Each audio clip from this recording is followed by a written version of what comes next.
on the hill for Cleveland. He'll go up against Chase Burns, who's 12-1 for Cincy. Then tonight, 7:10, Gavin Williams gets the start for the Guardians. Cleveland enters today's twin bill with a season-long 5-game losing streak.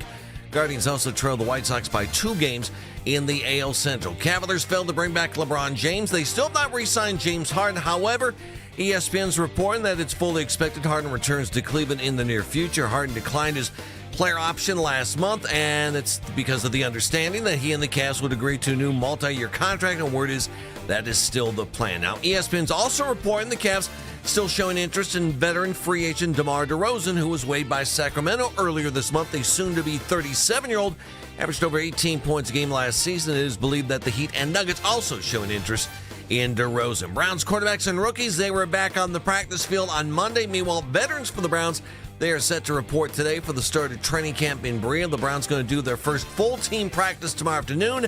The first open practice where fans can go and see what's going on, that is set for Friday. You can now find 92.3 The Fan on YouTube. Subscribe to our YouTube channel. Get the best content from our shows each and every weekday. That's 92.3 The Fan on YouTube. Headline sports news every 20 minutes right here on 92.3 The Fan. From the University Hospital Sports Desk, I'm Jeff Thomas. Up next time for Baskin and Phelps here on 92.3 The Fan. We're the only station in Cleveland where you can talk defending division champion Guardians at 6 a.m. The Ken Carman Show with Anthony Lima on Cleveland's Sports Radio 92.3 The Fan. Talk sports with guys in the know. It's embarrassing. I mean, are they not embarrassed? It's time for Baskin and Phelps. Cleveland's Sports Radio 92.3 The Fan.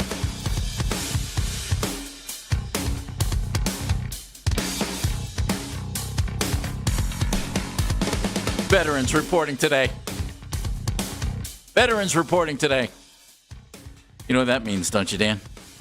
It means training camp gets going tomorrow. And Todd Monken's going to be on our show with press conferences. What? What are you talking about?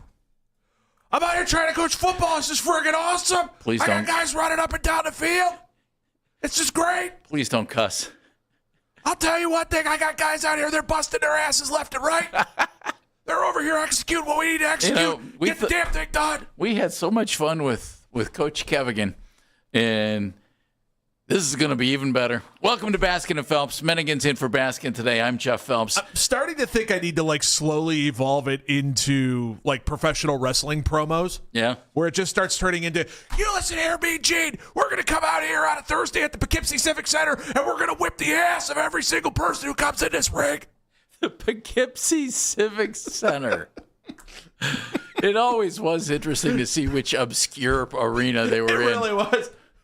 Exactly. Just the Macho Man going, I'm going to give the 1, 2, 3 to Superfly Jimmy Snuka right there at the Schenectady Civic Center. Going to be at the Battle Creek Auditorium.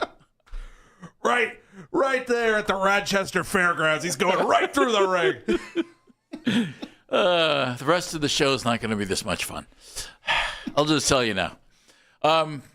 Browns veterans report today, and then they get going tomorrow. And Todd Monken will be speaking each and every day at 12:50, and we'll hear him right here on our show, so that'll be good.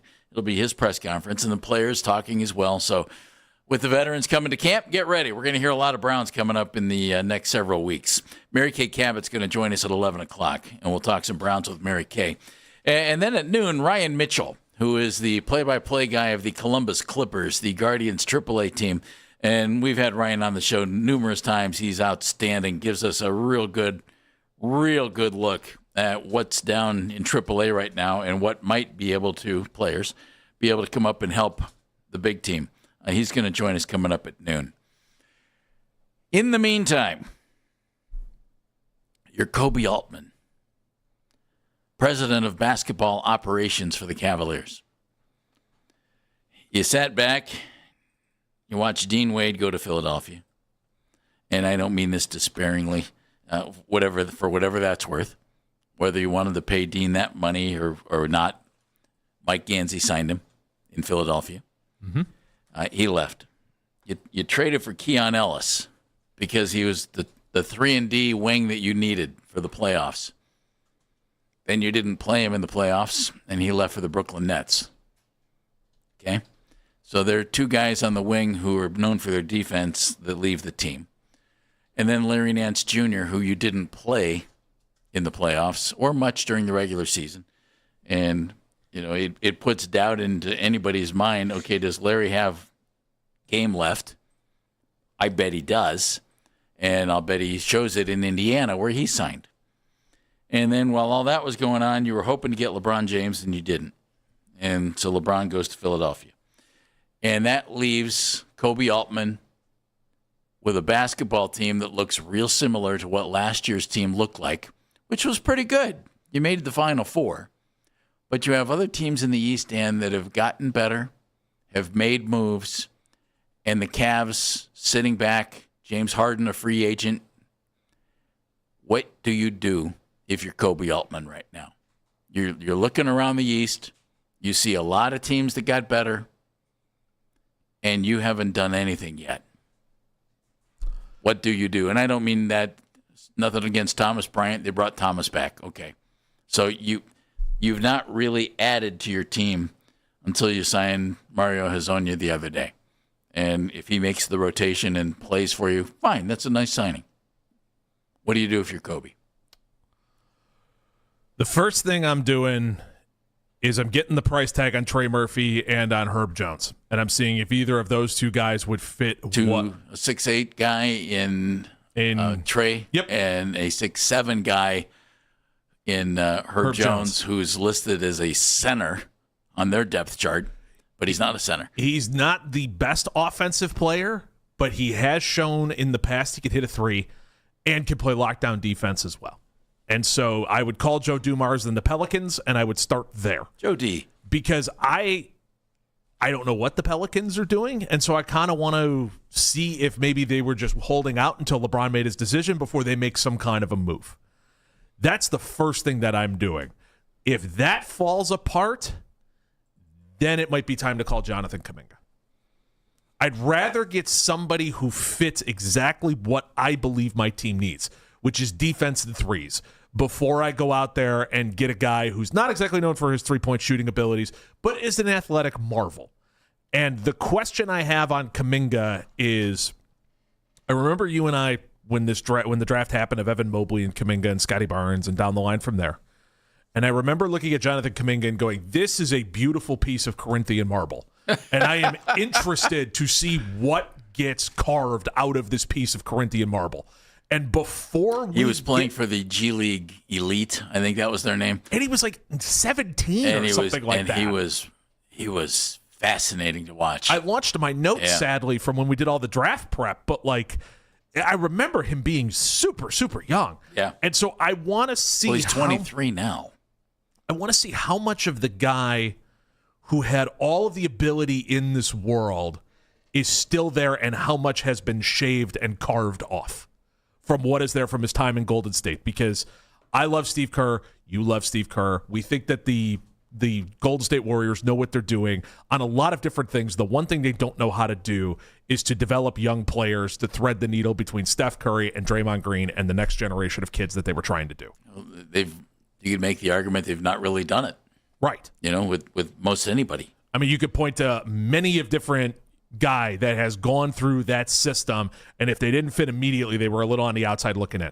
So that's the second thing that I would do on that list, would be then go find Jonathan Kuminga. The third thing is probably the rumor that's out there now, and I would almost be tempted to go farther down the line before I got to DeMar DeRozan, and it's just due to the fact that I don't think DeMar DeRozan fits what this team needs. He's too much of a mid-range game. It's another guy who can't spread the floor. His defense used to be good. I don't know what it is now because he's 36 and has kind of been toiling in Sacramento for a good period of time, which is the equivalent of playing on the moon. Basketball purgatory. Uh-huh. I can't even call it purgatory because I think there's somebody who has an eye on purgatory. Now, what about you? What do you do? Well, let me comment on something you said there. You'd call the Pelicans and really look into Trey Murphy and Herb Jones. You're not doing that without trading them Jared Allen. Right. That's not happening. That's the trade. They need a big man. That's the trade.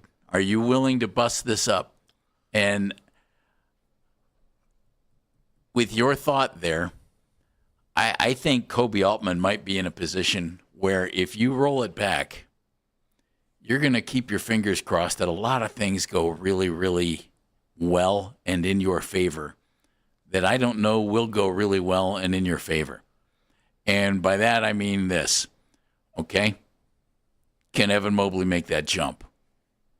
Can Evan Mobley make that jump with Mitchell and Harden controlling the basketball as much as they do? And it might be a situation where, and I don't, you know how fondly I think of Jarrett Allen. This might be a situation where you need to take a look at your team and be completely honest with yourself and think, though we made the Final Four, other teams have passed us by. We've already lost some key pieces off this team, guys that were playing for us, and maybe we need to make huge moves. Maybe we need to really go and really make things move. I would if I could get Trey Murphy out of New Orleans and it cost me Jarrett Allen, I'd probably do it. Murphy's an interesting guy. He's 6'8", he averages 20 points a game. He passes the ball. He rebounds well. There's another thing that I would really think about trying to do, and I don't know what nudge, nudge, wink, wink deal was made, trade deadline. I would try to move on from James Harden. Now, he's a free agent right now. He's not on the team. If you had a deal in place with James Harden, you can't not execute that deal. Your name will be mud around the NBA with agents. You'll have a hard time. You know, if you don't follow through on a promise you made to a guy, you're going to have a problem. That doesn't mean you can't sign him and trade him. And you've got to find the right place to do that. And I say move on from Harden for this reason only. If you're looking for Mobley to really develop, if you're looking for Trey Murphy, just to throw out a name, Yeah. Because he's been thrown out a lot. If you're looking for Trey Murphy to come in and be what he was in New Orleans and maybe then some, how are either of those two things going to happen when Mitchell and Harden are dominating the basketball? And that's why I think you might need to take a real hard look at this basketball team and make some tough decisions you don't want to make, because the rest of the East is getting better, and you can make the argument that your team really isn't. So I had a half-baked idea yesterday, and I don't 100% know if I believe what I'm going to say, but let's just throw it out and call it a trial balloon, okay? Is there any chance that by moving on from Jarrett Allen, you would actually let Evan Mobley blossom more by making him the focal point in the pick and roll, by then making him have to play a little bit differently as the primary big guy in a center-type role, where he maybe can't roam quite as much on defense and play that free safety role like he was doing when he won Defensive Player of the Year and all that stuff? He wouldn't be able to do that as much, but he would definitely still be able to have some kind of a role. He would then get an increase of minutes as well. Is this one of those things that maybe by removing someone who is as good as Jarrett Allen is, and I don't want to trade Jarrett Allen, I don't think that's the greatest idea we've all ever had, but is there a chance that this is a situation where, do you ever grow two plants next to each other and have one plant take off while the other one did pretty well, but then move them a little farther apart and both plants then take off? Is it maybe that kind of a situation? Yes, but it was a problem with deer. That'll do it too. That'll do it too. So, okay, don't trade with the Bucks. Well, perfect. Here's thank you. That was funny.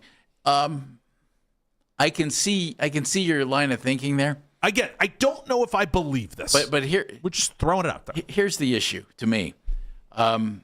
Jarrett already played less time, than Evan. But if you move on from Jarrett, you're going to need another big guy or two. And is Thomas Bryant enough there? I don't know. I still think you need another big guy now. I'll go with no. Okay. I've always liked Thomas Bryant's game. Me too. But I still think you need another big guy. I don't know that Jarrett Allen is standing in Evan Mobley's way in any way, shape, or form. I just keep looking back, and the NBA usage rate stuff, I looked up some stuff, and it's a little shaky. Depending on what site you're looking at, it gives you different numbers and everything else.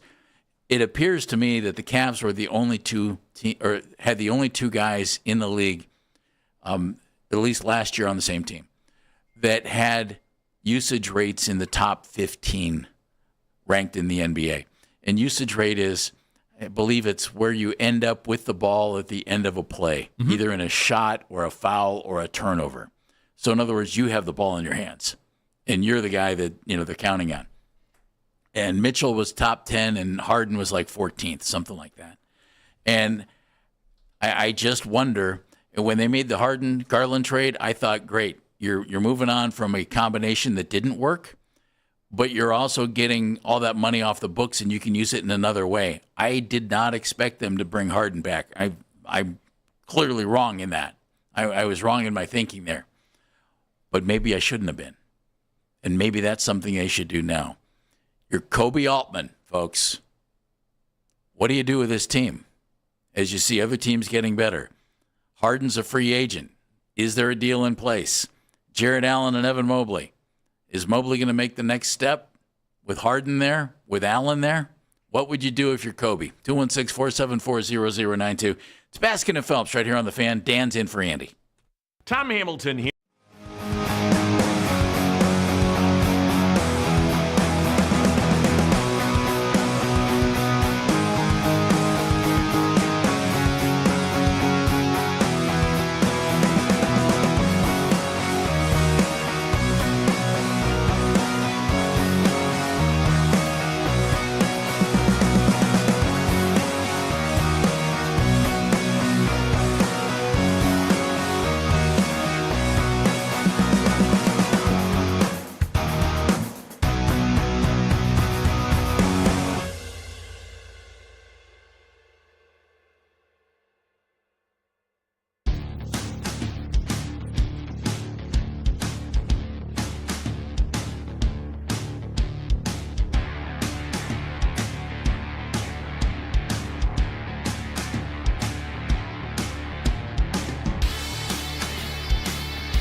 First full team practice tomorrow afternoon. The first open practice where fans are allowed to go and check things out. That is happening on Friday. Want to catch highlights from The Fan from earlier today? Get over to 923thefan.com or favorite 923 The Fan on the Odyssey app for all today's headline segments. Headline sports news every 20 minutes right here on 923 The Fan. From the University Hospital Sports Desk, I'm Jeff Thomas.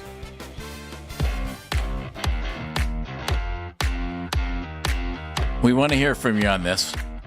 216-474-0092 is the number to join us. If you're Kobe Altman, you're running the Cavaliers, and you've seen some guys walk out the door and sign other teams with other teams in free agency, and you saw LeBron James go to Philadelphia, thus making the Sixers a better basketball team, along with Jaylen Brown, and other teams in the East making improvements. What do you do as you sit here and you look at your Cavaliers right now? I'm Jeff Phelps. Dan Mennigan is in for Andy today. Meredith's behind the glass, and she'll take your calls at 216-474-0092. My thinking is this. I don't know if rolling this back, though it's an option, is the best option. And you made the Eastern Conference Finals. That's great. You did lose some pieces off that team. You could make the argument you didn't lose pieces that were major contributors for you in the playoffs, which is true. And Dean Wade, some, but Keon Ellis didn't play. Larry Nance didn't play, at least not much of anything. What do you do? And I don't think there's any question. You need to upgrade that small forward spot. You have to get somebody in there. If you can find a team to make a deal with you and not give up Jared Allen, congratulations. I think that's huge. If you can't do that, you sign Jonathan Kuminga. Great. I've mentioned the name Jeremy Sohan a couple of times. He was with San Antonio, really defensive-minded more than anything, but this team has plenty of offense. And I also threw out last segment, do you have to bring James Harden back? And I don't mean that in a bad way. Is that the best thing for this team? Is that the best thing? If you'd bring in a guy at small forward and you want him to score for you, and you want Evan Mobley to take the next step, how's that going to happen when you have Donovan Mitchell dominating the ball? And that's okay. They locked in on Donovan, big contract. He's here. And if you bring back James, that's just been his MO. He's been great at it. He's going to the Hall of Fame. I mean, that's what he does. He's great at it. But you're probably not going to get the small forward to make a huge contribution. You're probably not going to get Evan Mobley to make that big step, Dan. James Harden is really good at making big guys look great and guys who could shoot corner threes a lot of money. None of those guys are one-man offenses who developed under James Harden and went to the next place. That's what he's good at. Yeah. He's good at playing that high screen and roll, step-back threes, floaters in the lane, layups, get to the line, kick out to open three-point shooters, collapse, and kick. That's his game.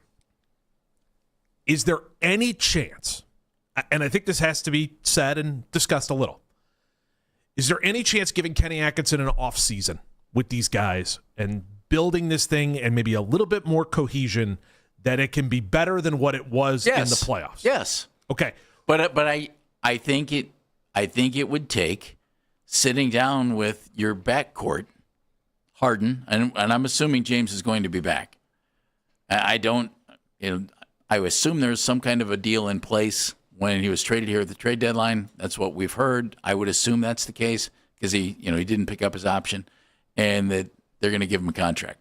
Doesn't mean they can't trade him, but I would think you would have to sit down and say, hey, look, I can't have you guys taking this many shots. We got to move it a little bit. James, I need more point, which he's done in his career. I need more point guard and less shooting guard out of you. Right. He did it for 1 year on the greatest hypothetical team we've ever seen in our lives, which was the Brooklyn Nets with Kevin Durant and Kyrie Irving and James Harden. It was the greatest hypothetical team we ever thought of in our lives. I think they played all of I want to say it was 18 games together or something like that, where all three of them were on the floor. But he did it for those 18 games. Now, well, and there's a difference between 18 and 82. James Harden can pass. Oh, yes. I mean, he's really good at it. Numerous seasons in a row averaged over 10 assists per game. Absolutely. And he can do it. But those are pick and roll. Those are drive and kick. It's a different type of, no question. Jim's in Amherst. Jim. How are you, Jim? You're Kobe Altman. What do you do, Jim? This is Frank and Lyndhurst. All right, Frank and Lyndhurst. Just sounds like Jim in Amherst. Last night I was thinking about making Mobley the center and trading for Markkanen. Remember Markkanen? Everybody liked him here. Yep, I did. And maybe throw in Harden if you have to. And also I'd think about getting Valanciunas, that tall guy from Toronto. He signed with the Lithuanian team. Yeah, I was going to say he went back to. He's out. Yeah, he went to Europe. But Markkanen, everybody liked him here. They felt bad when they traded him. He would fit that spot in the small forward, right? And he's not small, but yeah, he could play that spot. He did here once before, and he really took off when he was in Utah. Frank and Lyndhurst, not Jim and Amherst. There's a Hurst there. I was going to call him Ted and call it a day. Could you convince James Harden? Hey, we don't need you to do that. We need you to do this. And would he do it? Does the Tiger change its stripes? Well, in the 2024 season with the Clippers, he averaged 16.6 points a game and 8.5 assists and took not a whole lot of shots, 11 per game.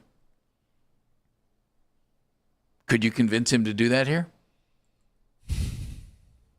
I wonder. Now on that team he had Paul George and Kawhi Leonard. I was just going to say he had three options. Yeah. Does he and they had Zubac. And Zubac, you're right. Zubac. And he played. And God bless you. By the way, a lot of high screen and roll with Zubac. And Norman Powell, who could score. Yep. There was a lot of scoring on that team, so he was able to do that. Now, and that team won 51 games. Well, but here's the other side of it is, does James Harden see Evan Mobley as someone who can be in that spot? Because that's the thing with basketball is that, a coach can only do so much. It's the players who have to go out and execute whatever is being said. And it's not because the coach's message is being drowned out. It could also be because the players are like, well, I don't think he's as good as I am. Why am I going to kick him the ball? Like that's the whole philosophy that comes with it. Does James Harden look at Evan Mobley and see someone who is an equal? Or does he see Evan Mobley as someone who, okay, maybe, but if I kick to him, I'm not going to get paid? Because that's James Harden. Mm-hmm. You don't make over $400 million in your career by thinking to yourself, how do I make sure others get paid? Yeah, I think Kenny Atkinson has his work cut out for him.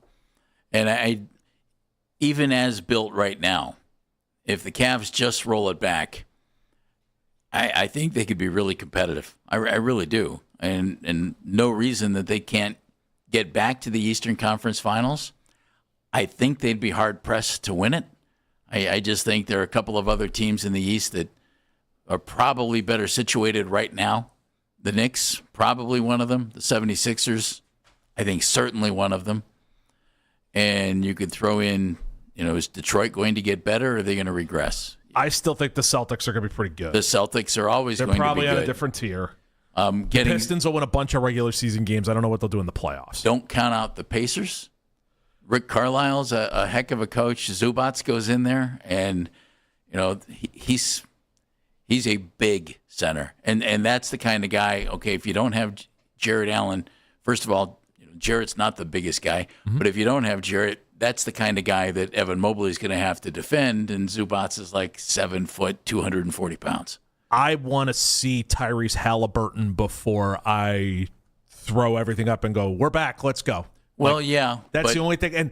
And maybe I'm the last person out there who's hesitant on Achilles injuries anymore. Maybe I've got too much, still in my head of guys going, well, that was the career ender. And now we've had enough of these guys come back and look decent.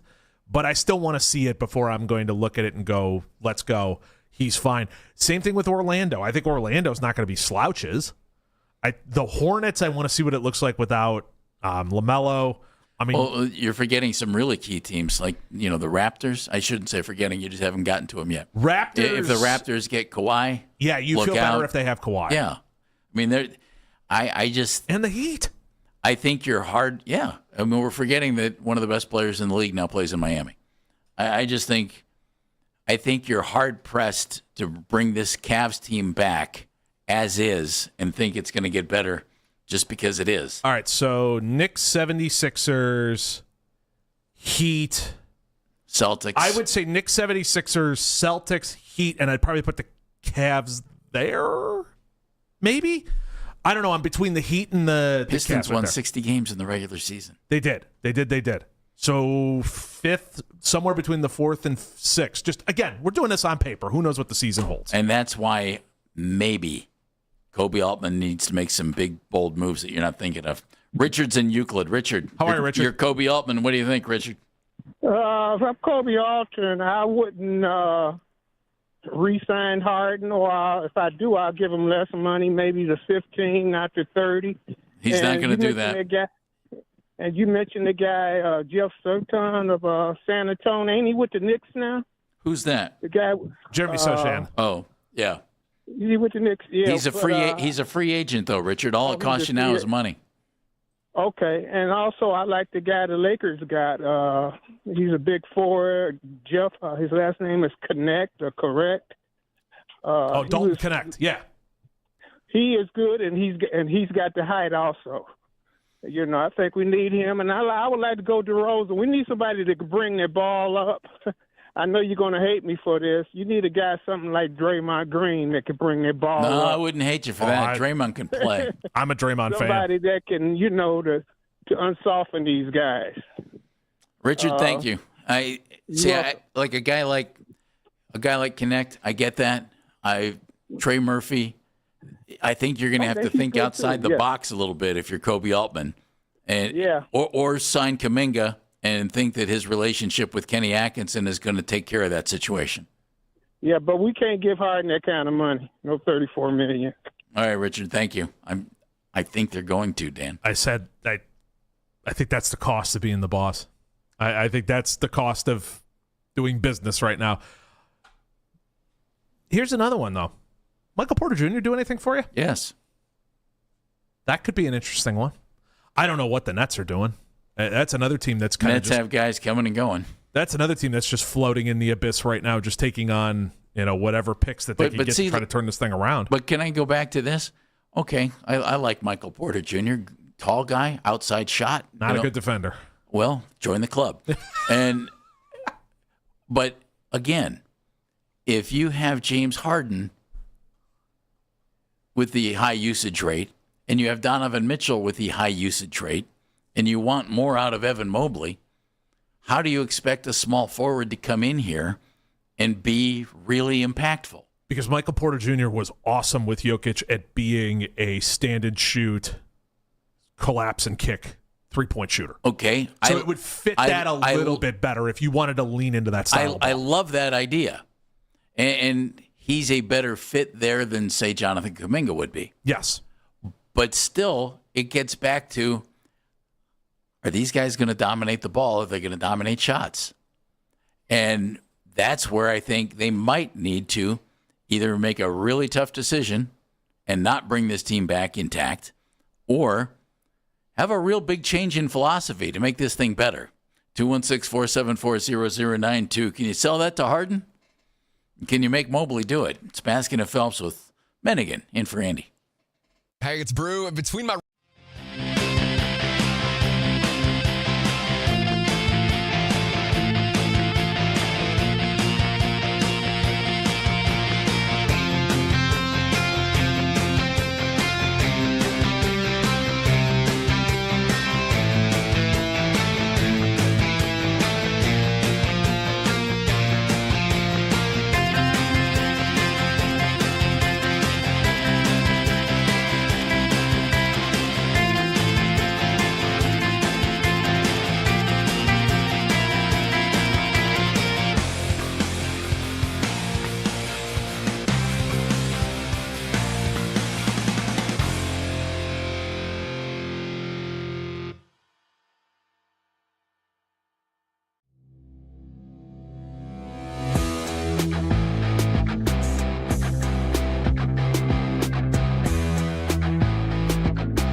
team announced this morning cornerback Jalen Ramsey going to start camp on the physically unable to perform list.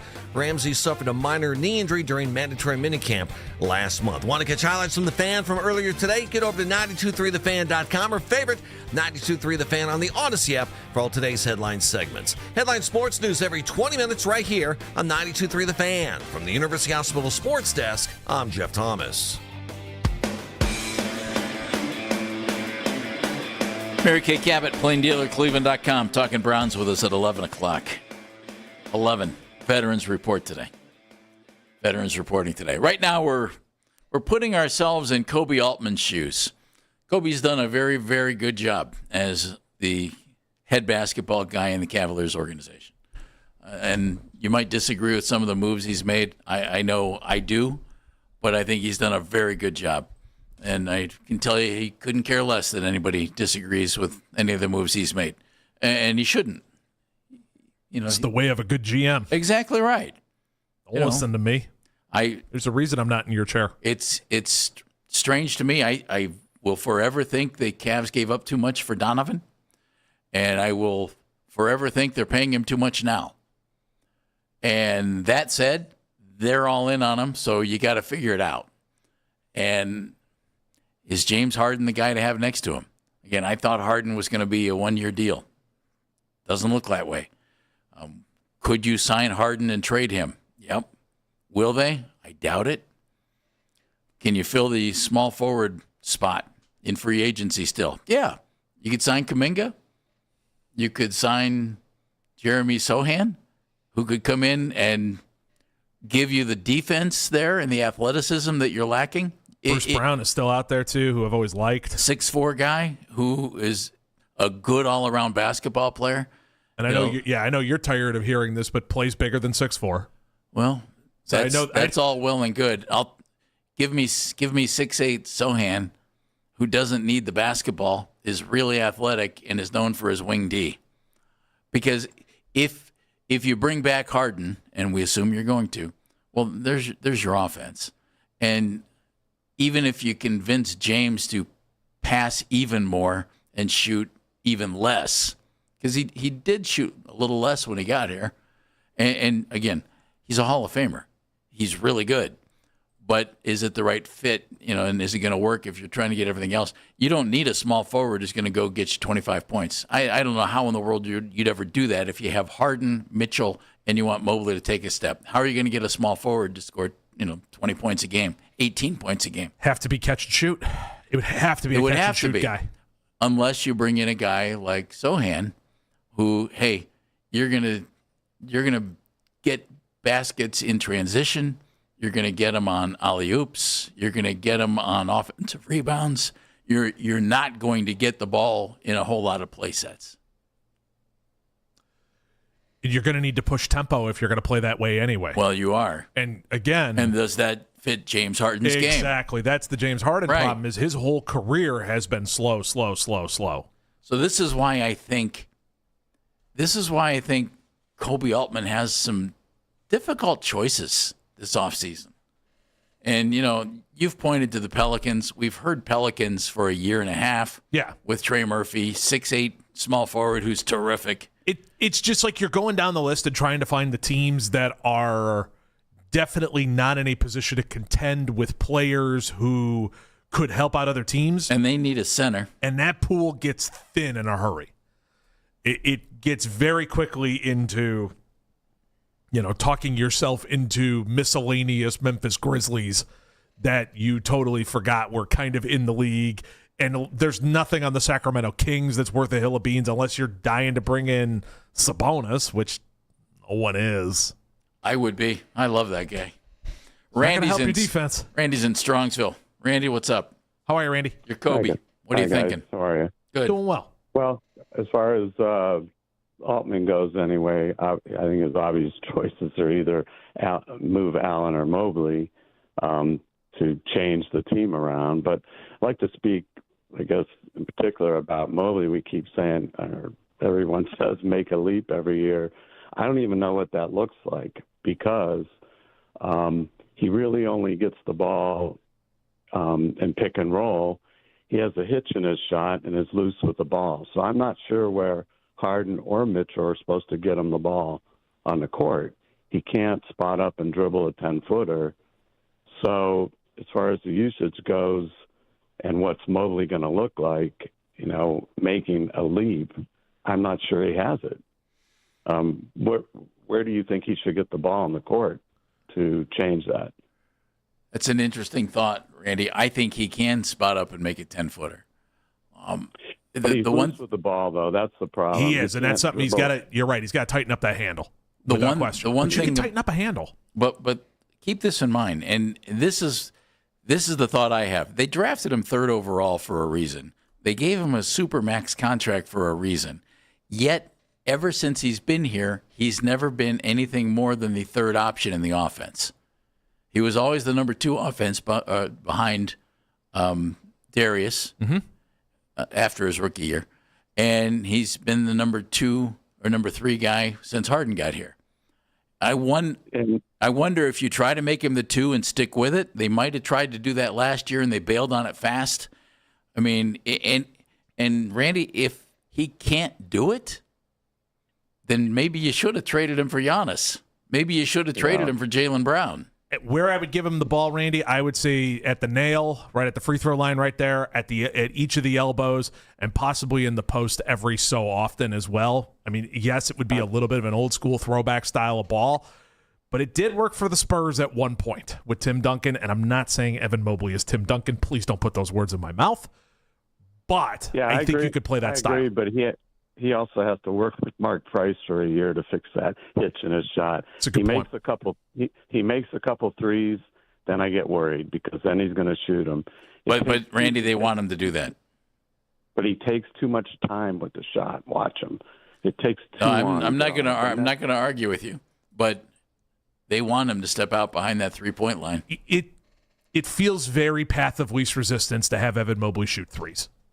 Like, that's just what it always felt like to me, is like instead of doing the hard thing and figuring out how to truly make this work, we had the easy way, which is, hey, go stand in that corner. Yeah. Kevin's in Cuyahoga Falls. Hey, Kevin. All right, Kevin.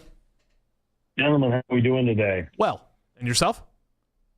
Oh, couldn't be better. Now I'm talking to you guys. Hey, I'm concerned about exactly what you're talking about. I mean, clearly, it's the Cavaliers will push their chips all in on Mobley, and Mitchell, and Mitchell, right? And Mitchell. Well, yeah, right. But if we give credence or truth to the rumors or reports that are out there, we could have had Brown if they had been willing to deal Mobley, which meant we could have brought LeBron here because that's what everybody's saying. If we had made the move and gotten Brown, we would have gotten LeBron. I don't know. That gives me some concern. I mean, I'm at the point now where, I've been a bit of a Mobley fan. I mean, Jeff, I've been supporting the guy, but there's just, at this point, holes in his game. And I hate it when he's out there shooting threes. That's like, I can't stand watching him pop those threes. And if that's their plan, I don't know. Do I have this crew rolling it back again is going to get it done? I got to say my confidence is definitely down a bit, and I'm not as much of a believer in Mobley as I was because I didn't see a step forward this year, irrespective of him getting the ball or not or specific plays. He just hasn't really stepped up like we've all wanted to do and really take over that offense and demand the ball and be that point guy that we all wanted him to do. So at this many years in the league, I guess I got some question marks, and I'm not as much of a believer as I was before. Kevin, thank you very much. He is 24 years old. The 3-point shot, I get it. I'll just throw this fact out there. When they started to ask him to go out and shoot the threes, it didn't look great early. This last year, he was under 30% on threes. That's not good. The 2 previous years, he shot 37% on threes. That's pretty darn good. Can I sell you on the idea that this may have just been a flushed loss year because he got injured so early on? Yeah. Because the weird thing is with his season 2, because this doesn't happen very often, his free throw numbers went down. And percentages, that is. That doesn't happen. Had the worst of his career. Right. That doesn't happen just with over guys. 60%. You don't all of a sudden become a bad free throw shooter unless you're Nick Anderson. It just doesn't happen.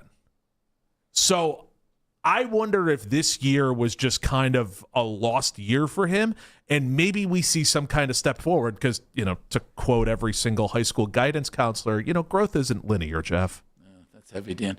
The mayor's with us, Ken in Brooklyn. Hi, Ken. How are you, Mr. Mayor? Good morning, guys. Look, first of all, we're talking about Mobley, but I'll get to that in a second. I don't want DeMar DeRozan, and you know what, Jeff, you brought up. I would not mind moving off of Harden, to be honest with you. I'd put Proctor out there or somebody else, whatever. All right. Well, you've got a lot of guards, Ken. Can one of them play point for you? Yeah, I think Proctor's a keeper. Okay, he's a little small, but we're going to be a little small in the backcourt again. But that that be that as it may. All right, but you were talking about Mobley. Jeff, and I want Kuminga. That's it. The guy wants to be here. Okay, but when we're talking about Mobley, who is the Cavs' big man coach?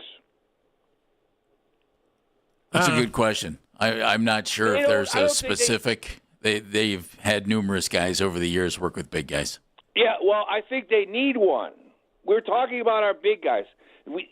Big guys a lot of times, unless you're Wemby, okay, take some time to develop. And I think you're right about last year. This is a flush year because nobody knew who was going to be. Let's be honest, guys. Nobody knew who these guys were going to be playing with every single night. I mean, they had, 50 different lineups or whatever the heck it was? I mean, you get no continuity. I don't care how long those guys are going to be on a team. There's no continuity when these guys would go out there on the floor because they never knew who they were going to be playing with. All right? And but I think we need a big man coach where they can develop shots and footwork and all that kind of stuff. And, Mobley's dad's a coach. Can't he see what his kid needs to do? Hey, Evan, here, come on. I mean, he's got a brother that's, 6-something. They could be working together in the gym or whatever. I'm sure they have. Okay, they need a big man coach to develop their guys. Ken, I'm sure they have. I'm sure they have guys who are working with them. I mean, that happens on every team. The issue is he capable of the push that I would like to see him make, that I think he has to make, and the Cavs have to have him make to become a better basketball team. And I've said it since he got here. I think this team can really compete for something when he is option 1 or 1A. And I don't think he'll ever be option 1 with Donovan Mitchell on the team. Correct. That's okay. That's fine. That's fine. But you've got to find out if he can do it. And if he can't do it, and this one pains me, if he can't do it, then you should have traded him for Giannis or Jaylen Brown if those deals were actually real possibilities. On the table. If they were out there, you should have done it. So they must think he can do that. Otherwise, why don't you trade him in a deal for Giannis? I would have done the Giannis deal in a minute. Of course, you trade him in a deal for Giannis. They must think he can do it. Well, now it's time. Yep. I mean, you're heading into your 6th NBA season. It's time. It doesn't mean you still don't have room for growth. Yeah. Doesn't mean you're not still young, because you are. But hey, there's a lot on you here, and it's a lot on the coaching staff. Get him the ball, get him better. Create an offense where he can flourish. I am not going to lie either. I would like to see him get more shots. I'd like to see him get more opportunities. I will also say this. Having a guy who is a perennial Defensive Player of the Year contender sitting right there in the middle of your defense, that's a pretty good consolation prize, if that's what it is. I would take that consolation prize. Just to have somebody, like I've said, he would remind me, if he stayed where he was right now, he would remind me of Bam Adebayo, and I would really enjoy having Bam Adebayo because I love Bam. So this would make total sense to me. I think there's more there than Bam Adebayo, though. Well, I think so too, and that's saying something because Bam's a heck of a player. So, Kobe, good luck to you. We threw out some ideas to help. And I'm sure you didn't listen, and I'm sure you wouldn't care. But there you go. I don't know, Jeff. I've built some pretty good video game basketball teams that have won some titles. There's some things that have to happen. And, if you're just going to roll it back and keep your fingers crossed that it just gets better, well, good luck to you. Good luck to you on that. Browns veterans reporting today. Mary Kay Cabot, PlainDealerCleveland.com, getting all ready for the start of another Cleveland Browns season. Hopefully not a Cleveland Browns season like we've seen too many of in the recent past. Mary Kay is joining us next here on Baskin and Phelps. This is an auto.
get the best content from our shows each and every weekday. That's 92.3 The Fan on YouTube. Headline Sports News every 20 minutes on 92.3 The Fan from the University Hospital Sports Desk. I'm Meredith Kane.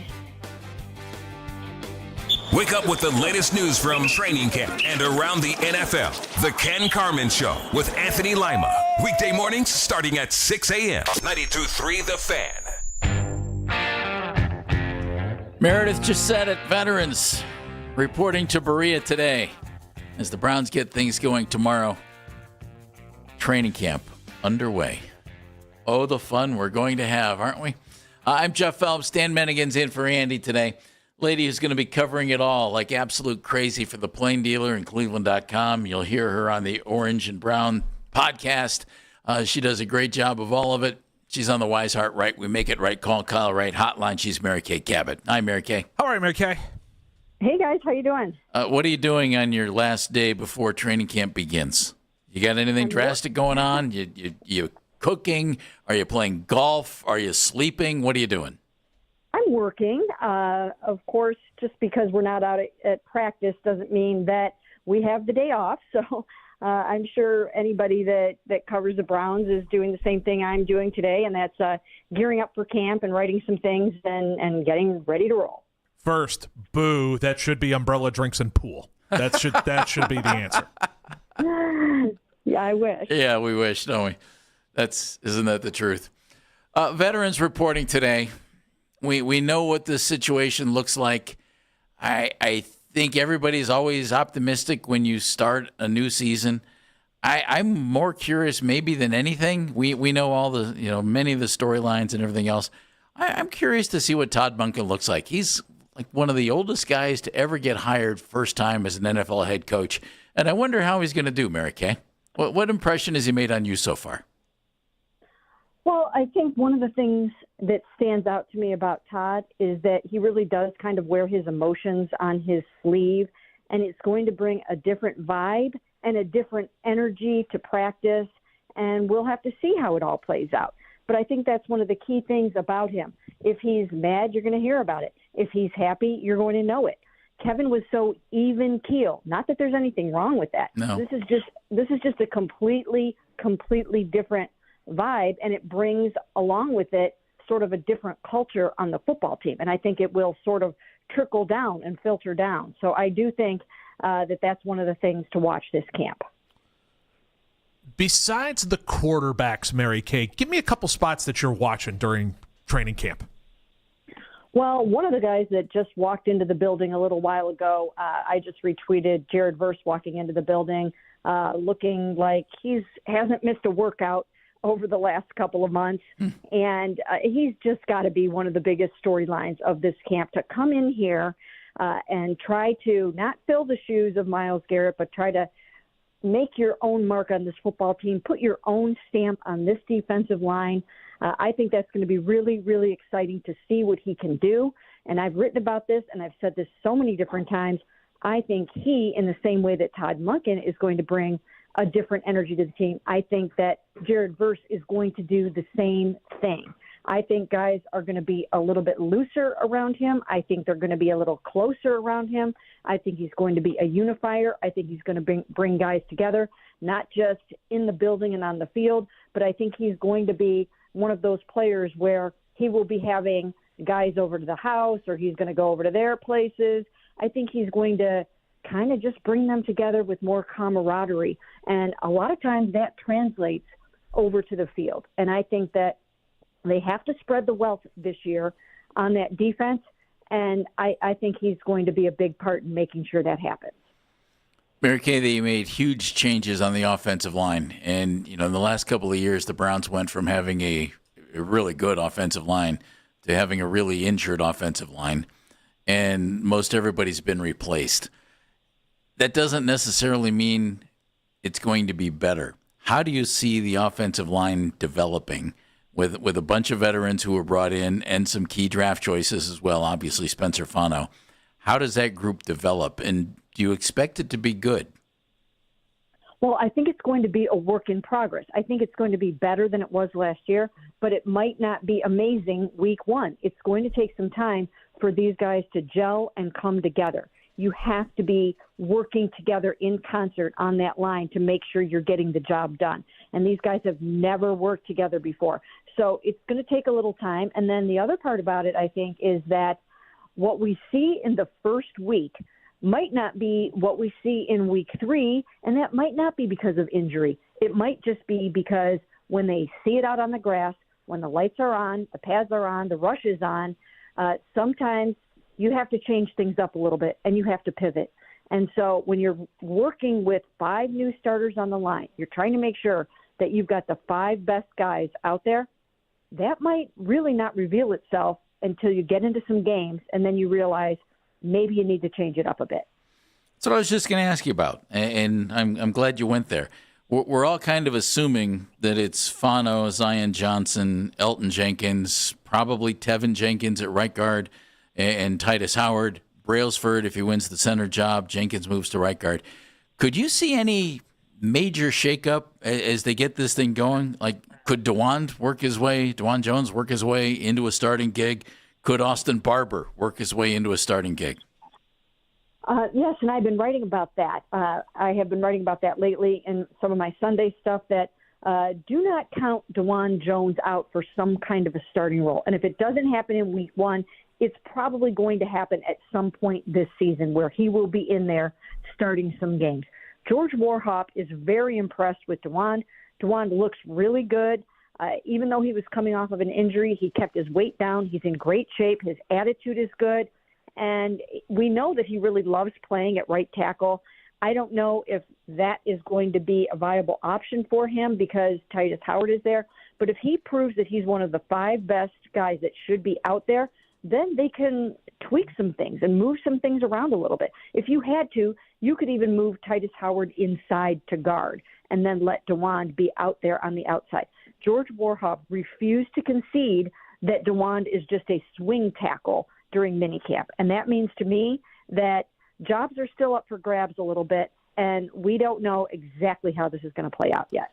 Mary Kay Cabot, Cleveland.com, and the Plain Dealer joining us on the Wise Heart Right, We Make It Right, call Kyle Wright hotline. Of course, you can listen to her on the Orange and Brown Talk podcast. You probably want to give that a listen after most days during training camp for their update and recap of what took place that day in Berea. All right, Mary Kay, I have a strict rule of I'm never going to tell you how to feel.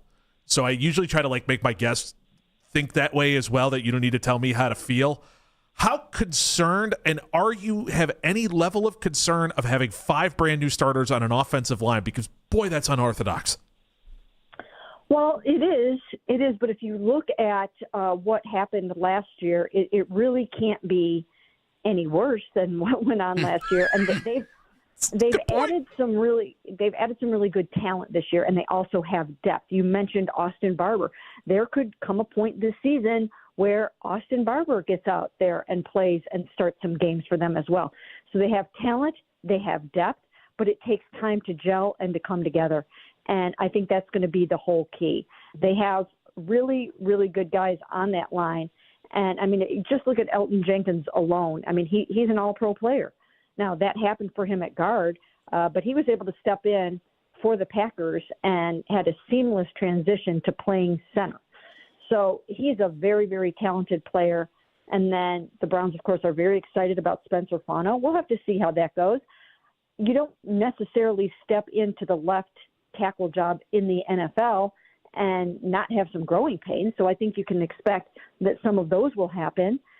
He's also making the transition from starting his last 2 years at Utah at right tackle to moving over to left tackle. So, you know, there might be a little bit of a learning curve for him there, even though he played it in his freshman year. But like I said, I think that as they go through the first 3 or 4 games, they will have a much, much better handle on who fits where and how this starting 5 is going to look.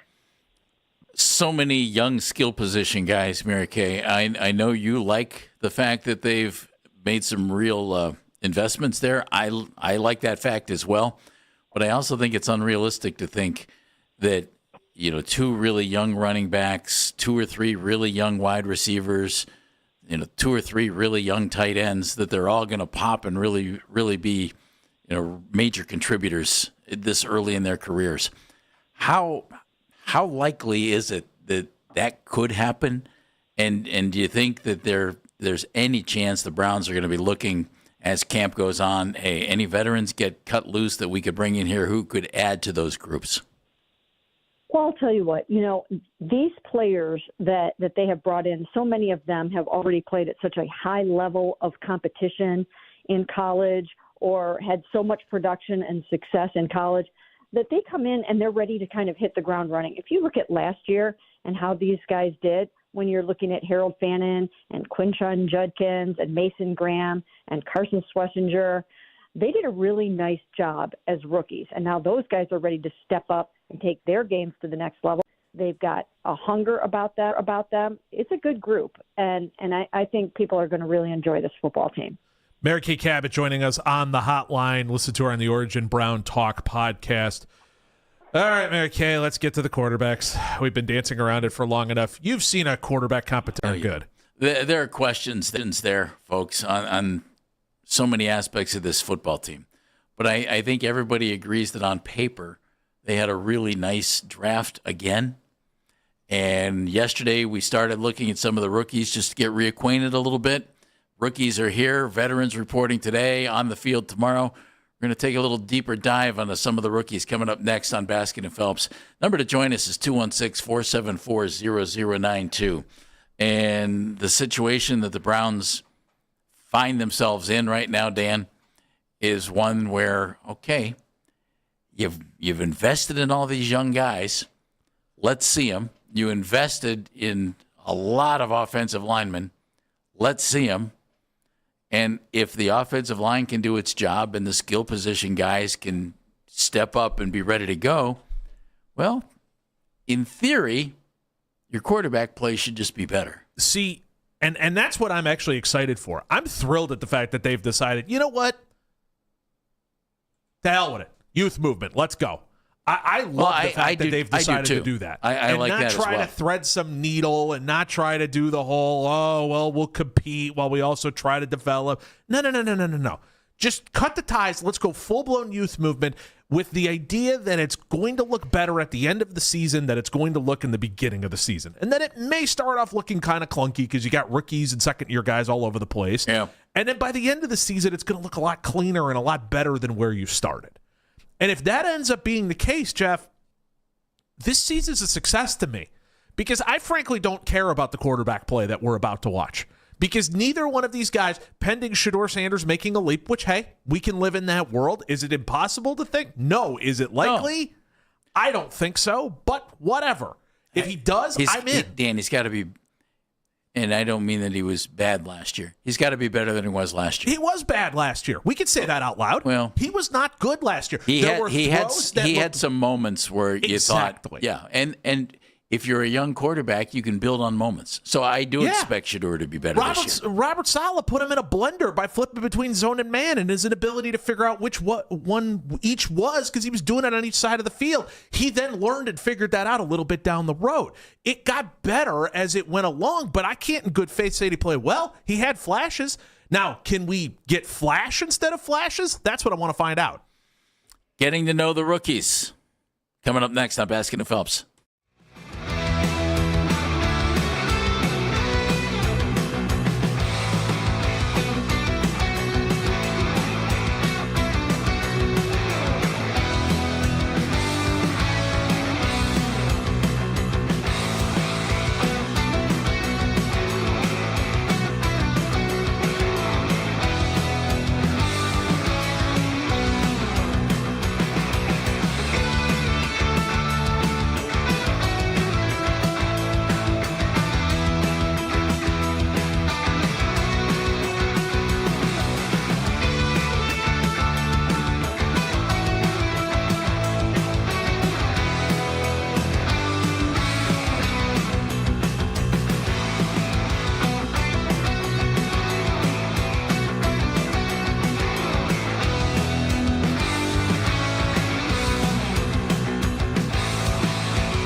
interest in DeMar DeRozan, who was waived by Sacramento earlier this month. And Browns veterans reporting to Berea today as the team is getting ready for training camp. The first full squad practice will take place tomorrow, and the first practice open to the public will be on Friday. You can listen to the Fan Rewind weeknights from 11 p.m. to midnight. All the best segments from all our shows, and you can always listen on the Odyssey app. Headline Sports News every 20 minutes on 92.3 The Fan. From the University Hospital Sports Desk, I'm Meredith Kane.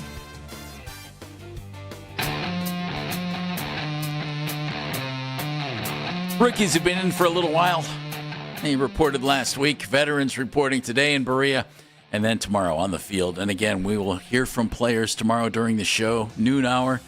Todd Monken, about 12:45, 12:50, somewhere in that range. His press conference before practice starts, so we'll hear Todd right here, in fact, all week long and all training camp long. I'm Jeff Phelps. Dan Mennigan's in for Andy Baskin today. Meredith doing the 2020s and sitting behind the glass. Football Talk on 92.3 The Fan is presented by Xfinity. Score the most reliable Wi-Fi, one price, 5 years guaranteed. Xfinity, imagine that. We took a look at some of the Browns rookies yesterday.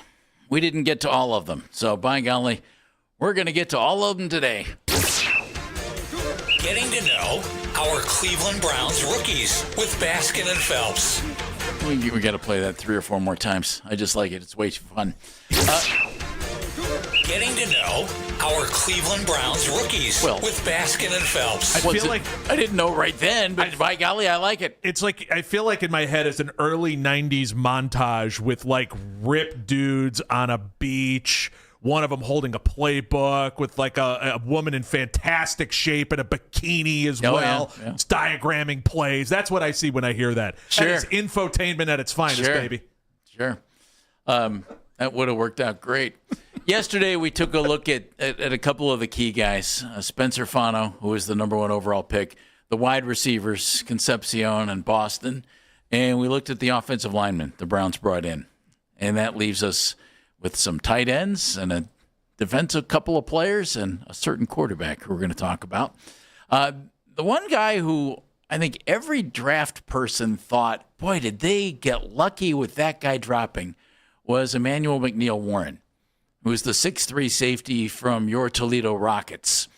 And he's from Tampa St. Pete.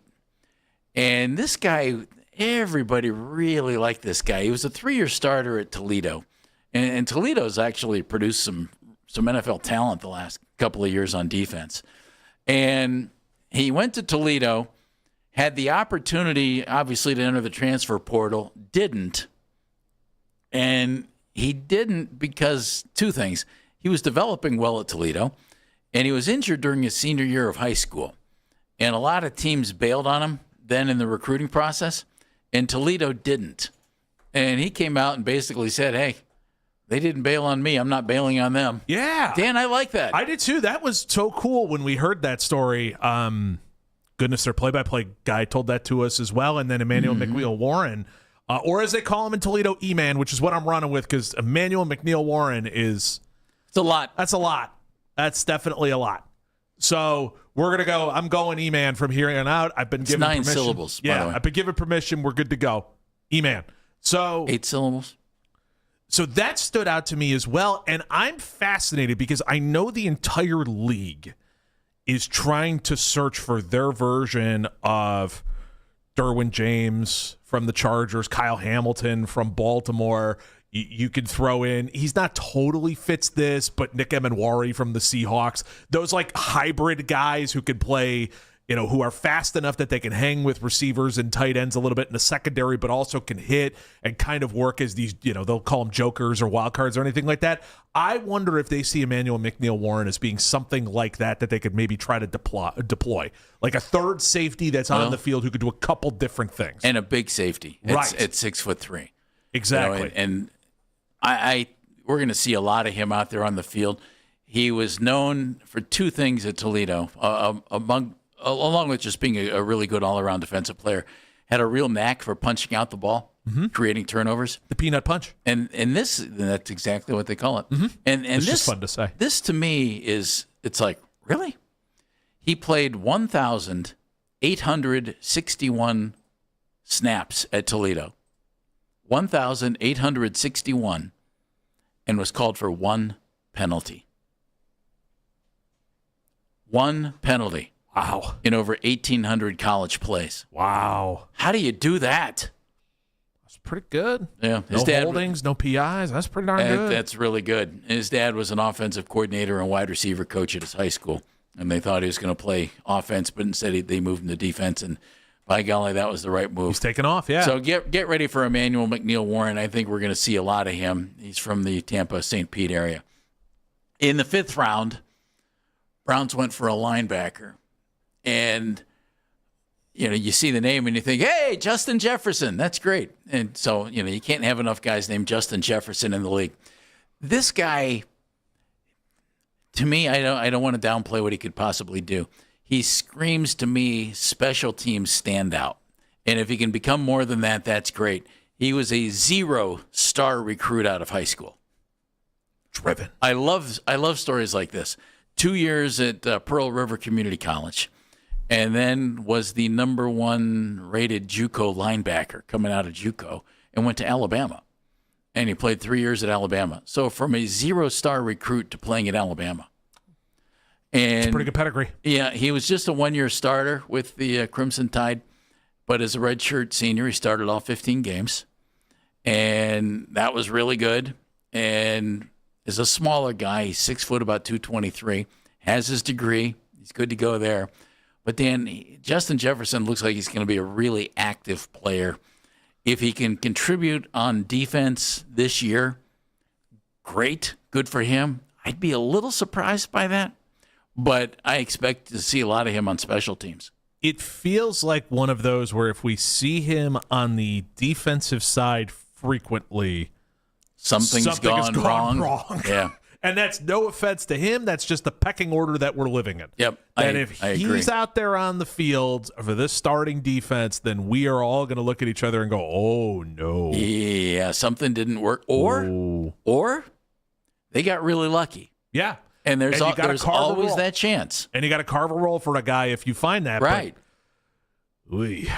Well, but you can't downplay the fact that a guy can get really lucky. Yeah. It's on the table. Or that they could get really lucky and the guy could really be a player. Absolutely. It's 100% on the table. I mean, you don't go from a 0-star high school recruit to Alabama unless you're driven. So don't count Justin Jefferson out on the defense. I'm just expecting him to be a really good special teams player this year and get some time on the defensive side of the ball. But he was a 1-year starter at Alabama. Let's see it. I'm in. I mean, he was fun at Alabama to watch. You're right. He was all over the place. He moves a boatload. We'll see what this looks like. Todd Monken in Baltimore had Isaiah Likely and Mark Andrews at tight end. And Mark Andrews is still there. Isaiah Likely went with Harbaugh to the New York Giants. Mm-hmm. You have Harold Fannin here. You don't have David Njoku anymore. Browns drafted 2 tight ends, one of whom just might be more of an H-back, fullback type. But the guy that people think might be able to really contribute in the offense in catching the football is Joe Royer. And Joe's from Cincinnati Elder High School. He's a pretty big guy, built like a receiver, a big receiver, 6'5", 247. But 3 years at Ohio State, barely played. It barely caught passes. Played in 14 games, caught 4 balls for 24 yards at Ohio State. And then thought, if I want to do anything, I better move. And so he did. And went to Cincinnati for 2 years, where as a junior he broke Travis Kelce's reception record at UC for a tight end. The concern I have here, and maybe I shouldn't have a concern, as a junior he had 4.2 catches per game at Cincinnati. That dropped to 2.2 as a senior. Does that mean anything? I don't know. Maybe that's just the way that one worked out. But the guy has a good background, good family ties. His grandpa played tight end and defensive end at Notre Dame. That's cool. Does that mean anything? I don't know. His sister's married to Trey Holtz. That's pretty cool. Son of Chip and grandson of Lou. That's pretty cool. Sister doesn't play, though. Yeah, well, at least he's been around football. And I think we're going to see a lot of him. And I think there's an opportunity for him to come in and actually make an impact. But that would give the Browns, and we've seen other teams do this, a first-year and a second-year tight end probably is their top 2 tight ends. No disrespect to Blake Whiteheart. I don't know how much you're going to see him. I think we're going to see him. Because if these wide receivers are as... Yeah, but Todd Monken uses tight ends. At least that was his track record. But Todd Monken's a chameleon. If you go through his history, even going back into colleges and that kind of stuff, Todd Monken will build an offense of his liking with the pieces that you give him. It's part of the reason why people really like Todd Monken coming out of college, is it was the fact that he could build an offense out of the pieces.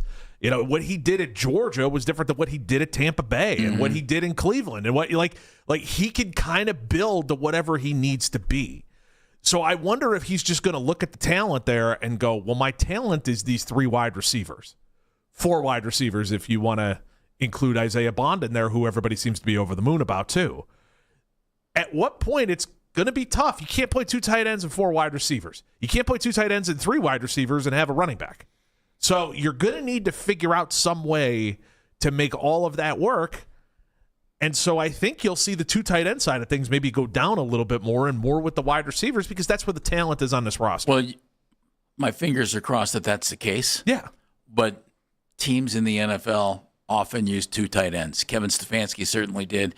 You see the Rams do that actually a lot. 3 tight ends, but that again was But that was another one of those situations you where might not have had the wide receivers, so you thought you had the tight ends. And this was the way that we decided to evolve, and it was Sean McVay in a pinch, the genius of desperation, going, well, let's get these guys out here and see what this looks like. And I'm not even meaning that you're going to see Royer and Fannin together.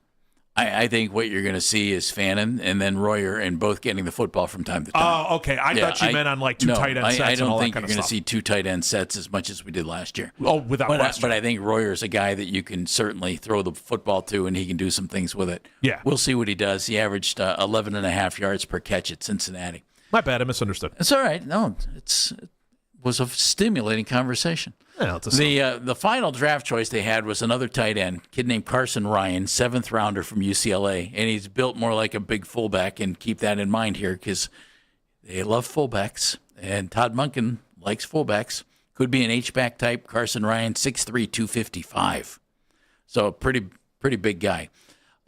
Played 2 years at UCLA, where he averaged 15.1 yards per catch, but only caught 17 passes. Went to Utah 1 year. Had 10 catches, and thought, well, this isn't going real well. I need to go somewhere where they're really going to throw me the football. Went to Brigham Young. Last year, caught 45 balls for 620 yards, 13.8 yards, 3 touchdowns. That said, he's really known for his willingness to block and willingness to play special teams, not invited to the NFL scouting combine, which was kind of a surprise. But I look for Ryan to be all over, if he makes the team, all over special teams. And maybe some special situations where he's, your lead back as a fullback, blocking for Quinshawn down by the goal line, something like that. At any point, Todd Monken uses fullbacks. That has been the case everywhere he has gone throughout college, even where he was the head coach. Todd Monken uses fullbacks. And they have other guys, but Carson Ryan could be a guy who morphs into that role a little bit. Yeah, we'll see where it goes. It's going to be interesting to see what this offense looks like. I wonder how much under center we see versus how much shotgun. My hope is there's a lot more under center than there is shotgun, but that's just a personal preference. Personal preference. I wonder what fits better for the talent that's here. Shedeur likes being out of the shotgun. Every quarterback, Deshaun Watson certainly does. To my knowledge, every quarterback prefers being out of the shotgun than under center. It certainly seems that way because you get a better look at the field. Right. Certainly seems that way. But you could sell a fake a heck of a lot better under center. There's one draft choice that we haven't talked about yet. We're going to get to know him, and you're going to have to wipe the smile off my face when we talk about the 6th rounder from Arkansas. Oh, no. Next on Baskin and Phelps.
Veterans reporting to Berea today as the team gets ready for training camp. The first full squad practice will be tomorrow, while the first practice open to the public is on Friday. You can now find 92.3 The Fan on YouTube. Subscribe to our YouTube channel and get the best content from our shows each and every weekday. That's 92.3 The Fan on YouTube. Headline sports news every 20 minutes on 92.3 The Fan. From the University Hospital Sports Desk, I'm Meredith Kane.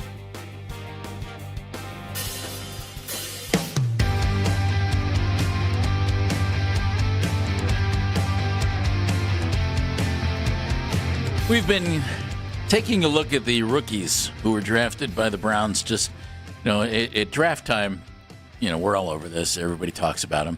And then you kind of forget some of the specifics about some of these guys.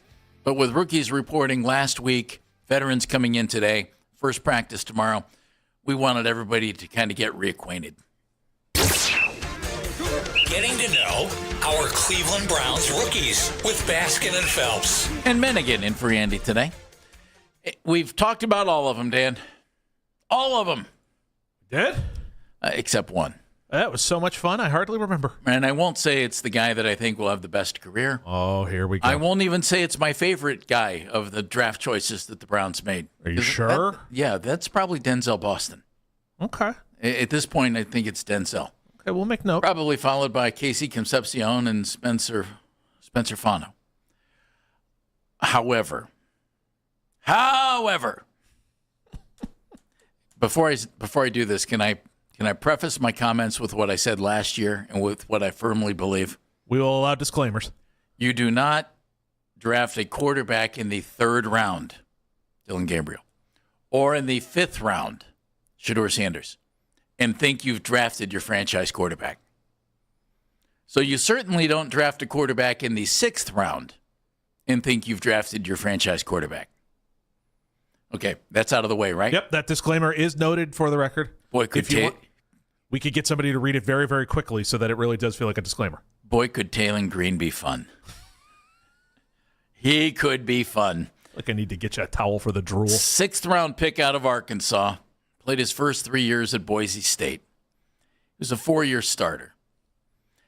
And this guy, to me, is just... he's such an interesting physical project that I hope that they keep him and let him develop for a year or two and see what you get. Now, I know, I think there's a great chance that they draft a quarterback in 2027, which makes all of this moot. But it never hurts to add quarterbacks. Don't laugh. Oh, no, I'm laughing at this because this guy, if there was ever a lab of Jeff Phelps to build a quarterback, it would spit out this guy. It just might. Are you fast as all get out and can throw it from one end of the field to the other on a rope? Come on down. And he also happened to be 6'6". Exactly. So be still my heart. Are you tall and can throw it 110 yards? Come on down. Let's go. I'm with you, pal. Here we go. It is. Like, that's the part that I laugh about. This is just such a Jeff Phelps built this guy in a lab of exactly what he wanted. Yeah, it kind of is. All right. Well, let me throw some things at you. Okay. He did start 2 years at Boise, and was there 3, and then started 2 years at Arkansas. And his numbers were good, and they weren't great in his 4 years as a starter. 59 touchdown passes, 35 interceptions. He threw for pretty good yardage. He rushed for 588, 436 at Arkansas, over 600, and then 777 yards rushing last year. He had rushing touchdowns 35 in 4 years as a starter. That's pretty serious. He's 6'6". Have I mentioned he's 6'6"? It's come up. He throws the ball like crazy. He's 228 pounds. Named by our buddy Dane Brugler, who writes The Beast, as one of the best athletes, period, in the 2026 draft. Not best quarterback athletes, best athletes, period. All right, all that sounds pretty good, right? Oh, yeah. I'll go bad. What's that fatal flaw, Jeff? Well, before I do that, let me give you this. Oh, here we go. He was number 1 in the FBS in plays of 10-plus yards and 20-plus yards. In other words, guy comes up with some plays, right? Yeah. Last 2 seasons at Arkansas, he had 37 turnovers. Mm-hmm. And away we go. 20 interceptions, 17 fumbles. That'll happen. Especially when you're running that much. That'll happen. Well, you had 777 yards rushing. Well, yeah, that peanut punch comes up every so often. His sister played basketball at Louisville and Duke. Well, that's excellent. She has a really good feel for 2 parts of the country that are pretty nice and a little underrated. Louisville's a good time. That's a good city. The whole concept, and we've heard this, thrown out. This one doesn't appeal to me too much. Certain packages for Taylen Green, that you could put in a game. The only way I see that happening is if they get rid of Dylan or Shedeur or Deshaun. And that is possible, certainly. I don't know that I need to put Taylen Green on the football field this year. I really don't. Oh, maybe it's because I'm sitting in this chair and I'm channeling wherever he is right now at some weather camp out there learning about Doppler 8,474. Baskin is hoping to become a meteorologist. Jeff, he's a Browns quarterback. He's going to hit the field. I don't know about that, Dan. He plays quarterback for the Cleveland Browns. He's probably going to hit the field. We've had numerous guests on the show who have said, yeah, Taylen Green's going to be on the team because if they cut him, he will get picked up. Yeah. Oh, and he's cheap. Somebody will pick him up. Yeah. And why? Because he's 6'6", about 230 pounds, and can run like crazy, and a great athlete, and a big arm. And if Todd Monken is the quarterback guru that we think he is, okay, that we've been sold that he is, just think about this. You've got a guy who's 6'6", 228, runs like crazy with a big arm. You got another guy who's about 5'10", is mobile. Oh, he's mobile enough, but he's 5'10", and doesn't have as big of an arm. You got another guy who's 6'2", and was, I'll be generous, okay last year in his limited opportunities, and is not considered very athletic in Shedeur. And you have but another oddly slippery. I know, but he's not considered athletic, which I find to be odd, by the way. Well, he showed enough scrambling ability last year and the ability to pick up some yardage that I've never quite understood the not athletic tag that's put on Shedeur, but that's there. There's no question that that's on him. And your other quarterback is a guy who has not worked here yet, and if they ever find that, the quarterback that played in Houston in Deshaun, by gosh, good luck to you and congratulations. So you have 3 guys who don't excite you from a physical standpoint, from a speed standpoint, from a size standpoint, from an arm standpoint even. And then you got this guy. And I want to see what Todd Monken can do with him.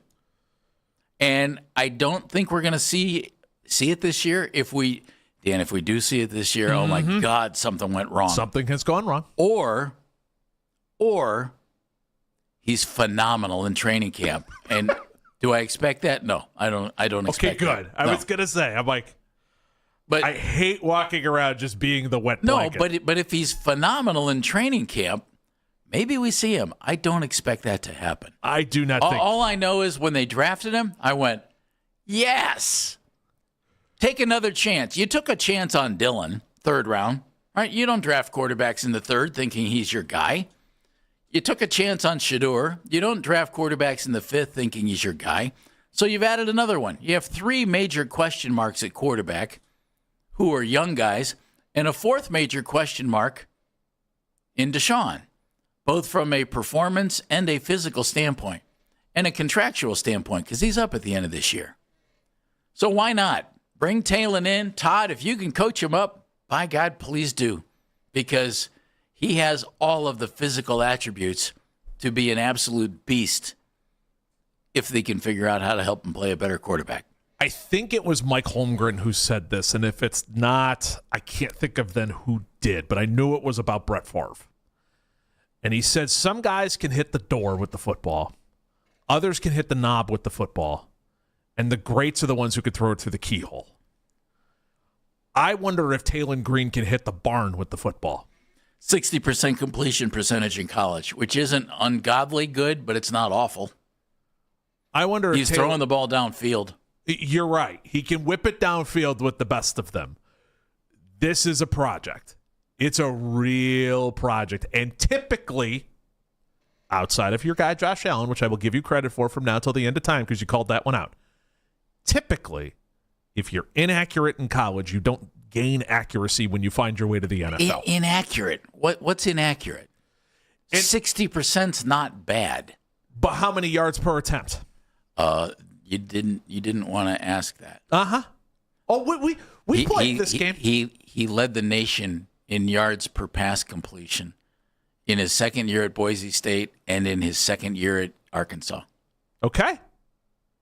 Then maybe there is something there. But from anything that I've read about him, his quarterback rating was through the roof. Never had a quarterback rating under 135. But from anything that I've read about him, it's always been he's a project. It's been a little, he'll whip it all over the place. And he's not 100% sure where it's going when he lets it go. And guess what? That was Josh Allen. I will give you credit for that from now until the end of time because you called that one.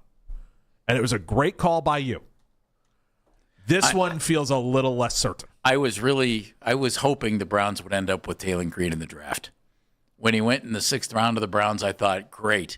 Bring him in, coach him up, and let's see what happens. I was convinced that Josh Allen was going to be really good. Why? Because Dan, you described it. He fit my mold. Well, Taylon Green fits the mold too. And we'll see what he can do. I just want him to come in. I hope he looks good. I hope he does a nice job.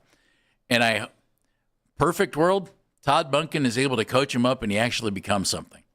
Do I expect that to happen? Probably not. Probably not. And probably not quickly enough for them to not take a quarterback in 2027. And the minute they do that, that becomes the guy. Absolutely. Absolutely. I am of the philosophy you take a quarterback every single year. Whether you need one or you don't, you take a quarterback every single year because anytime you take one, they either turn into a starter, a backup, a trade chip, or a bust. And 3 of those things are good. Take a quarterback every single year in the draft. Doesn't matter where. It could be in the 6th round, 7th round, 4th round. I don't care. Take a quarterback every single year. Even when you have one, take a quarterback anyway. And they're cheap, mind you. Need to be able to, in a salary cap league, you need to find cheap spots where you can. I have no problem whatsoever in taking Taylon Green. I think putting any kind of expectation on Taylon Green might be a mistake. Which I didn't. Yes. As long as we both agree that it's a project, there should be no expectation. Without question. And that if we find ourselves... I'm still hopeful he gets into camp and lights it up and is great. And if we find ourselves in a position where either you or someone else is calling our fine show and saying, I want Taylon Green to get a chance, well, then we all know this has gone to hell in a handbasket. Taylon Green, I said 60% completion just for argument's sake. Josh Allen was 56. But that stat that I mentioned, yards per completion, where Taylon Green led the nation twice, Josh Allen led the nation once. It translated. 8.3 yards per attempt as well. I mean, they were pushing the ball down the field. I'm not going to lie. I didn't watch a whole lot of Arkansas after Neither did I. After Sam Pittman got let go, I didn't watch a whole lot of Arkansas. Neither did I. But that's a look at your rookies. And the rookies are going to play a significant role on this football team. There's absolutely no question about it. Fano's going to start. Concepcion's going to start. Denzel Boston's going to start. McNeil Warren could start. He's going to see significant playing time. We can be sure of that. Austin Barber, Parker Brailsford, maybe. We'll see. You'll see a lot of Justin Jefferson on special teams. I think you'll see Joe Royer in the offense. You'll see Carson Ryan all over the place. That's assuming these guys all make the team. And then, be still in my heart, maybe we'll see Taylon Green do something. If you see Taylon Green, oh boy. I do want to see him in the preseason. Sure. Yeah, I think that would be fun. But if you see him in games that matter, oh boy. Unless something went really, really right. Ryan Mitchell is the play-by-play man for the AAA Columbus Clippers, the Guardians AAA team. Ryan giving us the lowdown on what might be available in AAA that could help this team down the stretch. Next on Baskin and Phelps.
Sports news every 20 minutes on 92.3 The Fan. From the University Hospital Sports Desk, I'm Meredith Kane.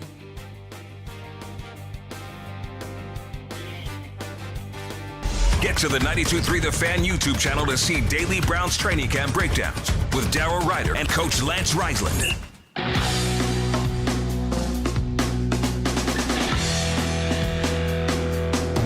Doubleheader coming up today. Guardians in Cincinnati against the Reds. Man, it was scary looking weather-wise there last night. They cut in. Game was supposed to be on ESPN. They cut in, showed a shot of it when it was still light outside here. It was dark in Cincy and storming like absolute crazy. So they're going to play 2 today. What are they going to do? Trade deadline coming up August 3rd. Is there help down below? Well, to find out, let's go to the Weishart Right. We make it right. Call Kyle Wright hotline. He's in his 18th season, I believe is correct, Ryan, of being the play-by-play voice of the Columbus Clippers, the Guardians AAA team. Great to have Ryan Mitchell back with us. Hi, Ryan. Hello, Ryan. Thanks very much. 17, I think, to be precise, but at this point, who's counting? Well, I tried and I missed. Well, math is hard. I was counting on my fingers, so I'm glad nobody really saw that. It's tough when you get over 10 with counting with your fingers, you know? Glad nobody really saw take that. Your shoes off, and then it gets ugly. Yeah, and you may not want to do that in a place with a shared workplace. Right. Sandals are a no-no. That's a valid point. Great to have you with us again, Ryan, and we always appreciate the insight you bring us on some of the guys who are in AAA and knocking on the door. Before we get into some of the other guys, I want to go back to 2 guys we've talked about extensively in the past. We saw Cooper Ingle here. Cooper, I thought, got a raw deal, and he was out in left field, and he didn't get a long look, and left field didn't go well at the major league level, which he's only played 14 games in left field, in Columbus, so how could it go well? How is he doing? How is Cody Huff doing? So for Cooper, he came back from the major leagues and had 3 hits in his first game. And so he seemed to be doing okay. A really interesting stat for Cooper, and I don't know if this means anything or what exactly it means, but our stats guy with the Clippers, Anthony Slaughter, does a great job of feeding me stuff that makes me look halfway smart on the air. And for Cooper Ingle, when he catches, when he's in the lineup as a catcher, he has an OPS of over 1,300. Oh. That's about half of his games with the Clippers this year. When he's the DH or he plays left field, his OPS is 613. Now, again, we've established that none of us are great at math here, but that's pretty striking. So I don't know why that is. I don't know if it's coincidence or what the situation. Sometimes when you're a catcher, you're just much more invested in the game. You're in there every single pitch, whether you're in the batter's box or you're behind the plate. When he's playing left field, obviously he's got a lot of thinking to do because it's a brand new position. It's 180 degrees different looking at the play as opposed to catching. Now, he played in the outfield in college. He's an athlete. He can do it. But to your point early on, it is really, really difficult to learn to play a new position at any level, and especially, at AAA and now in Major League ballparks, go ahead and play left field and try and hit Major League pitching, and let's just see how it goes. That's a really tough thing to do. So for Cooper, I think he can develop into a good left fielder. He's got a good arm, obviously. He tracks the ball well. He's making the plays. But learning on the job at that level is a really difficult ask. And, but the Guardians have a lot of faith in him. Otherwise, they wouldn't have asked him to do it. They value the bat so much that they figure, this is a way to get him in there, see how it goes. Obviously, the first trip in the major leagues did not go well, but when he got back to AAA, he got right back on the horse hitting. He had a 4-hit game the other day as a catcher, coincidence or not. But it's just one of those strange things that you don't know if there's any good explanation for. You just hope to see the good stuff on a day-to-day basis. Since he's been in AAA, Ryan, has he been playing more left field or more catcher? So to begin the season, he basically was rotating with David Huff at the catching position. On an almost every other day basis, Dom Nunez was with the team. He was maybe catching 1 day a week, playing some first base. Then when the Patrick Bailey trade happened and Bo Naylor at first went out to Arizona, joined the Clippers about a week later, that threw the rotation behind the plate into a lot of disarray. Bo Naylor has actually been probably doing what I would call most of the catching, and that coincided with basically Cooper getting more time in left field. And in terms of Cody Huff Huff, who had never played third base as a professional, started playing third base for the Clippers and playing some more first base as well. And so Cody's catching time has gone well down recently, and Cooper's catching time has gone well down recently because now you have three catchers, and Bo Naylor is still a guy the Guardians have a vested interest in, whether it's at the major league level in the future or if he is a piece to acquire some major league talent, because Bo can certainly absolutely catch, and he's hitting better with the Clippers than he has been at the major league level this year. He's making some adjustments and things of that nature that have given him some more pop at the plate, some more consistency, and he's drawing walks as well. So the on-base percentage for Bo has been pretty good, even with a batting average that doesn't necessarily jump off the page. Naylor has put together an OPS with the Clippers of 781. And for a guy that can handle the job defensively, and you know he can, that's a good number. So there's an awful lot going on with the catching position at the AAA level and at the major league level for the Guardians as well. Two defense first catchers who right now are both hitting too, so it's a weird thing. Do you think Engel can catch at a major league level? So that's one of the things. I think he can. He still needs work on it, though. That's coming into this season. The thought was, okay, the bat's pretty close to ready. He needs work defensively on receiving, on blocking and things of that nature. The catch and throw is pretty good for Cooper. He does a nice job on would-be base stealers and things of that nature. But now you're in this situation where, okay, go learn left. Well, that, to me, is going to make it tough for him to continue his defensive development as a catcher. They're putting a lot on his plate, and he hasn't really, at the AAA level, let it affect his offense very much, and that's been really impressive to me. He's a hard worker. He's going to go after it. But, again, it's an awful lot of plates to keep spinning. Ryan Mitchell joining us, play-by-play voice of the Columbus Clippers. Clippers in town this week as well. He's joining us on the Wise Heart Right We Make It Right Call Kyle Wright hotline down in Columbus. Go check them out there. So we had Keith Law on with us probably about 2 weeks ago, who does all sorts of good prospect stuff with The Athletic, and he brought up Angel Hanao, and he was so excited talking about how talented Angel Hanao is. You've watched a decent amount of him, Ryan. How talented is this guy, and is he another one that could be helping out the ball club by the end of the season? Angel's looked very good. He came up from AA to AAA as a 21-year-old. He has since turned 22. He's now played 65 games with us. And Angel's been impressive. It took him a while to get acclimated to the AAA level. He was walking a lot at AA. Actually, just had him on our pregame show the other day and asked him about the transition, because the walks were not happening for him at the AAA level for the first 3 weeks, maybe even month. And basically he said what we all know, that AAA pitching is much more adept than AA pitching at throwing all of their pitches for strikes at virtually any time the count. So it took him a while to get used to that, to understand, okay, I'm ahead here 2-0 or 3-1. That doesn't necessarily mean I'm going to get a fastball. So he's made that adjustment. Now he's walking at a rate that's very similar to what he was doing lower in the minor leagues. The strikeouts, he does a nice job keeping those pretty low. Right now he's got 33 walks against 40 strikeouts. So a pretty good ratio there. He's shown a little bit of power. When you look at his launch angle, it's actually pretty flat on average on the season. Doesn't elevate the ball a lot, but he does get home runs. He's slugging at .483. And one of the things that has really impressed me about Angel when he came up, he had played exclusively shortstop in the lower minors. He came up and he was playing mostly shortstop for us and was sprinkling in third base and second base. And for the first few go-rounds, it was not pretty, frankly. But after several weeks of getting opportunities at second and third base, he looks very much at home, especially at third base. Second base is a little bit lagging behind what I've seen at third base so far.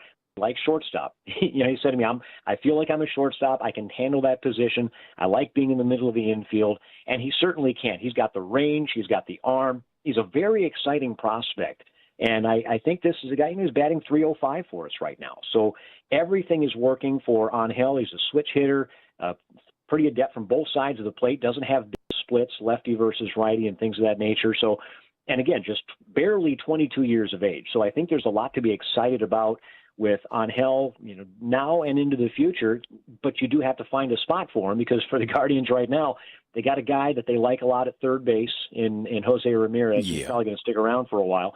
And Brian Rocchio is locked at shortstop. So, and is Travis Bazzana going anywhere at second base? I don't think that's the case. So now it's a matter of, I guess it's a luxury. You can let him marinate at the AAA level for a little bit and really, really develop. So when he gets to the majors, hopefully it's plug and play. But we'll just have to wait and see. You think he could play outfield, Ryan, or is he strictly an infielder? We've not seen him in the outfield at all. Okay. I don't know that there's been any talk about him getting onto the grass, and it's a valid question because with the Cleveland Guardians organization, defensive versatility is key. We saw that with Arias jumped into the outfield a few years ago. Kipnis went back to center field where he was in college for a little while. Anything to get a valuable bat into the lineup, but we've not seen that with Hanau at all. Where do things sit with Juan Brito? That was a name that a lot of people were interested in up here for a little bit until Bazzana ended up making the jump and started the season up here. It was a little hot and cold. Where does Juan Brito sit? It's been a tough year for Juan. He's starting to he's a switch hitter who wasn't hitting much left-handed to begin the year. He got off to a great start, which is why he got the call rather than Bazzana when there was an opening at second base early in the season. But, he went up there. He had some trouble defensively. He didn't hit. He came back to Columbus, and he hasn't really had a hot stretch yet. Juan is is really talented ball player.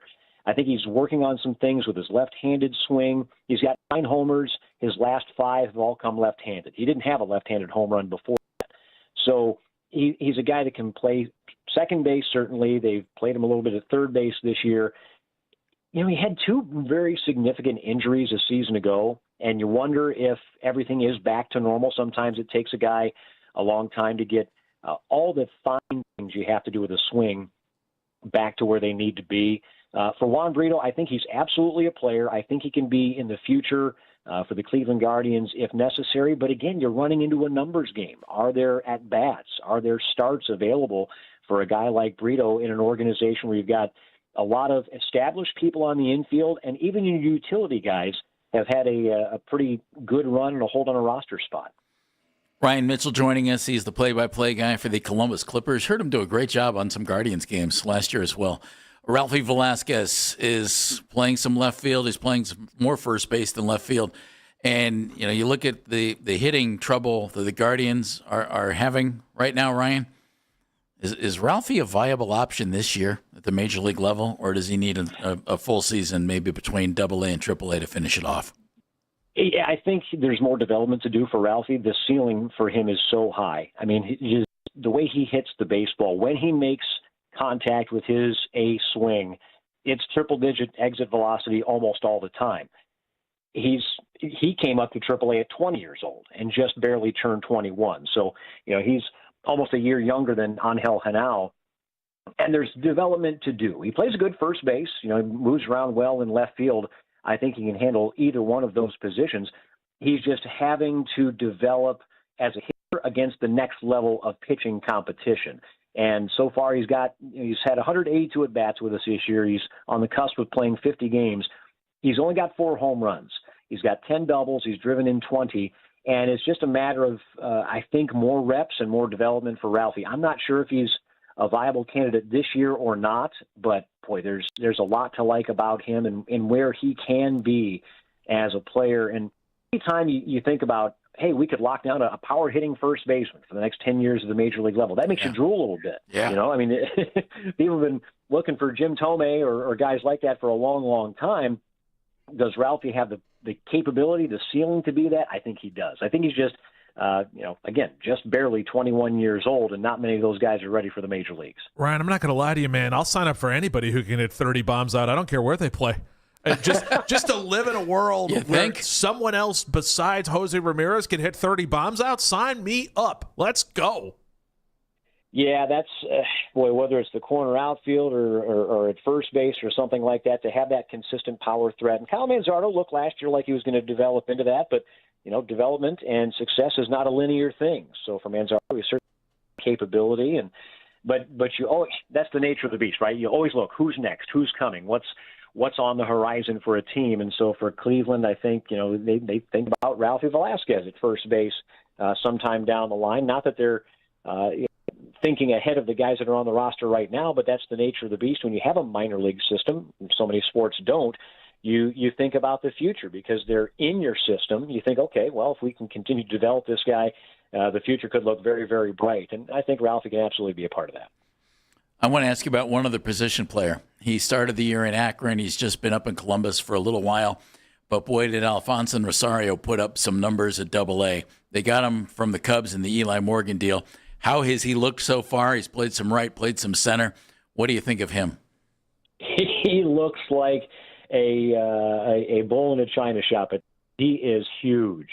I don't know if you've gotten to see him in person, but he is a put-together young man. He looks like a fullback or a strong safety.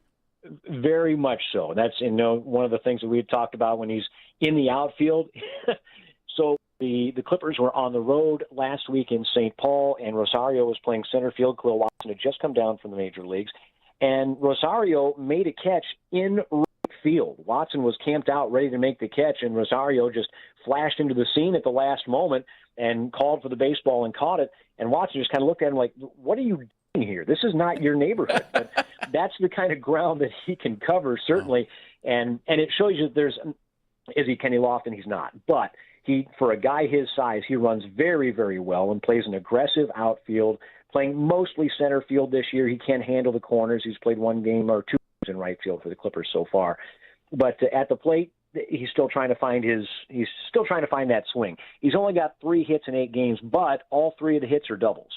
And coincidence, all 3 times he's doubled, he's come around to score. So the scoring percentage is very high, but the batting average is not. But that's going to come. Again, you're just seeing AAA pitching for the first time, and he's a talent. And, boy, a month and a half in Akron as he finished up his Double-A career was kind of otherworldly results. So there's a lot to be excited about with Rosario. Just haven't seen enough really to form a full opinion on him yet, other than I would not stand in front of him if he's running. He's put together. That's for sure. One of the best stories probably this entire year, and Ryan Mitchell joining us on the hotline, Columbus Clippers play-by-play guy. Ryan, Daniel Espino has always been the guy that I was like, until he is standing on the corner of Carnegie and Ontario, he does not exist in my mind, because it was just every time it seemed like it was going right, it wouldn't. He's finally put it together. How has he looked since coming back to Columbus, and is a trip back to the majors in his near future? I mean, I have no idea if it's in his near future or not, but he certainly has done nothing to dissuade the Cleveland Guardians that he can be a part of a very good bullpen. The triple-digit fastball sits generally 97, 98, but he can touch 100.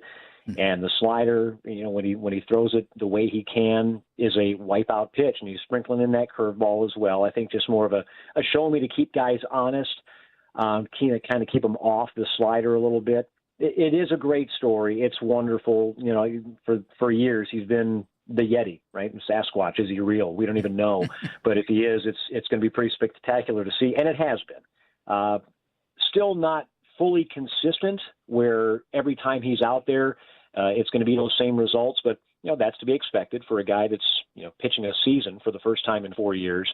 But I think I don't even know if relief is going to.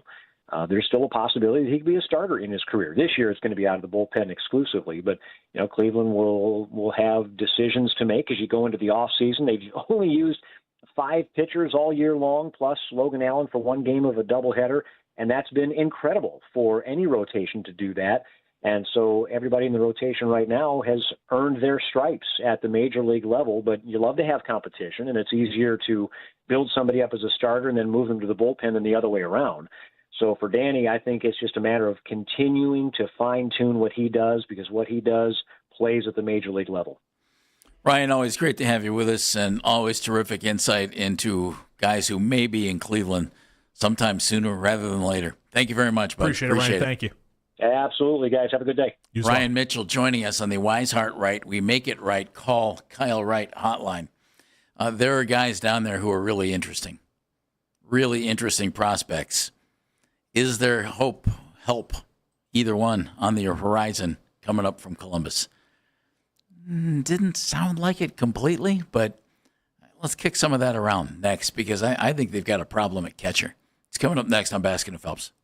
92.3 The Fan, 2020 Sports. Guardians and Reds are facing off in a day-night doubleheader today after yesterday's contest was postponed due to weather. Guards and Reds are rolling out the same pitching matchup for the first game. Slade Ciccone for Cleveland and Chase Burns for Cincinnati. First pitch for Game 1 will be at 1:40. Gavin Williams will take the mound for Game 2. The Reds haven't announced who'll be starting for Game 2 yet. First pitch for the late game is at 7:10. And the Guardians entering today's doubleheader on a season-high 5-game skid, and they're trailing the White Sox by 2 games in the AL Central. Cavaliers still have some moves to make this offseason after LeBron James chose to sign with the Sixers. The team has yet to re-sign James Harden. ESPN reporting the Beard is expected to return to Cleveland. Harden declined his $42.3 million player option last month with the understanding that he and the Cavaliers would agree on a new multi-year contract. ESPN also reporting the Cavs are showing interest in DeMar DeRozan, who was waived by Sacramento earlier this month. Browns veterans are reporting to Berea today as the team gets ready for training camp. The first full squad practice will be tomorrow, and the first practice open to the public is on Friday. You can now find 92.3 The Fan on YouTube. Subscribe to our YouTube channel and get the best content from our shows each and every weekday. That's 92.3 The Fan on YouTube. Headline sports news every 20 minutes on 92.3 The Fan. From the University Hospital Sports Desk, I'm Meredith Kane. Every day, thousands trust the Greater Cleveland Regional Transit Authority to connect them to the moments that move this city. Because transit doesn't just move people, it moves Greater Cleveland forward. See how at riderta.com. Here we go, Brownies! Here we go! Be a part of the most passionate fan base in all the NFL. Backpedaling, going deep. Denzel Ward picked it off. Denzel's got it at the Browns 28. Become a season ticket member today and join us at Huntington Bank Field for all home games this year. Lofting into the end zone, touchdown! And the Browns take the lead. Visit Browns.com/tickets now. At Odyssey, we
First thing I asked him was about the catching situation, because this team has too many catchers. They have too many catchers who, Dan, appear to be major league ready. Cooper Ingle is hitting, and he's hitting well in AAA. And he did, and they brought him up, and it didn't go well because they put him in left field, and he didn't play well there, and he didn't hit well here. But he's hitting .305 in AAA, and he's a catcher, and as Ryan said, he's working on his defense. That's good. They have Cody Huff in AAA. Cody is primarily a catcher. He's hitting .275, and he is tied for the team lead with 14 home runs. And he also is leading the team with 57 runs batted in. So they have two catchers in Columbus who can hit. And they've been playing Cody Huff a little bit at first base. He's 5'9". You don't want to play a 5'9" guy at first base in the major leagues. No, you would really prefer not to do such things. So he's a catcher moving forward. And as Ryan said, he's played a little third base, which he had never played before. Why? Because they're looking for places to get a bat into the lineup, and they have catchers who can hit. And then Bo Naylor is there. And Bo, though he's not hitting any great shakes, does have 6 home runs and 21 runs batted in Columbus, and he's hitting .228. 781 OPS. He's walking, too. I mentioned that for this reason. You got Patrick Bailey here, who you traded for. And Patrick is hitting significantly better with the Guardians than he did with the Giants. And you have Austin Hedges here, who for some reason is hitting significantly better this year than he's hit since his rookie year. He's doing a nice job offensively as well. You have two catchers here. Somebody's got to get traded. Yep. It's not going to be Patrick Bailey. It's not going to be Austin Hedges. So which one of these guys in the minors are you going to move? You have a serious logjam going at catcher. And I feel like between catcher and once again, we're in this position with the middle infield where you've got too many guys for too few positions, and you've got yourself in another logjam. And this is going to come off harsh. I don't have a better way to put it, but it's how I truly feel. You bungled the last logjam you had in the middle infield. When you had the Schneemann, Freeman, Jimenez, Rosario, Brian Rocchio, you had all of those guys there. You could throw Juan Brito in there too, who's still here, if you would like. Where you had those guys and you were trying to go through, and instead of packaging a group of them together and getting a proven major league bat with control, you instead decided to go through all these guys, give them their 150 at-bats, and figure out who could sink and swim instead of just getting rid of them before you got them on the lot. You have yourself in this position again. This time with catcher, which, by the way, right now in Major League Baseball, there's probably about 16 catchers who are hitting above league average right now. So clearly, if you have a catcher who can hit, the Guardians have two of them. Yeah, right now. You have a catcher who can hit, get them out. This is where you need to be. That is going to be a group and a trade asset that a lot of teams are going to be asking for, and you're in a position you can make that move. So do it. For the love of Pete, do it. You gonna move Ingle? I would. I would think you do. I would. You're locked into Patrick Bailey. Let me see what he has for options and years left. I don't have that in front of me right now. But you're going to have Patrick Bailey here for a period of time. You've got Austin Hedges. You've even got Bo Naylor down there. I don't know what trade value Bo Naylor has, but if he's hitting well enough in AAA, maybe he's found something. And he might have more trade value right now than Cooper Ingle if a team thinks they need a catcher for a playoff push because he's been in the major leagues. Even though he didn't hit beautifully here, even though he didn't catch beautifully here, a team might think, let's go get a guy who's played in the majors rather than take a chance on a guy who's unproven at the major league level to come in and handle our pitching staff. 3 years of club control for Patrick Bailey. So he's not going anywhere. He's not going anywhere. And, he's great behind the plate. And Austin Hedges turns 34 in August. He's having his best year maybe ever. Mm-hmm. And early on in his career, when he was with the Padres, he actually hit some home runs, and then the offense completely went away. There's no reason not to bring Austin Hedges back again next year. There really isn't. mean, he's great defensively. They love him in the clubhouse, and he's actually hitting this year. Absolutely. So you have 2 catchers here. At the very least, you'll have one guy left in AAA to be a backup if you need somebody. If somebody gets hurt. Exactly. You still have Dom Nunez, I believe, down there too. And you got David Fry, who in a pinch can catch. True. And while maybe it's not ideal, in a pinch, you could use him as a catcher. So this is the problem this team sits in, is we are now once again in the log jams. And so you've got 2 options. You can either A, go through every single one of them and figure out who can sink and swim and go from there and let their values dip or rise depending on what you see, or you let the unknown be your best asset and turn around and trade for some of these guys. If a team needs a catcher and somebody calls for Bo Naylor, you gotta figure something out. If a team needs a catcher and they call for Cooper Ingle, even though you like him and you've developed him, you got to trade him. And certainly the same thing with Cody Huff. Patrick Bailey, when the Guardians got him, was hitting 146 with the Giants. I mean, it's hard to hit 146. Mm-hmm. That's unbelievable. As a Guardian, he's hitting 237.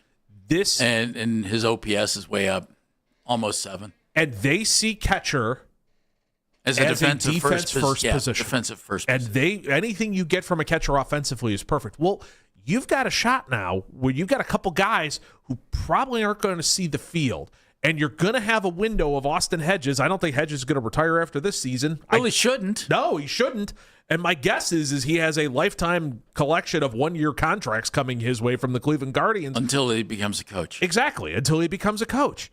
So this is why I am going to be screaming for them to go big game hunting at the trade deadline, because they've got the assets to do it. And if they don't, you're going to once again waste some of the opportunities you have, because you've become so good at developing a chunk of these guys that at least, again, the unknown and the value is there. Now, if they find their way to the majors and they start going through them and you run into this situation again of, Tyler Freeman isn't as good as we thought he was in AAA. Well, we could trade him for a diminished Nolan Jones. I guess Andres Jimenez can't really hit the way that we thought when we handed him his deal. Let's just trade him for diminished assets. Yeah, there's a difference between getting ripe on the vine and getting rotten on the vine. Exactly. And that seemed to have happened more than a few times. It's why I'm calling for C.J. Abrams. It's why I'm calling for Mason Miller. It's why I'm calling for them to do this, because they have the assets to make this move. Do you think the big league team, and I think the answer is yes, is sold on Rocchio that, okay, Brian's going to be a starting middle infielder for us for years to come, and sold on Bazana? And I think the answer there is yes, but I still think there could be an outfield spot in his future. The glove screams yes for Rocchio. The bat is doing enough to make the answer for sure yes. But and the glove Bazana? Screams yes. And this is going to lead to Hanau. The bat screams yes for Bazana. The glove screams, I don't know, there might be a better home for you. I just don't know what that home is. Because do you want a weak arm center fielder?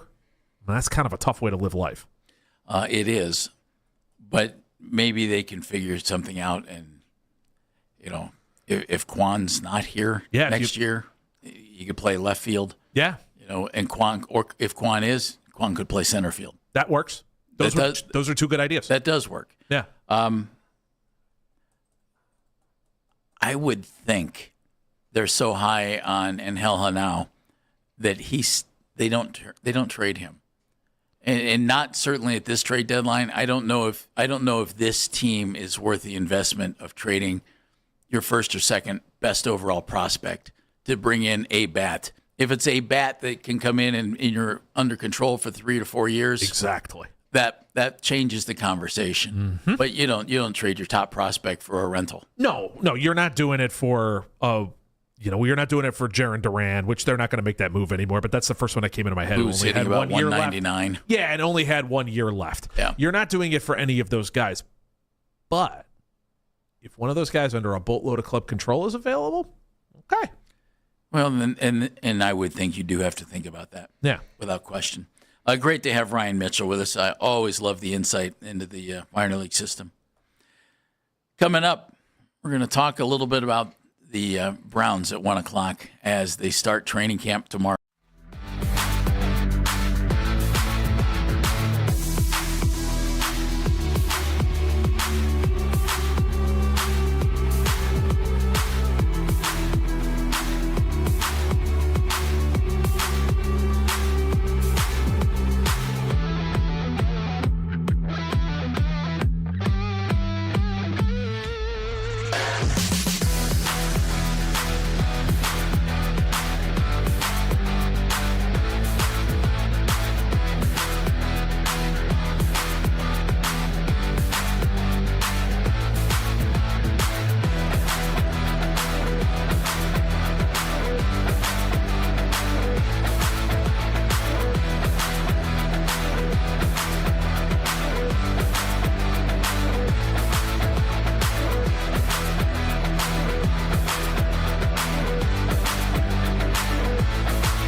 Millwall.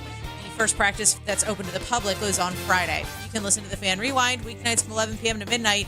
All the best segments from all our shows, and you can always listen on the Odyssey app. Headline sports news every 20 minutes on 92.3 The Fan. From the University Hospital Sports Desk, I'm Meredith Kane.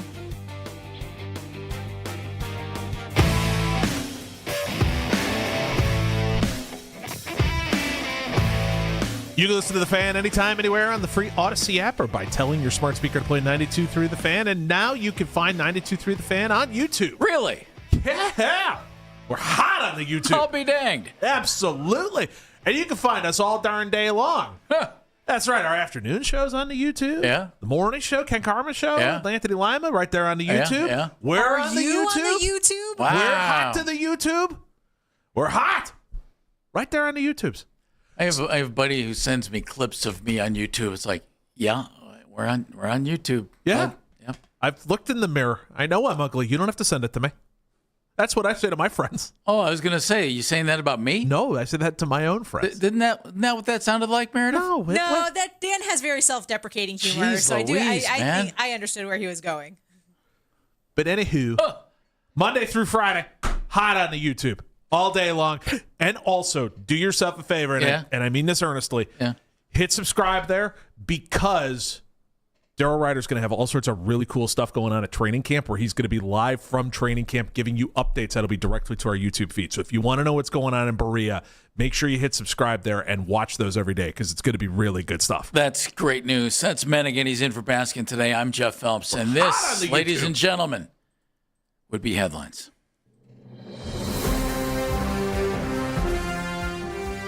Go ahead. Here we go. Live from the panic room, she looked at all the things going on across the world and boiled them down to this. She's the great Miss Meredith Kane. I like that intro. Thank you.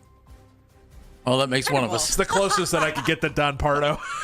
That was not a bad Don Pardo, Thank actually. you. Yeah. Thank you. It was like a crummy impersonation of Daryl Hannah doing Don Pardo. All right, so we've got Or Hammond, I should say. Daryl Hannah? Daryl Hannah's a different problem. Daryl Hammond is what I was going with. Would have been a different kind of sounding Don Pardo.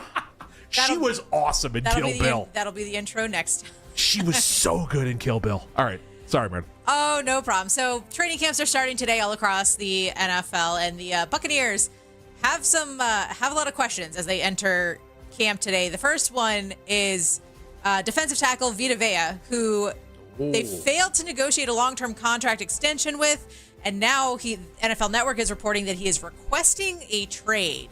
Now, I think that this could be one of two things. It could either be a genuine, you know what, you're not going to pay me what I want to go elsewhere, or he says, you're not paying me what I want, so I'm going to pretend I want to go elsewhere to encourage you to give me what I want. So do we think that his trade request is genuine, or is it a negotiating tactic? Some rumbling he wants to go play out west. I bet it's legit. You know, combine, I'm a veteran. I've been really good. I think I'm underpaid, and I'd like to play out west. I could see that happening. So some of it too is the fact that the Bucs are at a weird crossroads. Like they've got a chunk of that roster who is young and up and coming, and then you've seen that group that was there in 2020, 2021 with Tom Brady start to age out and retire out, and they're kind of like trying to thread this needle in between with Baker and everything else. And no that Mike- contract and no extension. Mike Evans. No Mike Evans. He took off. They've turned it over to Emeka Egbuka on the receiver side of things. It seems like he's going to be a real focal point to go with Chris Godwin. Yeah. And so McMillan. On top of the fact that it's Winfield now who's basically running that side of the defense, and Vita Vea is like the last guy still standing from those Buccaneer teams that made that Super Bowl run. So I don't know if he's saying this of like, I either want to be paid and made sure one last time I'm covered for my entire career here, or maybe it'd be a lot of fun to play next to Myles Garrett and possibly Aaron Donald. He's from California. Yeah, for a Rams team that could be a lot of fun, or maybe a Chargers team whose defensive front's going to be pretty darn good too. Does he have a no trade clause in his contract? Does he get to have say in where he goes? Because when we're looking at this, and I know that the Browns got Jared Verse in exchange for Myles Garrett, but I do think that we're looking at the Browns defense saying maybe just one more guy to make up for the loss of Myles Garrett. I mean, Vita Vea might be that guy. I mean, if we're playing do we want him, the answer would be yes. I mean, he makes you better. Yeah, he would Vita fit Vea here. makes you better. He would fit here, but I don't think he's coming here. I don't either. He is a little on the older side. He's 31. He wouldn't exactly fit the timeline that this defense is on, but he's a great veteran presence.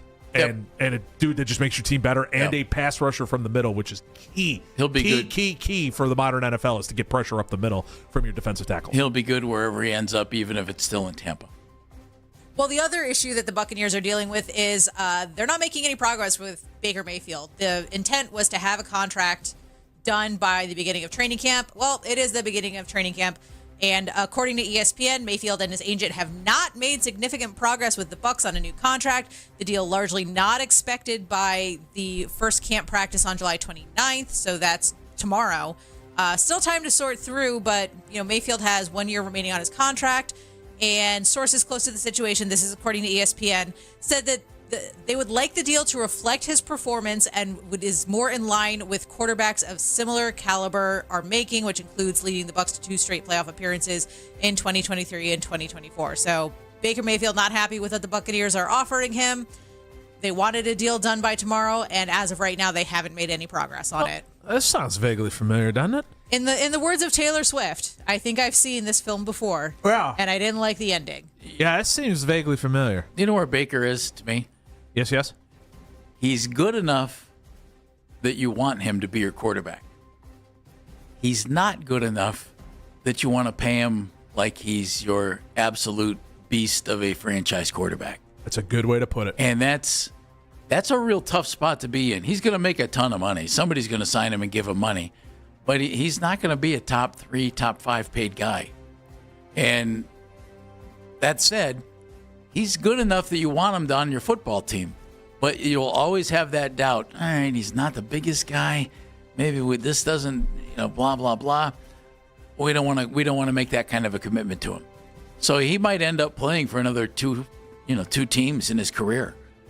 But he can certainly play at a decent level. There's no question about that. Wish he was still here, but that didn't work out at the time. I understand why they wanted an upgrade, but they didn't get it. It's the great question that I will always have with Bake. Bake, you guys are tight, huh? Uh-huh. Oh, yeah, absolutely. They're BFFs. Absolutely. I know his name, and he has no idea who I am. It's the best relationship I can ask for. Sure. You'll never argue. Sure. So it seems like he wants $50 million a year, and it seems like the Buccaneers are like, how about 25? What's 34 sound like? Yeah, how about 25 to 30? And so this will be one of those seasons. Baker Mayfield's going to go out and he's going to play on a 1-year deal with a giant, gargantuan chip on his shoulder. Without Mike Evans. Without Mike Evans in this offense. And we'll see what happens. If Baker tries to do what he did last year where he plays through a boatload of injuries and looks just okay, well, then you're going to find yourself on a boatload of 1-year deals being bridge quarterbacks for the rest of your career. If he goes Which you can make a lot of money doing that, but darn right. It's not what any quarterback wants. It's not what you don't want to be the life of a nomad. No. So if he shows up, stays healthy, and plays well, then all of a sudden you got an argument on your hands. Because he's one of those guys that, you're right, I wouldn't call him a full-blown franchise quarterback, lock it in, let's go. But I can win a Super Bowl with Baker Mayfield as my quarterback. Now, my defense needs to be pretty darn good. Could you? But I can win a Super Bowl with Baker. Oh, yeah, you can win a Super Bowl with Baker Mayfield as your quarterback. I mean, if defense is the question, it's not going to be great if Vita Vea winds up going somewhere else. No, that's true. Maybe we'll do that one day. We'll do a list of quarterbacks that can win a Super Bowl. And you and I will yell at each other. Oh, good. Oh, I look forward to that day. So in some college sports news, Ohio State has entered a new corporate partnership with JP Morgan Chase. It includes jersey patches for all 36 of the Buckeyes teams, and it will yield nearly $17 million per year for the athletic program. And it's believed to be the biggest non-apparel corporate deal in college sports. So Ohio State said, hey, JP Morgan Chase, you can advertise on our jerseys, give us $17 million for it. That's a boatload of money. I hope it gets spread fairly evenly among the athletic programs, because it would be kind of brutal for the football team, which I understand why they would get a big chunk of that money. But Ohio State has good Olympic sports too. And they deserve some of that. They deserve a slice of that $17 million pie. Isn't it amazing a company would give a university $17 million to advertise on their sports uniforms? to be a part of their program. It amazes me. It's a and it heck also of a world, my includes friend. NIL opportunities for some of the athletes. Yeah, it just amazes me. Here's the thing: if I was an Ohio State alumni at that point, if the boosters started calling me to donate, I'd be like, I don't need to. Yeah. you got your money from JP Morgan Chase. Yeah, call the guys who probably are making this tax deductible. Call them and see if they can up that to 20, and we'll call it even. It's amazing. It's amazing. I'm Yeah. with you. I hope we see a chunk of it find its way into all the different sports, and this doesn't just turn into a giant donation to the football and basketball team. I hope it does find its way all over the place and help out a bunch of them. Their new softball stadium down there is really cool. Can I quote my friend Dan Menigan? Oh, that's adorable. It's a good point. That's adorable. We know Here, how. let's give some to the rowing team. You can buy 2 new oars. Football team, here's your 10th alternative jersey. Let's go. I don't know. Maybe And I just here, have a little. another punter. We'll pay him $1 million NIL. Yeah, I see it. Yeah, like I said, it does make sense if a bunch of that money does go to the football and basketball teams, because those are the big money makers for the university. But as someone with a bias towards college softball and college baseball, I'm really, really hoping that they get a piece of that pie as well. Let me quote my friend Dan Menigan. That's adorable, Thank Meredith. you. Here's one new pole vault. Hey, can we get a new floor in the Schottenstein Center? All right, we're good. We'd like to redo our locker rooms. They're out of date after we redid them 3 years ago. Not enough hot tubs. Yeah, we need another hot tub to go with our NIL. Beach volleyball. Here's one fine new net for you. We would really appreciate it. And that small forward commit, give him the rest. All right, I think we're going to have to speed run this last story because we got to squeeze it in. There was chaos at Comerica Park last night because a squirrel got onto the field and he would not leave. So we had to, we've got some great sound courtesy of Tigers TV. Well, squirrel. Squirrel, look out, actually. Squirrel's just hopping around Taylor Ward. And down the stretch he comes, the squirrel getting to the finish line, but he doesn't know where it is. He'll stop, he'll look, he'll glance, he'll glare. The squirrel is on the move. The door is open. I'm not coming out. No, take everyone's life advice. When a door opens, run through it. The standoff is on. I'm not leaving. I'm staying for the stunning conclusion of this game. The squirrel is fleeing the exits. Again, courtesy Detroit Tiger Sports Network. Also, if you watch the video, there was also a mourning dove on the field that was just chilling. Like the squirrel's running around like a maniac, and the dove is just sitting there being like, yo, I just want to enjoy some baseball. Can you calm down? It was awesome. Benetti absolutely kills it, as he does in all of those situations. You can find video of it. Go watch it. You'll laugh your rear end off as he's making fun of the grounds crew trying to throw towels on top of it, of the poor squirrel who's just scared, senseless.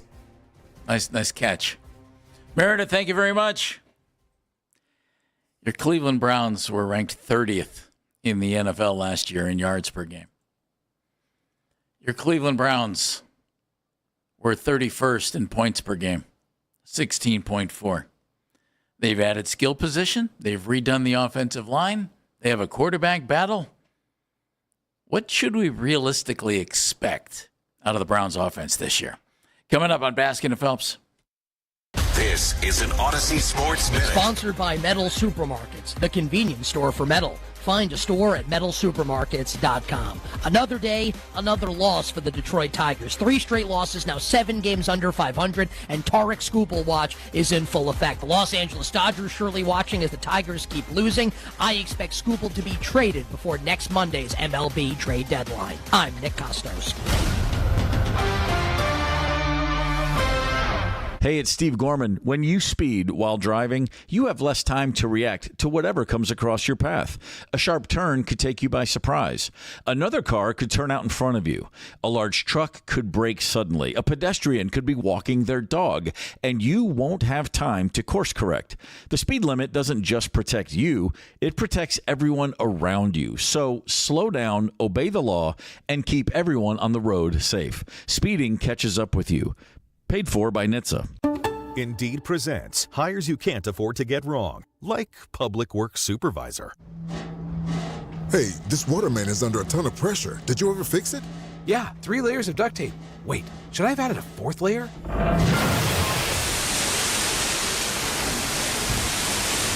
This is a job for sponsored jobs. This is what happens when you don't sponsor your job on Indeed. Next time, get matched with quality candidates with Indeed sponsored jobs.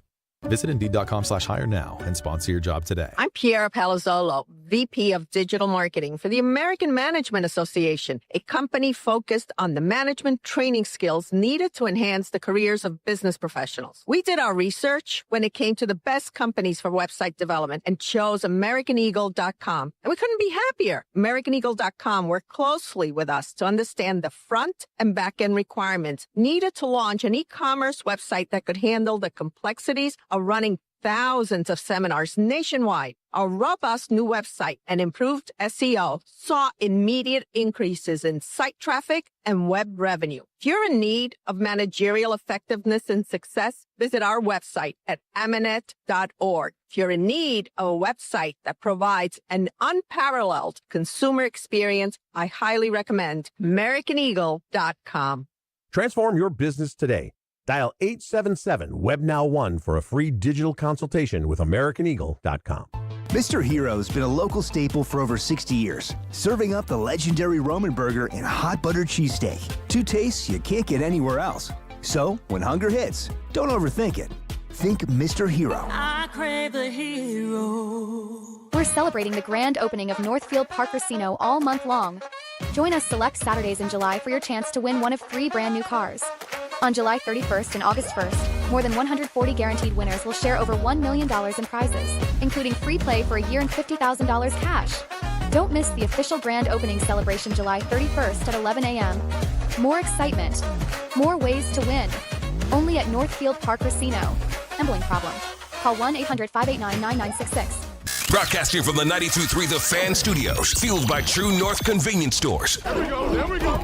Training camp is underway, and you can hear it all right here. Again! WKRK-FM and HD1 Cleveland Heights. We are Sports Radio 92.3 The Fan. An Odyssey Sports Station. 92.3 The Fan, 2020 Sports. This 2020 is brought to you by Window Nation. For replacement windows and doors, choose Window Nation. Right now, you can get 50% off all window styles, plus no payments for 2 years. Visit windownation.com today. Window Nation, they're the real deal. Guardians and Reds facing off in a day-night doubleheader today after yesterday's contest was postponed due to weather. Guards and Reds will be rolling out the same pitching matchup for the early game. Slade Ciccone for Cleveland and Chase Burns for Cincinnati. First pitch for Game 1 will be at 1:40. Gavin Williams taking the mound for Game 2. Reds haven't announced who'll be starting for their late game yet. That one is set to start at 7:10. Cavaliers have some moves to make this offseason after they failed to land LeBron James during his free agency period. The team has yet to re-sign James Harden, but ESPN is reporting the Beard is expected to return to Cleveland. Harden declined his $42.3 million player option last month with the understanding that he and the Cavaliers would agree to a new multi-year contract. ESPN also reporting the Cavs are showing interest in DeMar DeRozan, who was waived by Sacramento earlier this month. Browns veterans reporting to Berea today as the team gets ready for training camp. The first full squad practice will be tomorrow, and the first practice that's open to the public is on Friday. You can now find 92.3 The Fan on YouTube. Subscribe to our YouTube channel and get the best content from our shows each and every weekday. That's 92.3 The Fan on YouTube. Headline sports news every 20 minutes on 92.3 The Fan. From the University Hospital Sports Desk, I'm Meredith Kane. July could make or break the Guardians season. Talk about the Guardians anytime you want. We are Sports Radio 92.3 The Fan.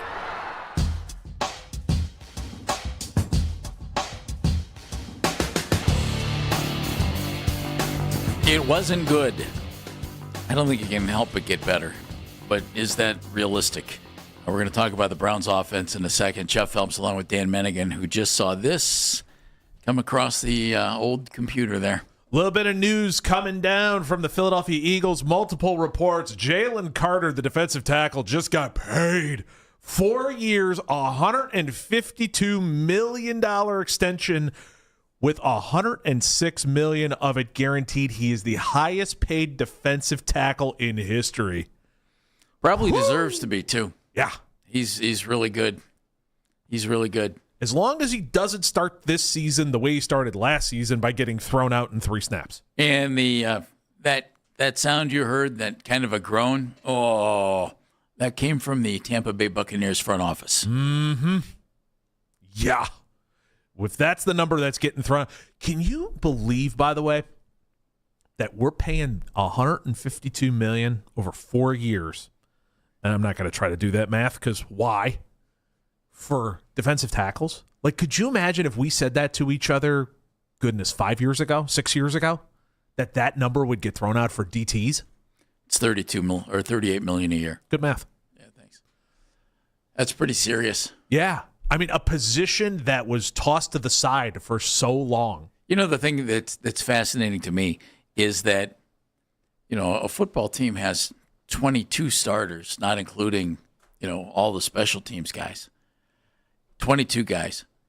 And then so many bench guys. And you can afford to pay one guy 4 years, $152 million. That just shows the way they're printing money in that league. No kidding. A guy who's not a quarterback. Well, did you see the number? The number came out yesterday because the Green Bay Packers, all their files are public, so we find out how much money each team makes every single year. It's like I know it's over $450 million. I don't have it in front of me that every team made from the TV deals and the revenue sharing and all that stuff. I mean, we're talking over $400 million just going because we're putting these on TV. It's pretty amazing. It is absolutely amazing. Congratulations to Jalen Carter. But you know what? It makes sense, though. And this is the direction everything is going because the league is so copycat. It's one of my favorite stats that came out from last year. The top 4 teams in pressure rate from defensive tackles were the final 4 teams. It was the Broncos. It was the Patriots. It was the Eagles. Or no, it wasn't the Eagles. I'm sorry. It was the Seahawks and the Rams. Those were the 4 pressure teams. And 5th on that list, your Cleveland Browns. Saying that now everybody is focusing so much on going after the guards and going after the centers and not just getting the rather husky fellow to take up some space. The rather husky fellow. That's funny. Well, I mean, are you going to look at Ted Washington and call him something else besides a rather husky fellow? Yes. Are you going to get on the phone with Gilbert Brown and say anything differently to him? Those are mountains. I'm going to call them sir. That's a good move. Thank you very much. If not, you will be bashed into the ground like Bugs Bunny. Thank you very much. Last year, of the 32 teams in the NFL, the Browns' offense was 30th in yards per game at 262. Of the 32 NFL teams, the Browns were 31st, second to last, 16.4 points per game. And yet, as training camp starts tomorrow on the field, today with veterans reporting, there's a feeling of optimism. Why? Because it's the start of something new. Absolutely. It's not a reason for optimism based on looking at what's here and thinking it's going to be a whole heck of a lot better. It could be. It really could be.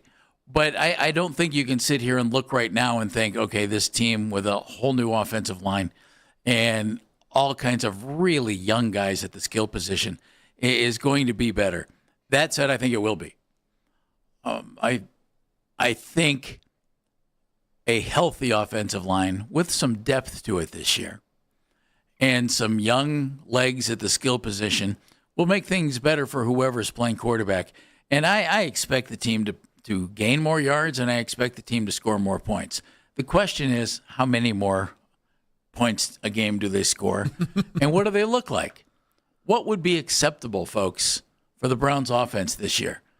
I'd love to hear your thoughts. We'll give you ours in a second. 216-474-0092, the number to join us. Honestly, Dan, I don't think they'll average 16.4 points a game. I just think there's enough talent on this offense, and this would be acceptable to me, to be middle of the pack. If you're somewhere around 16, let's say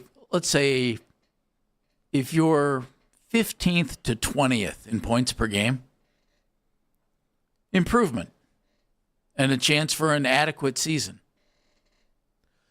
If you're in the top 20, I'll take it. Like, that's my bar. Just get into the top 20. This is such a low bar, but my word, we have all watched this football team long enough. Last year, that offense was unwatchable. I mean, it was just unwatchable. There were no aspects of it that gave you any sort of excitement.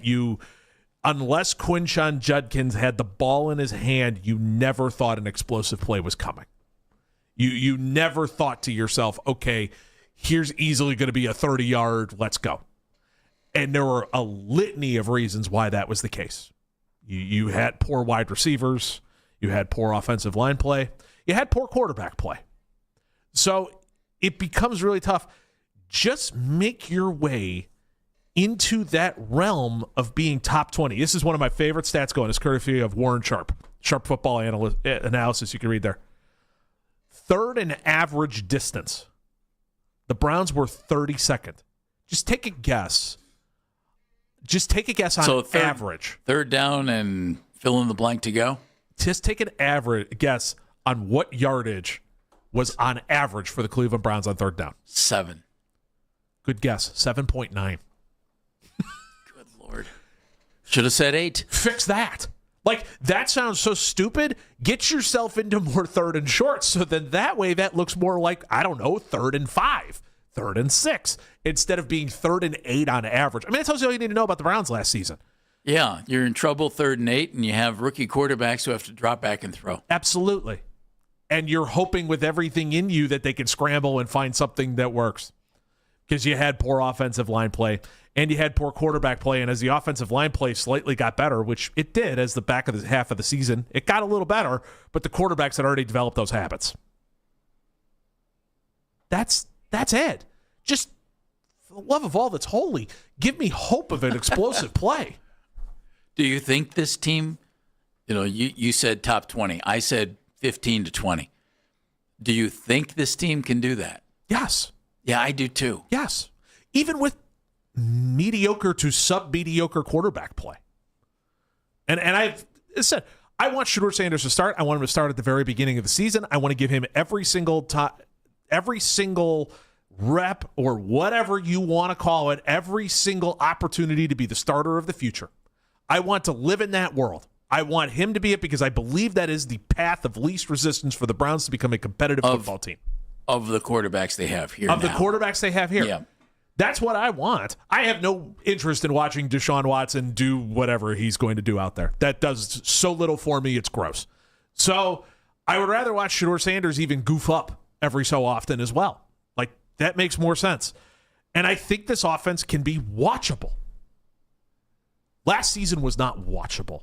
The season before that was not watchable. Well, here's the thing. If the offensive line can do its job, and offensive lines will tell you all the time, you'll hear the linemen say, oh, we love to run block. Love to run block. All right, well, you have Quinshon Judkins, who appears to be healthy and good to go. You have Dylan Sampson, who I think was maybe a little underutilized last year. We'll see what he's capable of. I hope they have a great 1-2 punch. If you have an offensive line that can run block a little bit, I'd love to see this become a run-dominated team. I think that'd be great. Run like crazy. Don't make your quarterback throw. Don't make your quarterback have to win games for you. Yeah. And put up 21 points a game and go. Beautiful. That sounds excellent. Here's another one that'll make you want to get a waste paper basket. You ready? The Browns last season were 24th in offensive snaps with a lead. In other words, they had no lead. They never had the lead. Yep. Yeah. You want to help your young quarterback? You want to help your veteran quarterback? Score some points so you have the lead. Don't rely on your defense to be the ones who are trying to get the turnovers and get pick sixes. What was it, that game last year where Denzel Ward had the pick six and it was like the explosive offense that everybody was looking for was the defense to score touchdowns. Well, it's just pathetic. I know our buddy Tyvis Powell, who works with us on the Browns radio network, and Tyvis was adamant about this. He said, if you're on defense and you have an offense like the Browns have had, take it into your own hands. Go score points. And I said, okay, defense scoring points. And he goes, no, just go do it. Yeah. He said, you have to develop that mentality. If we don't get the help from the offense, we've got to do it ourselves. And he was serious. Let's score points. If your defense can put some points on the board, it certainly helps. But you can't rely on that. If you're a player on the field, I can understand Tyvus' thinking completely. But if you're an organization, you can't think, well, we're going to be okay because our defense is going to score once a game. You can't think that. No. So you have no margin for error. Right. Your offense has to come through and be able to do the job. I think with a healthy and deeper offensive line, and again, I didn't use the word better, did I? You did not. I don't think this line will be better than the guys who were on this line were a couple of years ago when they were healthy. But they'll be better than they were last year when they weren't. Yeah. And some of that is going to also come back to quarterbacks playing on time. Because offensive linemen will tell you as well, and quarterbacks will tell you as well, that some of this, when your quarterback is not playing on time, that's where they could get themselves into trouble, where the line's actually blocking for as long as they need to. Your quarterback is just not playing on time. Right. And that was one of the problems Shedeur Sanders had last year. 3 steps out, 5 steps out, 7 steps out. It's got to work that way. You can't hang on to the football forever. Absolutely. Expect it to work. We're not the defensive linemen are not sitting back there going 1 gator, 2 gator, 3 gator, 4 gator. Like, it doesn't work that way. You actually have to, they're coming faster than that. You need to play on time as well. It was Mississippi. We always played gator. I don't know why we went from gator to Gator or alligator? Gator. We shortened it. Oh, so in other words, less time for your offense to think. Yeah, you want the ball out, That's how we got to work. We did Mississippi's. That makes sense. But yeah, it needs to be on time as well. That's what I want to watch. I want to watch this. This is going to sound dumb. I watch NFL primetime, or not NFL primetime. I watch the NFL matchup show every week. 1 week, I'd like the Browns offense to be on the NFL matchup show. Like 1 week, I want Greg Cosell and I want Darius Butler to be breaking down something good the Browns offense is doing. Just once. I don't even remember the last time the Browns offense was on that show. I want them on there once. Going, check out what Todd Monken is doing here and how great this looks. Check out how Shedeur Sanders is able to go through the offense and be able to find the open guy against this coverage and have the all-22 and have them all getting excited one time. With that thought in mind, who's the pressure on to make that happen? Is it the quarterback, whoever that's going to be? Shedeur, Deshaun? Is it Todd Monken? Is it Andrew Berry? We'll discuss that next on Baskin and Phelps.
mess.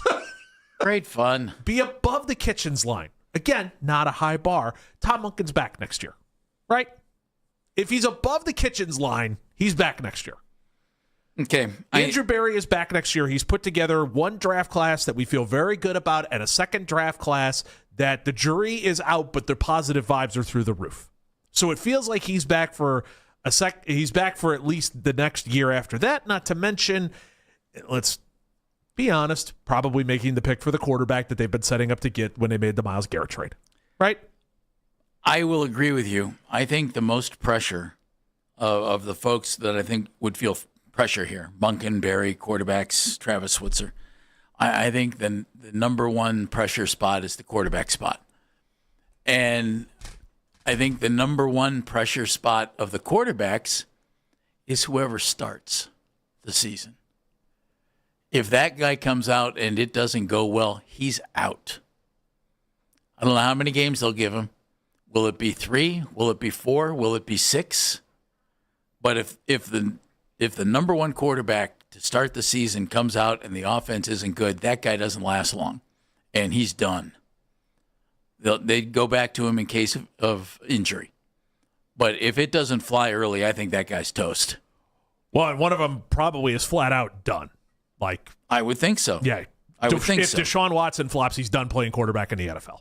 I don't think anyone else will take. At least here. Yeah. I wonder. I don't think anybody else will take a lottery ticket on him. That might be true. But, he's just straight done. Down the road, would he take a vet minimum to go somewhere and try out? Who knows? But I think the heat's on the quarterbacks. Yeah. The second most warm spot to me is Todd Monken. And I say that for this reason. I think it's simple. Todd was on nobody's real short list, I think, for great coaching hires in the offseason. Doesn't mean he can't be a great coaching hire. He could end up being phenomenal. And I sure hope he is. But if the offense comes out with a new guy with an offensive background and it looks terrible again, well, they'll just go get somebody else to be the head coach. I hate to say that. You think it's that quick? Yes. I don't mean in season. I mean 1 year. Yeah. We've seen 1 year too many times here. I could definitely see that. But typically on a 1 year, again, we're at the Kitchens line, right? Where Freddie got fired because everything was so messy. Yeah, and how long did he last? Yeah. 1 year. So even if the offense is better, I think he comes back. Well, as long as it's not a mess. I don't disagree with that. Yeah. What I'm saying is, where's the pressure? And I think the number 2 spot is the head coach. And if it doesn't go well, he won't last. And that's just the way this works in the NFL. Correct. I hate to say that because I kind of like what I've seen of the guy so far. Correct. But boy, that's a low bar. Well, that's it is. Low bar. It is. To me, if you show offensive progress, you have a chance. Absolutely. Travis Switzer, the offensive coordinator, I put NA, not applicable, because to me, if the offense does well, Todd Monken will get the credit, and if the offense doesn't do well, Todd Monken will get the blame. So whatever happens to Todd will happen with Travis, unless there's a serious disconnect between Todd and Travis, which shouldn't be the case because they worked together before. I don't think he stands alone. I think he stands with Monken. Whatever happens to Todd will happen to Travis Switzer. For the football nerds out there, if you want to know what an offensive coordinator does with a play-calling head coach and how they help to prep, Robert May sat down with Dan Pitcher probably about a month ago. It was an awesome conversation. Very, very cool. If somebody's out there going, why do you have an offensive coordinator that's not calling plays? They do a lot of other stuff in between. So that's a really cool conversation if you want to check that out. All right. Sorry for the sidebar. The least amount of pressure to me is on Andrew Berry. Oh, yeah. And I don't know that that's fair, but I think that's the way this is going to play out. We've already seen it once. Kevin Stefanski took the hit. Andrew Berry did not. And Andrew had I think a solid draft last year, the 2025 draft. We saw some guys who emerged and played pretty well there. We also saw some things that made you scratch your head a little bit, like drafting 2 quarterbacks. Mm-hmm. That to me was weird. Yeah. I don't think you had to draft 2 running backs. Hopefully Dylan Sampson and Quinshon end up both being very good. But you can get running backs in most anywhere. You drafted 2. That's okay. But I think Andrew Berry, obviously has the Haslam's ear. Seems as though, yeah. Otherwise, he was out with Kevin. Oh, without question. So he has their ear. And in this case, he can easily say, hey, look, I gave him 2 good young running backs. I gave him 2 brand new wide receivers. I gave him another wide receiver last year in Isaiah Bond. So, there are 5 good young skill position guys not even looking at tight end. And they couldn't make it work. Well, that's not on me. I gave them good guys. So I think Stefanski getting fired and Barry being retained clearly shows us that there is a differential between the GM and the head coach when it comes to the Haslams and their thinking about who stays and who goes. They apparently are sold on Andrew Barry. So if it doesn't go well this year, all Andrew has to say is, had a good draft. Right. And Todd will take the heat. And more than anything else, all he has to do is point to the draft picks that he's got in front of him and go, well, I don't have my top tier quarterback. I have 2 lotto tickets and a broken toy. 3. You forgot my good point. Sorry. I have 3 lottery tickets. Look, it's on me. We'll get it fixed. All Thanks. right? Thanks. Watch the tape. We'll get it fixed. I have 3 lottery tickets and a broken toy. So what do I have to go? Now I could go get my guy, and we could see what this looks like and what my vision of an offense can look like now that I have my head coach and my quarterback in here who are under what I want to do. That's why Andrew Barry is pretty much safe through no matter what happens. Now, maybe the only way he's not safe. I mean, maybe we call this the George Kokinis line. Maybe that's where that is, where like it's going to have to take something that gets a little odd, but because we all know that this could get weird. It's gotten weird before. If that happens, where it's something that doesn't involve football and it gets weird, there could be an axe there. The only thing where I think Andrew Barry could be in trouble is if the young guys that he's brought in on the offensive side of the ball just look terrible. Because you can't, at that point, you can't just say, well, the coach didn't do a good job with them. Well, maybe he didn't do a good job because they're not very good. I don't expect that to be the case. I like the wide receivers he brought in. I do. And I like the 2 young running backs. So that's fine. And so I'd be surprised if that happens. And I think last year showed us that Andrew Barry's going to be here at least for another 2 or 3 years. I think you're right. I absolutely think you're right. And he's going to be in position to draft the quarterback in 2027. I believe the Andrew Barry clock begins the minute they put the place card in for the quarterback of the future. And that's the minute where you start going, all right, yeah, it's judgment time. Let's see what you're able to put together. I would think that's true. That's why I think he's under the least amount of pressure, because no matter what, he can easily go, look, no, that guy's a lottery ticket, that guy's a lottery ticket, that guy's a lottery ticket, and that guy, the injuries have just done him in. And he's not the guy that he once was because the injuries have just completely sapped what was there. And chances are, even if he floated the idea to the Haslams about Deshaun Watson, the Haslams have to take the hit on that because they said, yep, go ahead and pay him, guarantee it. Fully guarantee it, let's go. So I don't think Andrew is the fall guy on that. He would be the fall guy if you draft a quarterback next year at any point in the first round, thinking that you're drafting your quarterback of the future and that guy can't play. Exactly. Agreed. Yep. And I think I want to see out of this offense, I want to see a little bit of, I want him to get under center a little bit more. I want to see more play action. I want to see more shots. I want to see some level of explosiveness because Kevin Stefanski's offense, at least that last year, it lacked those deep shots. It lacked the explosiveness. And some of that might be to cover for the offensive line. Yeah, it didn't used to. Oh, Kevin did a lot of creative stuff on offense. He did. I mean, goodness. Not last year, though. The year that they won much. 10 games with an offense that was nothing more than trick plays and chewing gum and twine. I mean, the fact that they completely evolved that offense when Joe Flacco walked in the door. I mean, that's the ability to be explosive is on a chunk of this roster. I just need to see it again because it's been 2 years since I've seen this roster actually be explosive. And for them to go outside of a brief fling with Jameis Winston And it was a fun fling. But it was a brief fling with Jameis Winston. That was fun. This offense has been in the tank, and it needs to be in a better place to where every time they touch the ball, I would like to get a feeling that they're going to score points and not lead the league in third and average distance, and that average distance being 8 yards. I mean, you want barrier offense? That's the barrier offense stat. Average distance was 3rd and 8. Hi, we're incompetent, and it shows. Are you... We've talked about, we've been dealing with, Browns fans have to deal with this. I mean, this is the quarterback group they have right now. This is it.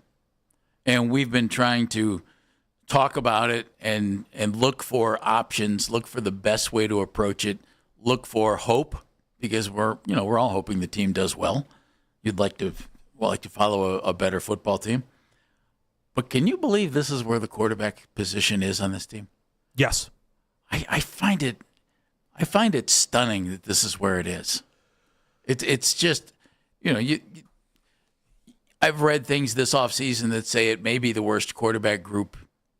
I've even seen somebody say in league history. I don't know that I buy that, but I've seen that written before, and it's just not good. I just find it kind of stunning that they didn't bring in something else at quarterback, a veteran who's been around. Last year you brought in Pickett and Flacco. Okay, I got that. That made sense to me. And then you traded them both early. It's like, really? What are you expecting if this is what you give your coach to work with? Okay, what are the ways that you can acquire a quarterback? You can do it via trade. Trade, draft, free agency. Or draft, right? Yeah. Okay. What is the best way of those to acquire a top-tier quarterback? Draft. Yeah. And so how do you get the picks to be able to get that top-tier quarterback? Stink. This is our world.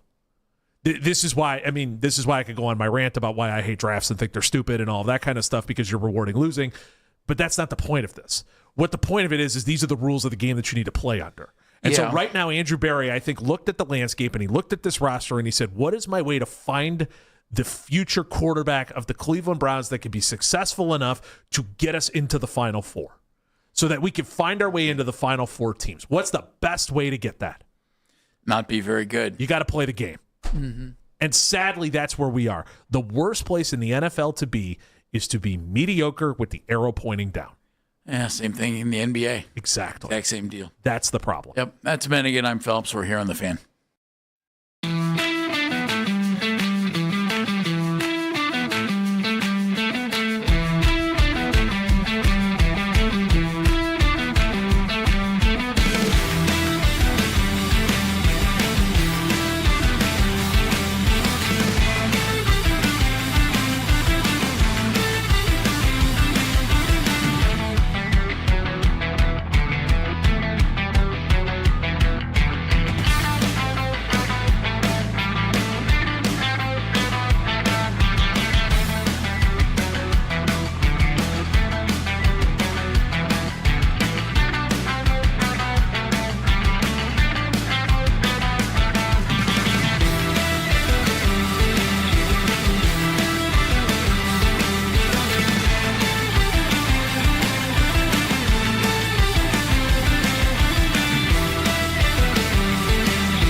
Carter to a 4-year, $152 million extension worth up to $160 million, making him the highest paid defensive tackle in NFL history.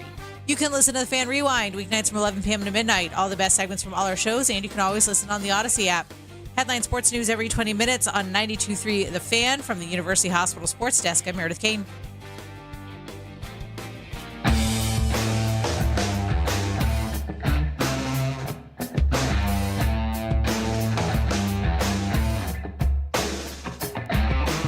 Veterans showing up in Berea today. Veterans, rookies on the field tomorrow as training camp gets underway. And then buckle up. I think it's August 15th is the first preseason game. And away we go. Season starts after Labor Day, September 13th. Is that the first game? That sounds right. Yeah, I think it is. I wish it started. I personally think the NFL season starts about 2 weeks too late. I'd like to see it start either the last week of August or like the first Sunday in September every time, or even Labor Day weekend. You know, make it that. But the more they push it back, the more you play in really crummy weather in certain cities, and I never like that situation. Yeah, but those crummy weather cities are becoming less and less by the hour. Well, that's true. I mean, Kansas City's talking that they're going to put a dome in. You know, now they're talking that, and it's kind of funny if you see renderings of it. It looks like they took Arrowhead and just kind of put a roof over Arrowhead. It really does, yeah. Yeah, like that. They want to keep the same exact thing. They just want to put a roof over it. There's one in Cleveland now that's shown up. I mean, I don't think you'll ever get Green Bay to build an indoor stadium. It's weird. That's not going to happen. Yeah, the three of the four worst, well, two of the three worst places to play football probably in the wintertime, Buffalo, Green Bay, will never have a dome. Minnesota. Only one of them has a dome. Yeah, the Gary, Indiana dome will be built for the Bears. That'll be fun. You can, We'll have a dome. Yeah, you'll have a dome. Steelers won't, but it's not as bad as Buffalo. Wouldn't shock me if they ended up with a dome at some point soon, though. Can I throw a Phelps, you're an insane thought at you? I don't know if you're insane, but, I'm open to suggestions. If by chance the Browns surprise us all. Okay. And they're competitive this year. And I mean competitive like somewhere around 500. There's a path. Well, there's a path to winning the division. Yeah. There is a path for the Browns to be really good this year. There is. And I say that because I do like some of the young talent on this team. We'll see how this team comes together. Again, if they win more than 7 games, I would be pleasantly surprised. Heck yeah, we'd all take that. But sure. But more than 7, I'd be pleasantly surprised. 7, I wouldn't be stunned. But more than 7, I think I'd be pleasantly surprised. Tell me that Baltimore, without John Harbaugh, is going to be as good as they were with Jesse Minter taking over as head coach, who's never coached a game in the NFL. And tell me that Pittsburgh, without Mike Tomlin and with Mike McCarthy, who your Packer thoughts notwithstanding. Well, you're asking the right question to the right guy if you want the positive answer. Mike McCarthy can clearly coach in the NFL, but to what level or whatever, he's an experienced coach. Aaron Rodgers looked not like Aaron Rodgers last year, and now he's a year removed from that. And they've kind of retooled some things there. I'm not convinced Pittsburgh's going to be any great shakes. I think Cincinnati might end up being the team to beat in the division. Well, especially if you're looking at Jory Epstein's piece about Steeler camp and what's going on there with the living situation. I mean, that's a little uncomfortable to begin with when you're having some of those conversations about certain things that are taking place. You can find that piece. I'm not going to go any deeper. I'm not getting pulled into a meeting today. I'm smarter than that. Involves Aaron Rodgers and bathroom etiquette. Mm-hmm. It is a bathroom etiquette conversation that's taking place. Zach Taylor is right up there on this, feeling like he's a Supreme Court justice at this point, that he's just a lifetime appointment as the coach of the Cincinnati Bengals. Well, the Bengals show continuity with coaching almost to a fault. Almost to a fault, without question. So and they have, Yeah. So I am fascinated to see what that looks like. Joe Burrow saying at the beginning of the year that this is the best roster that he has ever had as a Bengal. That's interesting. Yeah.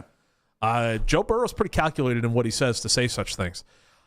Jesse Minter's never coached a game as I think at any level as a head coach. I don't think he's been a head coach at any level. I do believe you are correct. And he brought in a kid in Declan Doyle, who was Ben Johnson's number 2. He's like 28. On top of that, to be the offensive coordinator. He's super young. Now, talented and smart, and everybody will say the right things about it. But again, that's a really young coaching staff with not a ton of experience on it. But you do have Lamar Jackson and Derrick Henry. You do. But if you don't have a coach that has that reputation and things start struggling, and you've got this kid looking at you who has never been in this position before and has worked under Sean Payton and Ben Johnson, and that's about where it's ended, going, hey, keep up running this offense instead of doing what you were doing last year, it's really easy for Lamar Jackson to look at him and for Derrick Henry and for Zay Flowers and anybody else that Ronnie Stanley on the offensive line to go, dude, go fly a kite. We're doing what we do. Like, it's pretty easy for that to get ugly in a hurry. It's a lot of unproven and change and unrest in a division that has been so stable for so long. Curious to see what Pittsburgh looks like with DK Metcalf and now Michael Pittman at wide receiver. I think I know what it's going to look like, which is it's going to be Aaron Rodgers in the shotgun, barking out orders, rolling his eyes when guys don't understand what he's saying. Pointing guys to the right spot. As he proceeds to roll his eyes when guys don't run the right routes and throw the ball before he gets hit because he doesn't want to get hit anymore. I feel like I'm just going to watch what I have watched last year, except now using the terminology that he used in 2011. They should be solid at running back.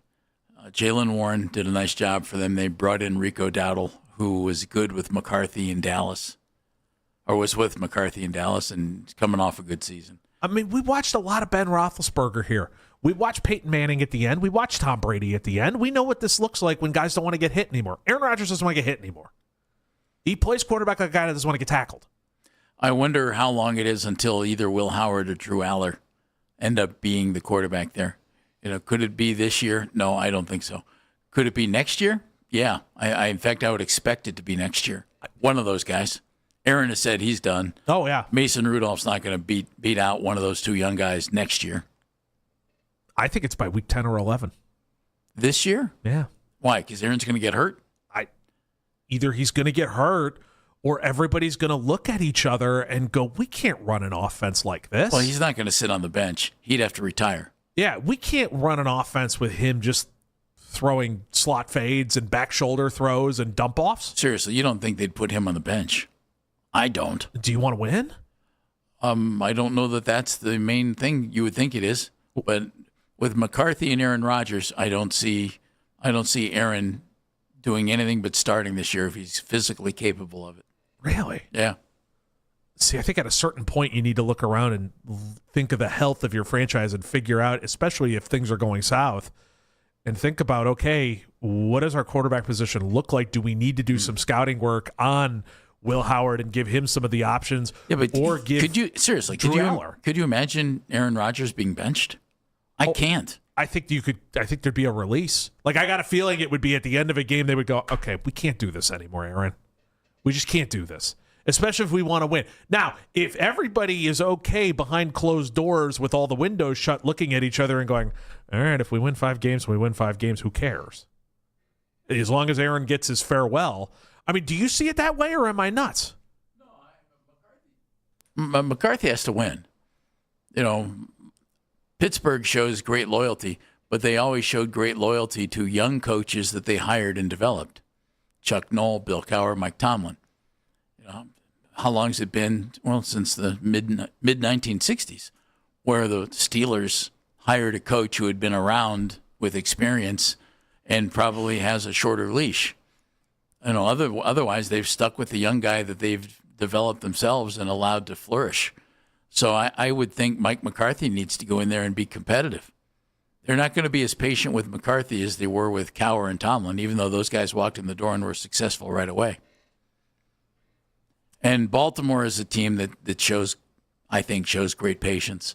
I think Jesse Minter will probably be the coach there for a decade. I think so, too. I like that hire. When they did it, that was one of those hires. I was like, oh, that works. Yeah, it's like, that guy's going to end up. No. And even though he's not coached anywhere, I just thought, that guy's going to end up being sense. good. And then when he went out and got Declan Doyle, I was like, that makes sense. That's a good move. Just are they going to have enough talent around Lamar Jackson. Yeah, I wonder on that one. It's kind of weird that there hasn't been a change in offensive philosophy when it's come to either like bringing in another wide receiver besides Zay Flowers or. Yeah, that's a group that's thin at wide receiver. Yeah, I mean, they brought in Trey Hendrickson, so we'll see what that defense looks like for the first time in forever. They're going to have a Ethan premier. Posick. They're going to have a premier pass rusher, which they haven't had that guy, and I don't even know how long. It's always been, some of its parts defensive line. Metabike and then whomever we can get. So we're just saying there's a path. There's a path. There's a path. It's a little because bumpy, but it's a path. I don't think the division is overwhelmingly strong this year. At least that's the thought right now. Yeah, we'll see. Where are you on the Bengals? I like Joe Burrow. I like the way he plays. Jamar Chase and T. Higgins are just dynamite. Yep. And Chase Brown works. Chase, that's a good way to put it. I like the way you put that. Yeah, he works for them. Yeah. He's not the best. He's not the worst. He's anything like that, but he works for exactly what they need him to be. Joe Mixon was really good when he was there, even though his yardage average per carry was not usually really good. But Joe Mixon really was very good there. And when they didn't replace him with anybody big time, I thought, well, is that going to be a problem? But Chase Brown gets the job done for them. Well, and they made the trade for Sexy Dexy. They brought in Dexter Lawrence. And so I'm interested to see what that defense looks like, if it has a different attitude, or they've definitely thrown a lot of investment in there as well. Shamar Stewart's going to need to step up for them. They've thrown some stuff at the secondary. I'm interested in what this Bengal team ends up looking like, because I've watched it too many times, man, where Joe Burrow goes down and the whole thing just nosedives so quickly. Yeah. And it seems like they're committed to keeping him upright. They have to keep him healthy. Yeah. And if they can pull that off, then I think they'll be just fine. And I actually think they're the team to beat in the AFC North this year. Yeah. Why are we smarter? After 4 hours of Baskin & Phelps, brought to us by QC Kinetics, the leader in regenerative medicine. If you're in pain, give QC Kinetics a call, 216-770-5488. Meredith Kane. I'm smarter because of our social media mentions, which, as always, are powered by Scheiben Jewelers, Cleveland's premier jewelry store. Earlier today, you guys were talking about Evan Mobley and the pressure that he's facing this upcoming season, and we have a response on Twitter from @Radum27 saying Mobley has hit his ceiling. We keep talking about it, yet his offensive game in 6 years has never developed. You know why? Because we haven't seen the 6th year yet. I'm just reading what the mentions said. He's been around for 5 years. I'm not changing anybody's words around. Bring on number 6, baby. Here we go. Hope is a good thing. Dano. Sometimes the best of things. No good thing ever dies. Smarter Day, courtesy of Ryan Mitchell. It's good to see what's going on at the farm. They've got some log jams, and for the love of all that's holy, trade some of these guys. Don't parcel through and see which ones can help you at other positions. I was going to say very similar things. Ryan Mitchell gave great insight into some of the young guys. I did find it particularly interesting that he thought that Ralphie Velasquez needs probably a little more, which is okay. Ralphie's not even been in AAA for an entire season. But, I'm trying to be, could Ralphie come up and be the guy? And Ryan gave me the thought that no, not yet. I want a 30 home run hitting first baseman too. Alphonse and Rosario. I love what he said. This guy is put together. He's big, he's strong, he's fast. Just up from AA Akron, where he was really good, hit 16 home runs for the Rubber Ducks. And now he's in Columbus playing outfield, and he almost ran over Khalil Watson. So that's not good. Afternoon boys are coming up next. Mac's been walking around all day. I think I saw Peterlin. I think Nick walked down the hallway. They're coming up next right here on 92.3 The Fan. Don't forget, tomorrow, Browns on the practice field. In the noon hour, you'll hear from players. You'll hear from Todd Monken right here on The Fan. Dan's in for Andy. Meredith, thank you. I'm Jeff Phelps. See you tomorrow, everybody. And that's the show. This is an Odyssey.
going to be too good to be where everybody wants them to be with quarterbacks next year. I think this is a 7-win team. I think they can win upwards of 9 games, and I think they could be as low as 5 games. Like, I think 7's the sweet spot because I do think that is a very talented defense, and I don't know how quickly it'll coalesce, but I think that offense has a lot of talent too. It's the Afternoon Drive with Nick Wilson and Jonathan Peterlin on Cleveland's Sports Radio, 92.3 The Fan. The show is back. Nick Wilson, Jonathan Peterlin. We are Afternoon Drive. Football is back. As vets reporting for the Browns in Berea today, the Cavs are all on their Hizonia, and Draymond Green reacts to LeBron's rejection. And we got Guards Bowl ×2 today. That opened courtesy of Mac Robinson on the board. Yes. We salute the Supreme Leader because if we did not, there would be consequences. Bang, bang, pow, pow.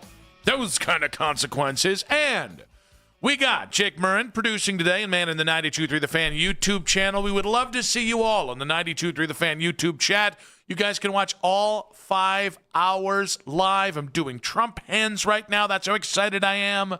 And don't forget to like our videos. We do like to be liked around here. And subscribe to 92.3 The Fan's YouTube channel. Except you, Cornlito. Suck it, Cornlito. Well, okay. Thought we were going to go No. It sounded like you said suck it, Cornlito, to begin with. I said, oh, no. I said he jumped the gun. I was going to let you go. You got quick on me. Well, these things happen. And we got Katie Pollock in the 2020s as well. Hi, JP. How you doing? Hello. How's it going today? I knew.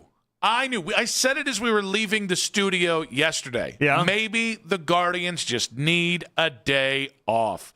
I made the Bull Durham comparison. The turning point baseball-wise in that movie is Kevin Costner, I would say, created a rain delay at the ballpark or a day off because of water issues at the ballpark. And then all of a sudden, Bull Durham goes off on a run. What happens? First inning, Gardo's grand slam for the Manzalorian. It is just the first inning, though, so let's not get too excited here yet. The game is over. It's just the first inning. The game is basically over now. A whole lot of baseball ahead of us and here. I certainly am not going to be jinxing the Cleveland Browns in any way. You pissed off the baseball gods with that comment. I don't believe in the baseball gods, but if I were to believe in the baseball gods, how would you know it sounds them? like, because I've been around long enough. I have existed to find out what you people that believe in baseball gods believe in. You people, huh? Yes, and you people with the baseball gods, that's a real thing that you just did right there. So if the Guardians lose, it's on you. Guards ×2, Jonathan the Jinx Peterlin with me here now that he's called it out. I'm not the Jinx. You're the Jinx. Yeah, but you see, it can't be Nick the Jinx Wilson. It doesn't flow the same way as, either Jinx Jonathan or Jonathan the Jinx. But I didn't set the Jinx. You set the Jinx. People will not remember it that way, historically. Good thing we have the Odyssey Rewind function. You can go back and listen and find out whatever you need to find out. I wouldn't do that. And by the way, if you do miss a moment in our show, you can use the Rewind feature on the Odyssey app, powered by Integrated Restoration, your local experts in water, fire, and storm disaster restoration. Or you could just help me gaslight Jonathan. And I think that's the more fun way to start today's show. Yeah, the daily struggle. Yeah. So let's see here. The Browns are back. Football is back. I'm excited. I hope you're excited as well. Yeah, I am. It's like I continue to do this really weird compartmentalization thing where I think nothing about the quarterback position and think everything about the other, 21 starters on offense and defense. I'm obsessed with everything about it. I can't wait till Friday when we actually get to see the quarterbacks and get to see them in play. But we're going to have, 10 out of 11 days starting tomorrow where they have practices. And so it's going to be a lot of information, a lot of passes, a lot of throws, a lot of overreaction, a lot of underreaction, a lot of charts. It's going to be a lot of fun. So I think I will eventually get into this quarterback derby with a little bit more emotion, a little bit more. But in reality, I'm really going to get excited about this quarterback competition when the first report comes out that Shedeur overtook Deshaun.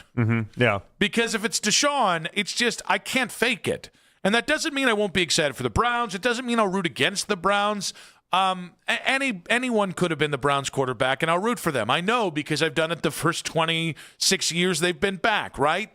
But it is interesting how outside of Cleveland, I don't feel like the quarterback spot has been talked about at all nationally.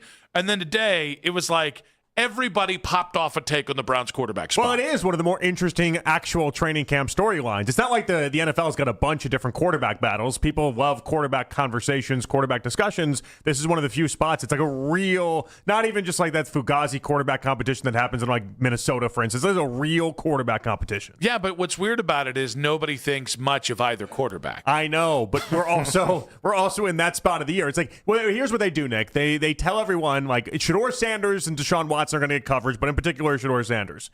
They're not going to talk about Shedeur when the games actually get going on unless he's awesome. Unless things happen where he's awesome and they start winning games.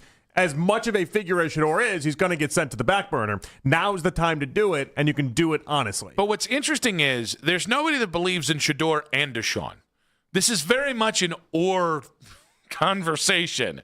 Oh, that is interesting. It seems like everybody before a snap was taken in camp, everyone is either taken a pro Deshaun, which means you're anti-Shedeur, or vice versa. And I include myself in that, who the second I knew this was going to be the quarterback battle, I was like, Shedeur or bust. This is what makes it so fun, though. It's kind of like we all made it's like rooting for teams almost. It's like there's a game that's happening here. The game is Team Shedeur versus Team Watson. Everyone's chose a side, and there's a daily scoreboard, and we get to keep track of who actually wins this thing. And by the way, if Team Shedeur loses, then we get to go ahead and just say the game was rigged. Okay. See how this works. That is fair. There's an inquiry on the game that is being played already. You know, the pro Deshaun people might say the same thing. No, they don't have any legs to stand on. Okay. It's just what our guy. All right, I understand. Why would they think it's rigged? They're not thinking it's rigged. If Deshaun stinks, Deshaun stinks. Because they'll say 6 years ago he played good football. Are there enough Deshaun supporters out there to even make the suggestion that they think it would be rigged? Yeah, I mean, I think the few conversations we've dug into this in the last month, and again, I think people choose Deshaun because they choose Deshaun because they think that's what's going to happen. But I don't think they're choosing Deshaun because they think he's going to be good. Ooh, I think there are people that are choosing Deshaun for that reason. I also think there are people that are choosing Deshaun because he's not Shedeur. Maybe there's a segment of those people, but I doubt that they think that Deshaun's going to be actually good. Where the Shedeur people, the other side of this, they actually think Shedeur can play football. I think there's a significant amount of Shedeur detractors in Cleveland. I don't really get it. I really don't. I don't know what is I understand all the noise that comes with him. The young man himself does not generate the noise. Like if I thought like do I think Shedeur enjoys the attention, is building a brand, so if his NFL career doesn't take off, that he can sustain a millionaire lifestyle? Yes. Do I think that is a reflection that young man is a narcissist or arrogant? No, he's actually kind of shown me in any opportunity we've seen with the camera on him. He might be a little aloof, right? He might maybe not always understand how things might come off, but I've never thought the kid is arrogant or narcissist. And there are times where I think Deshaun has given me that opinion over the last 4 years of like, why are you guys coming to me about all this stuff? Why am I being held accountable for potentially my own actions? Yeah, there's a lot about that with Deshaun. I don't think Shedeur's ever aloof. I think he's very intentional. I think he likes to give off the appearance that maybe he's not as understanding of what's going on while ultimately understanding everything that's going on. So maybe it's this way. I think Deion is really great about playing there's a selective tone deaf when a criticism comes through where he removes the meat of the criticism and then acts like he's a victim. And I think that is something I have seen Shedeur do. But again, that's just a personal way of handling criticism. I've never been criticized at the level Shedeur has. So I can't necessarily say that's good or bad. I'll never be in that position. I'll never be that famous. Yeah. No, you're right about that. You'll never be that famous. Well, that was a bitchy thing to say. You got that down. Not really. Shedeur isn't. I don't know that anyone in the talk radio space I'd love to see you fly one day, friend. I don't know that anyone in the talk space can be that level of famous. What a great day. I'm trying to build bridges today. That's the one that gets you insulted? I'm trying to build bridges today. That's what gets you insulted? I've been in a little bit of a mood You're not going to be Shedeur level of famous? Trying to feel good about myself, trying to feel good about us, and you just right off the rip, yeah, you're not wrong about that. You're not wrong about it. You said it. You don't believe what you say? You're not going to be Dylan Gabriel famous, you I won't be. No, I won't be. Yeah. You're right. Not even Taylor Green. Even washed out Dylan Gabriel famous is still going to be more famous than any talk radio host. Duck Hodges going to be more famous than you. You said it and I agreed, and then you got mad at me for agreeing with your own statement. Yeah, so you didn't believe it. So you didn't believe it when you said it. Is that it? You didn't believe it? Look into it. What comment did you make? Am I taking crazy pills here? What comment did you make? You said, I will never be as famous as Shedeur Sanders. I say, I agree for 300, Alex. And you go, what? How insulting. Yes. Band of Brothers. Yes. Watch it sometime. Yes. What world am I living in? 100%. You should say, no, don't say that, Nick. No, I agree. Your star is going to shine. Your assessment was right. You're never going to be as famous as Shedeur. You got no chance of being as famous as Shedeur. No one that you'll ever talk to is going to be as famous as Shedeur. Oh, so none of us are going to matter in 5 years after we die. Cool. Thank you. That's not what I'm saying. I mean, it feels like that's what you're saying right now. Shedeur's Dumping a load of Shedeur's a level of fame. on me and apparently my entire family and friends. Shedeur's a level of fame that no one at this table is ever going to hit. You had the right assessment. You did. You had the right assessment in the beginning. Oh, no, Nick. Not you. Your star is just starting to rise. Uh-huh. I mean, you, Shedeur Simpatico. It's called lying to your friend. Uh-huh. That's how we do it around here. I can't. I'm just a truth broker here. I can't. I don't have it in me. I don't have it in me. Well, maybe shovel some BS into that machine and see how it comes out. I'm the friend that if you're like, hey, how's this shirt look? I think this is a great looking shirt. If it doesn't look good, I'm just going to tell you it doesn't look good. If you say a damn thing about my I'm core shirt, tell you it doesn't look good. You and me, Temecula. All right, that's where we're going to be. Are you going to lead this with, I think this shirt kind of stinks. I'm not really happy with this. And then I go, I agree. And then if you're going to keep falling for the trap, then yes. Then it's a problem. We can workshop this a little better here. I got some workshopping for you. A couple tools you can use in the old workshop. Why don't you tell me something you don't like about yourself, and then I can disagree with it? Oh, no, I think we're good now. Yeah, I think fool me once, shame on me, or something like that. I mean, I agree with your assessment. You're never going to be as famous as Shedeur Sanders. Yeah. I agree with that. Yep. The guy made $17 million in added money from the NFL off of his fame. Broke a record by a wide mile. But no, don't worry. Radio host, you got that. Shedeur? You're right around the corner there. Your level of fame. In terms of where it's JP, who he supports, it's really coming. There's Shedeur, then there's Nick. I'm right above the outhouse right now. We got Joe Bitonio joining us at 3 o'clock. We'll see if he'd like to insult me. No, Joel's going to run down his first camp not being an active player in the NFL. And, of course, his thoughts on the Cleveland Browns. John Fanta at 4:20 today. NBC Sports will get his take on the LeBron decision and all the fallout from that. We'll also get his take on this Browns team, the quarterback position. We got Albert Breer of the MMQB coming up at 5:20 as well. The Browns quarterback competition, Mahomes issues, Bengals issues, and then at 6:20, 32 teams in 16 days rolls on. Scott Hastings, Altitude Sports in Denver, and Steve Rabel, the Seahawks play-by-play man.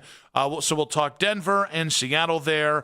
And soon, I think tomorrow, we're going to start getting to the AFC and NFC Norths. But 216-474-0092. Want to hear from you guys. At Nick Wilson says, at Jay Peterlin on social media. Social media reactions on X, powered by Scheiben Jewelers, Cleveland's premier jewelry store. Dan Orlovsky says starting anyone other than Shedeur is stupid. You're going to hear why in 5 minutes on 92.3 The Fan.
If you can't get to training camp during the week, let our team be your eyes and ears in Berea for breaking news all season long. Trust Cleveland Sports Radio, 92.3 The Fan.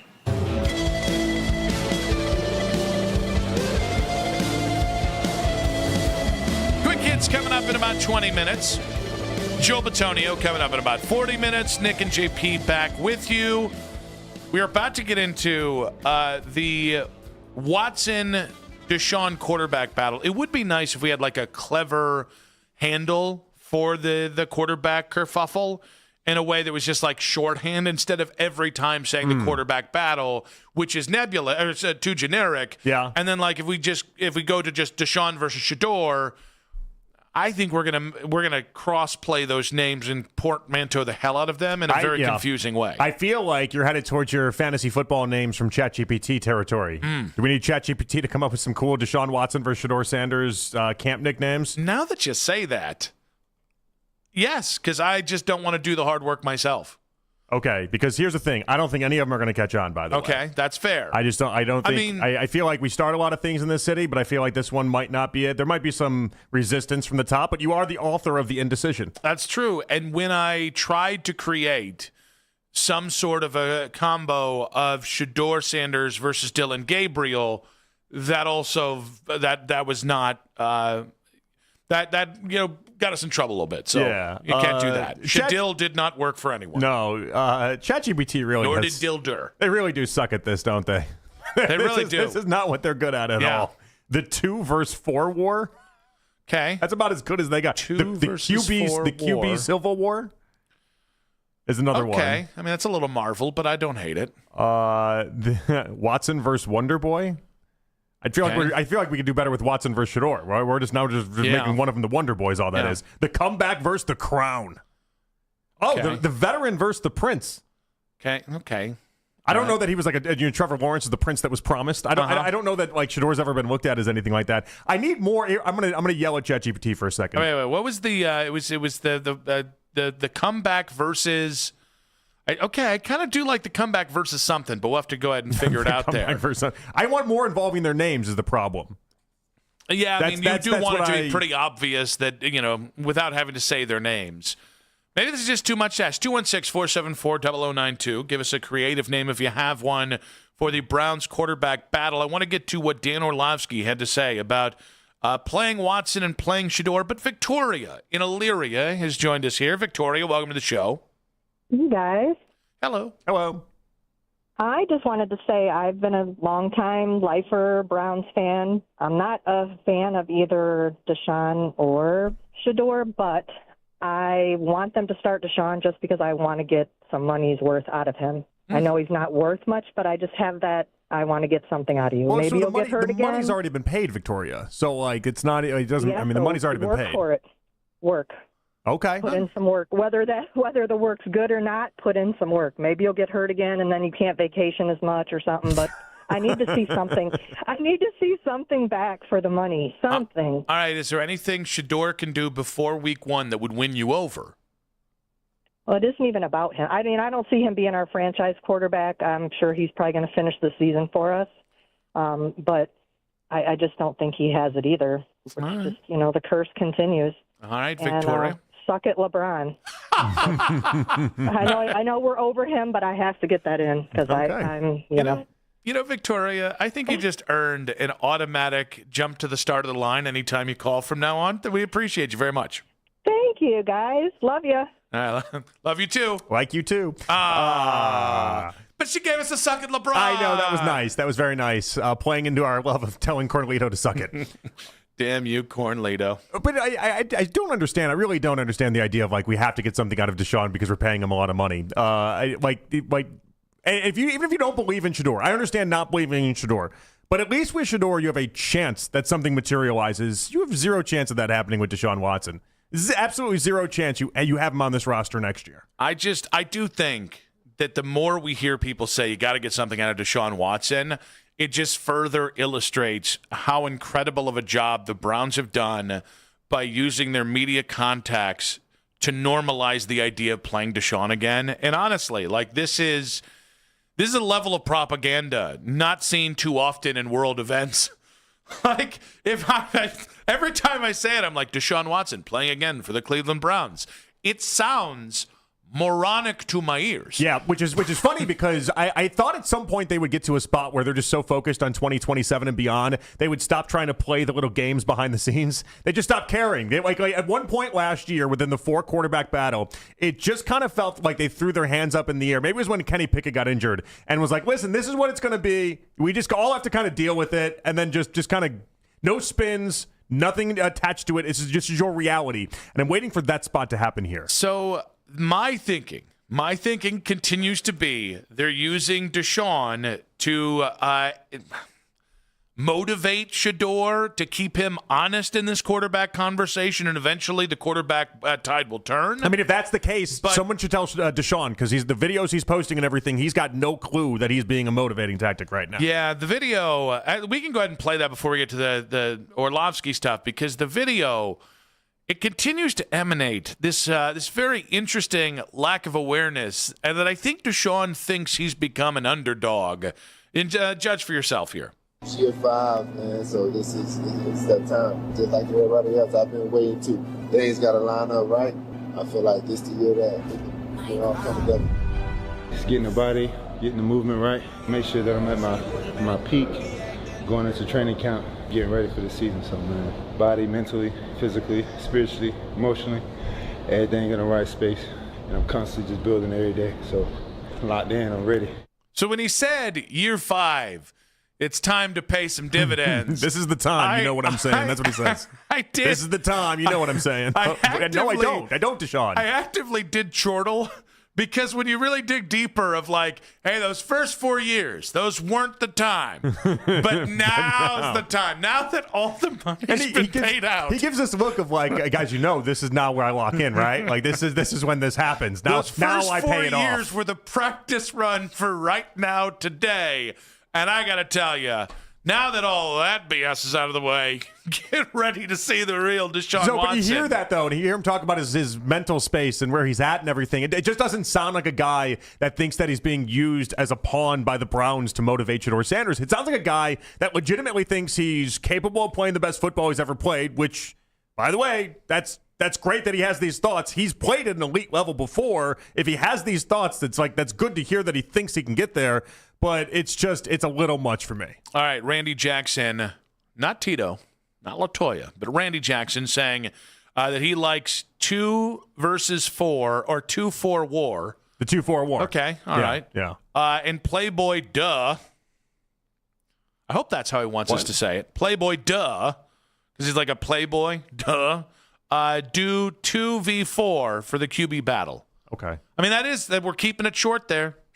Keep it short and simple, stupid. Yeah, but you hate when people use numbers to assign, like you've spoken on this before, the idea of like, oh, go 4, 4's my guy, or 2's my dude. You don't like that. Yeah, it's like speaking in third person about somebody else. Yeah. 4 is going to have this on lock, guys. It's like why are we doing this? He's not synonymous with the letter 4. He's number 4 rather. He's synonymous with failure. That's what he's synonymous with right now. At this point, yes, he is. Yeah, but now, that's what the first 4 years are about. Now the 5th year, well, he's locked it in now. He's locked it in. Setting phasers to stun. I mean, he wouldn't say this stuff if he thought he was as bad as some of the people that have been at Berea have suggested that he has been, right? Correct. Yeah. Like he might think he's actually killing it right now. Well, and that's a little scary because some people that have been in Berea have noted the idea that there's a lot of throws that just come nowhere close to hitting some of these wide receivers. Here's the thing. Self-awareness has never been one of Deshaun's gifts. Right? Okay, so he's just Kenny Powers. Yeah, so him thinking now it's the time. I'm so ready. I can feel it in my bones. I'm not above thinking that every athlete at times is just Kenny Powers or it's the Hawk Will Ferrell, where they're just these uber confident people that have no idea what's going on in reality. I think Deshaun is just proven to be that to a different level. Like Kenny Powers is the right example of like, you're just living in a different reality than I am, and that's okay. Some of that's the money. Some of that's the what you've gone through, whether that was self-administered or not.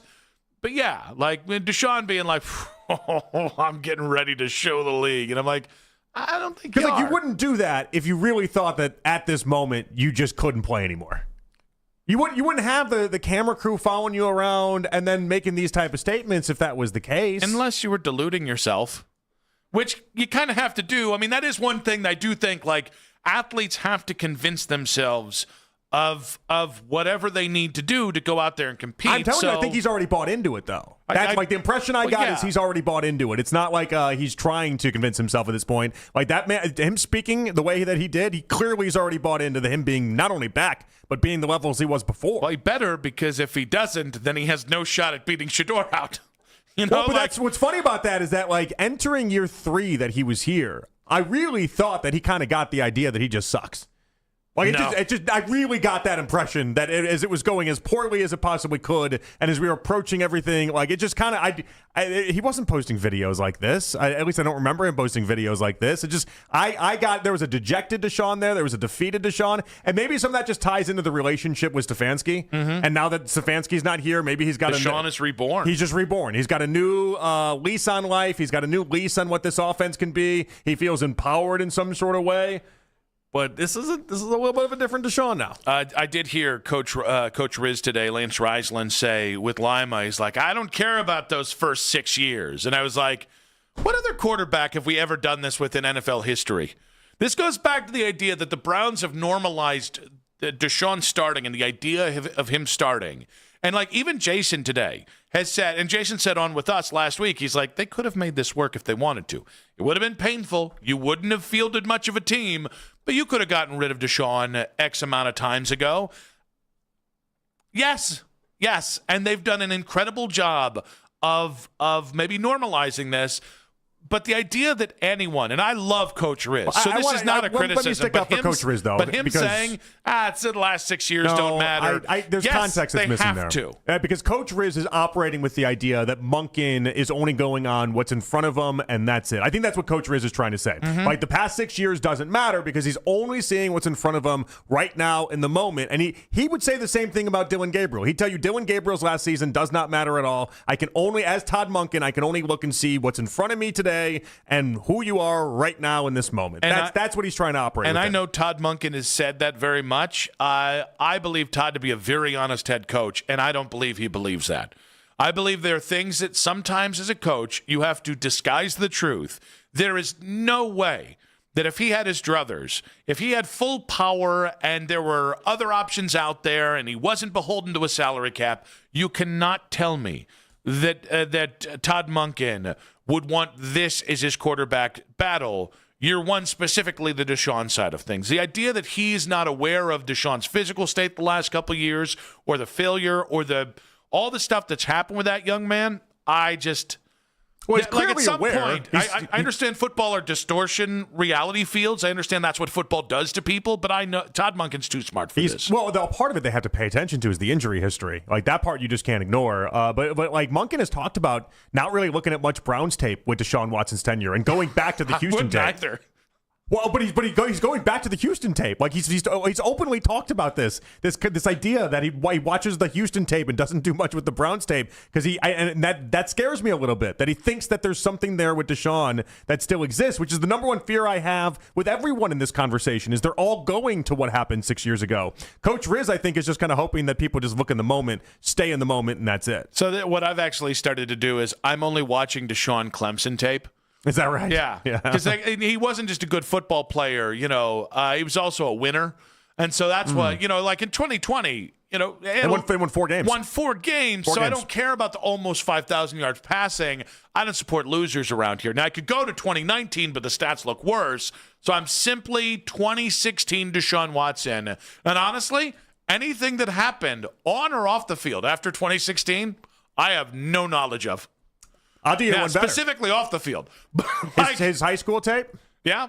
Deshaun in high school never trailed for a single second in high school. That is true. As a fun fact about Deshaun Watson, not a single second of football did he ever trail by more than a touchdown in his entire high school career. So I just go to that. I got to claim something. Junior year was really solid for Deshaun Watson. Some say it's the best he ever looked, right? Yeah, but have you seen his Pee Wee tape? That's true. I mean, Ken Carman could never practice that. That is true. He'd try. He's a football guy, that Ken Carman. 216-474-0092. Does Deshaun believe what he's selling? Quick hits in 5 minutes on 92.3 The Fan. Here's news that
Headline sports news every 20 minutes at 92.3 The Fan. From the University Hospital Sports Desk, I'm Katie Pollock.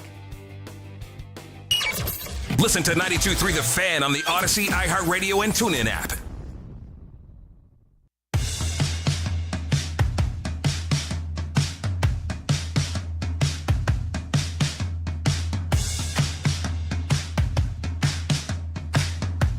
Joel Bitonio coming up in about 20 minutes here.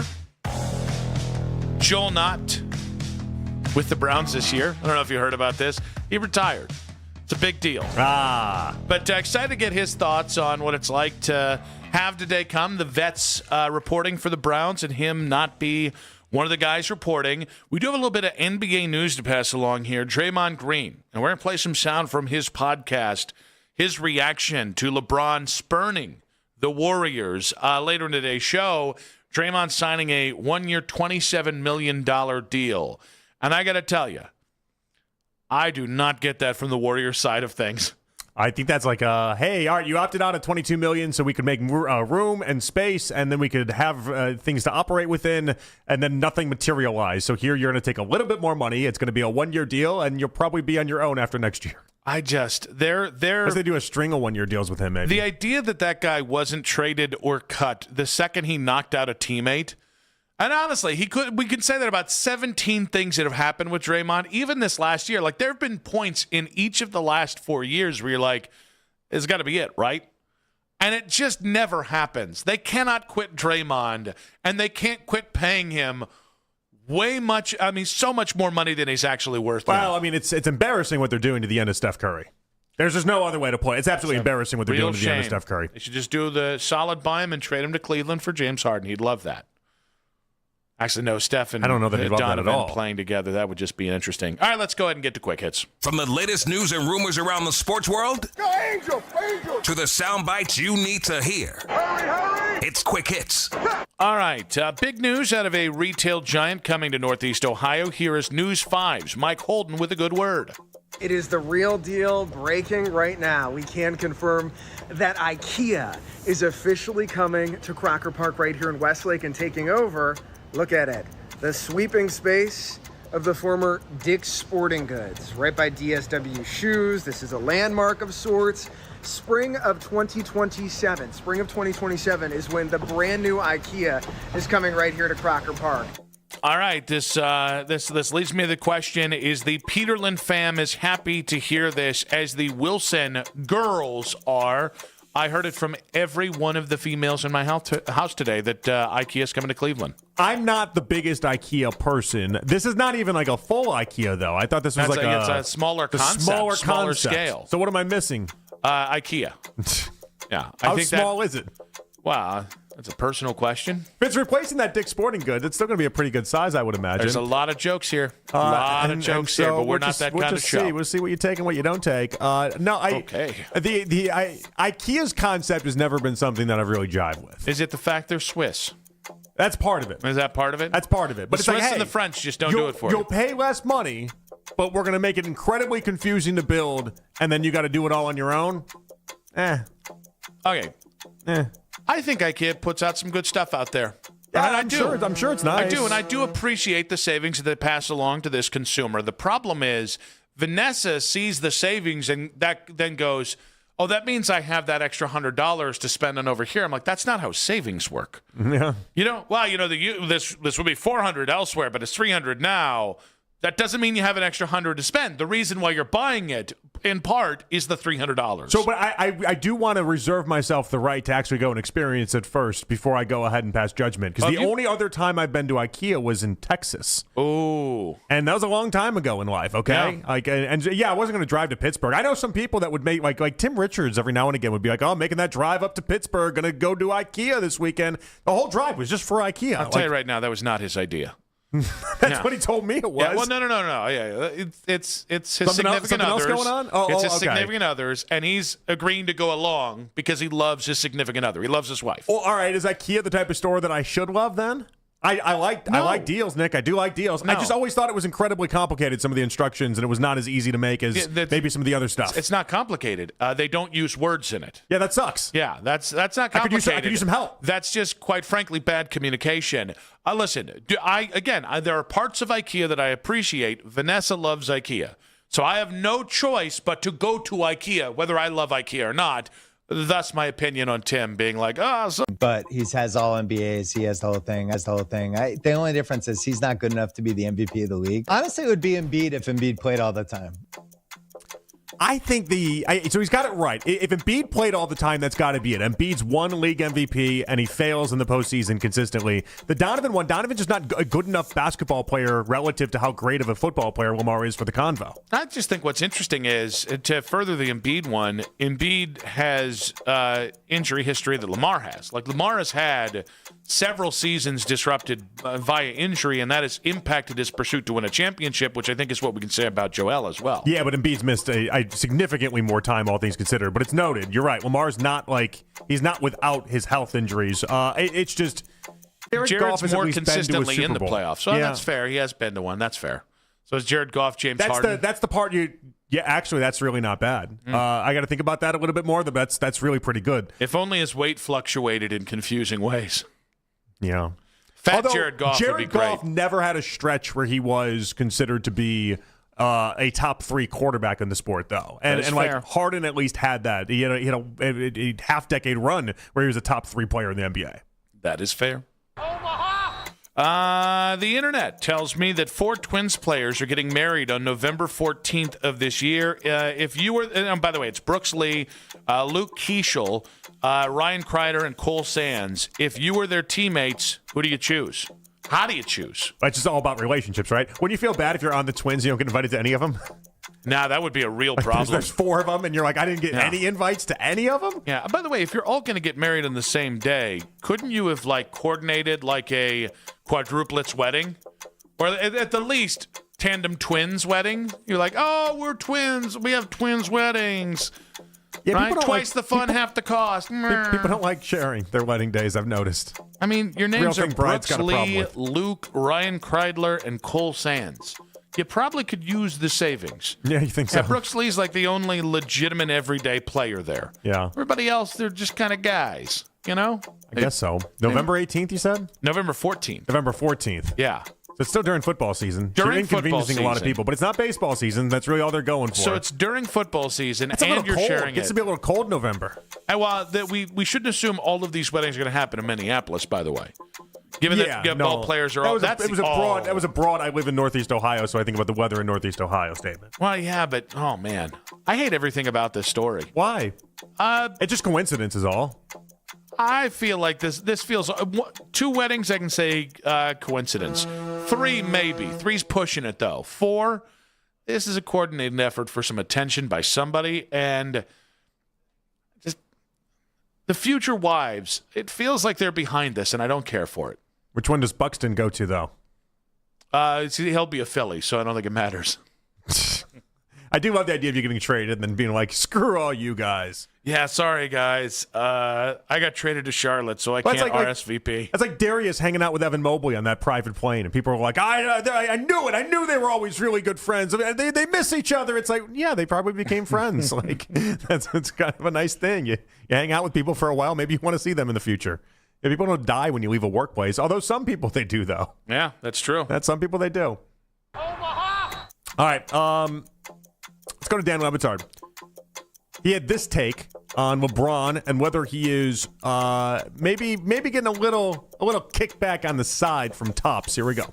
If tomorrow, hypothetically, someone reports as fact that the Topps deal is worth, how much more do I have to make it than the average deal? Because it can be argued LeBron James is a bigger star than anybody, and so he's worth any amount of money that you want to pay him for a Topps card. But where do I have to put the number to get your attention on saying, you know what, that is curious that it would happen that way? Nowhere. Unless he got more money to go to Philadelphia, we're having an irresponsible conversation. He was going to have an endorsement deal with Topps regardless.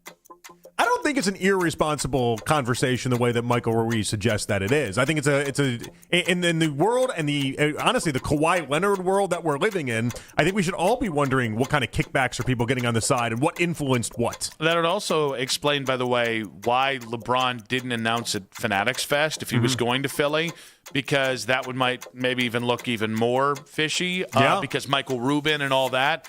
Listen, I have no doubt that LeBron is not just going to be making $2 million a year or $4 million a year or whatever the vet min is for the next 2 years in Philadelphia. And I have absolutely no doubt that he's been induced to go there in some way, whether it's directly like the Kawhi Leonard Clippers thing or whether it's future promises, whatever it is. Yes, that's how the NBA works. And when you're on LeBron's level specifically, Draymond Green ain't getting this. Jared Allen isn't getting this. I just think we should assume this is what's happening with LeBron. Yeah, I just don't know why we should discount it as quickly as people want to discount it and be like, oh, there's no way LeBron would. Yeah, maybe he would. And the idea is, how do you dress it up to make it not seem like it is something exorbitant and over the top and something that is completely not what market value would be? That's the interesting part for the NBA. I mean, here's the thing. The only reason we know about the Kawhi stuff is because Pablo Torre found out. Yeah, because he did. He found out. I'm assuming if journalists want to dig into this, I don't think it's going to be that hard to find out. But I disagree. The only reason you really found out, that Pablo found out, was pretty simple. There was an ongoing lawsuit that featured the Clippers and Kawhi, and the Tree Company is the backdrop there. But does it bother you, though? Does it bother you as a sports fan if this is the reality? If you're sitting there and you're like, wait, he's only with the Sixers because Topps gave him, let's say, $30 million when they were going to give him $10 million before. No, and it's very simple. Because I can still live with it on basketball grounds. I can.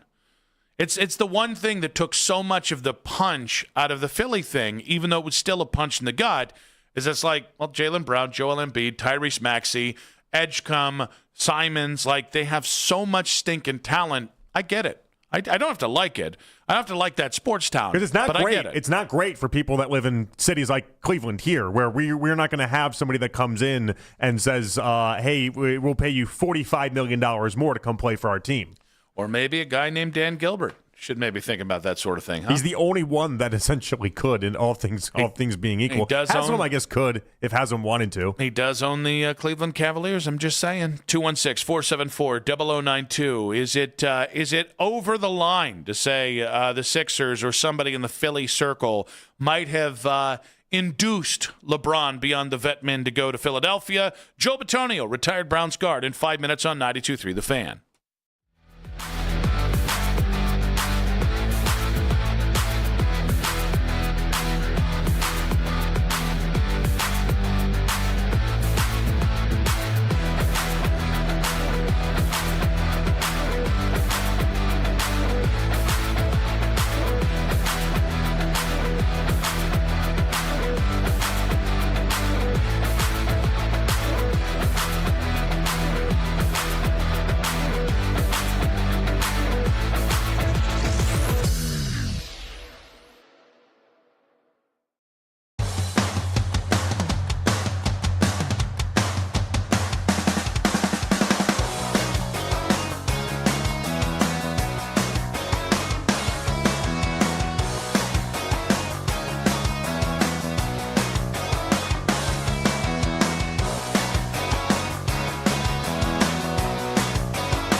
NFL history.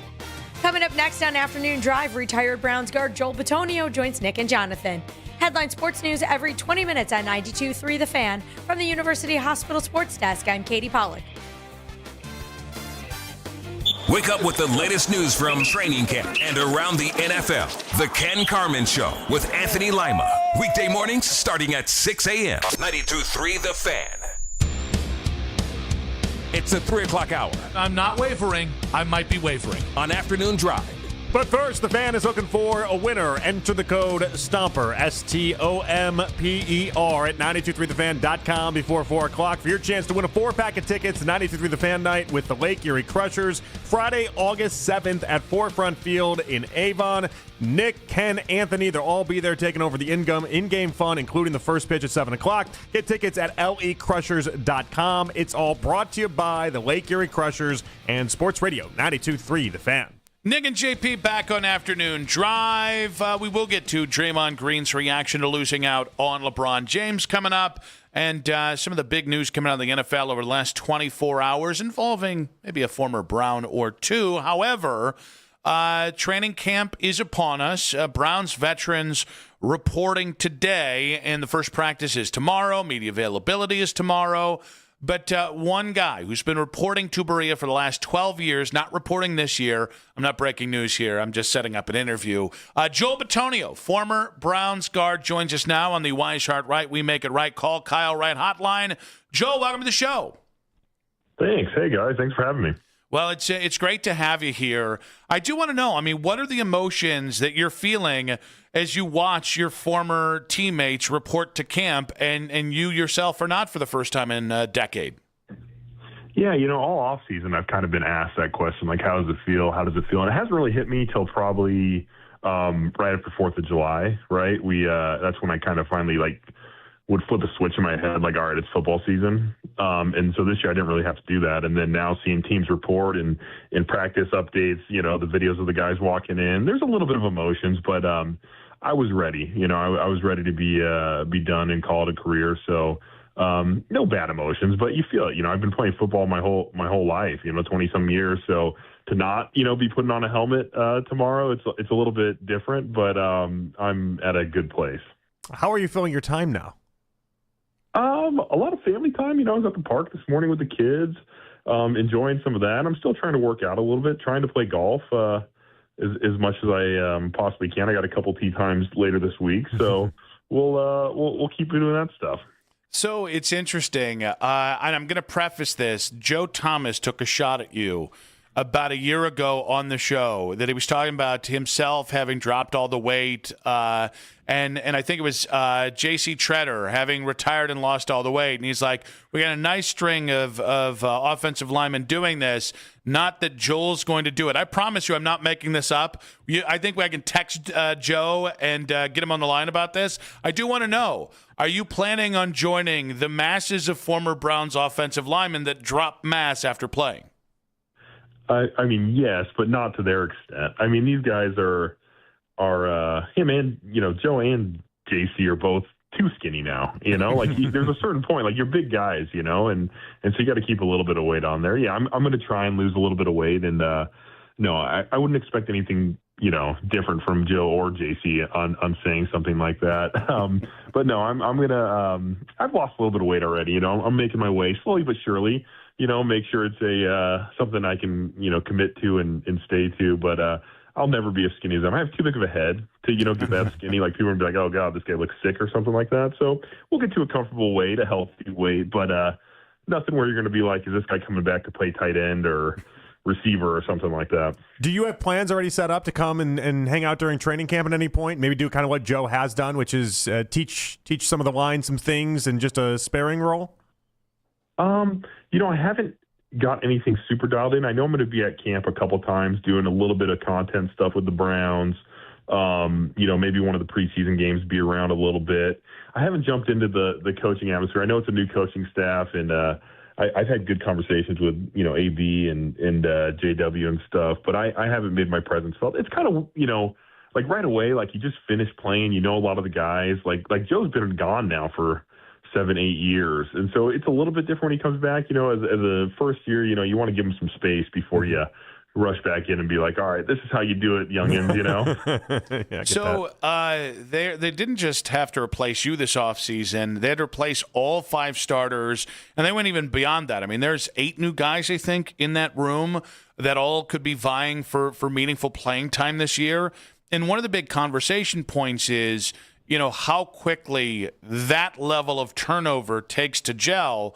So from that side of things, like what are the things that have to happen for that offensive line to gel quickly, which I think then is going to set the rest of the offense up for success this year?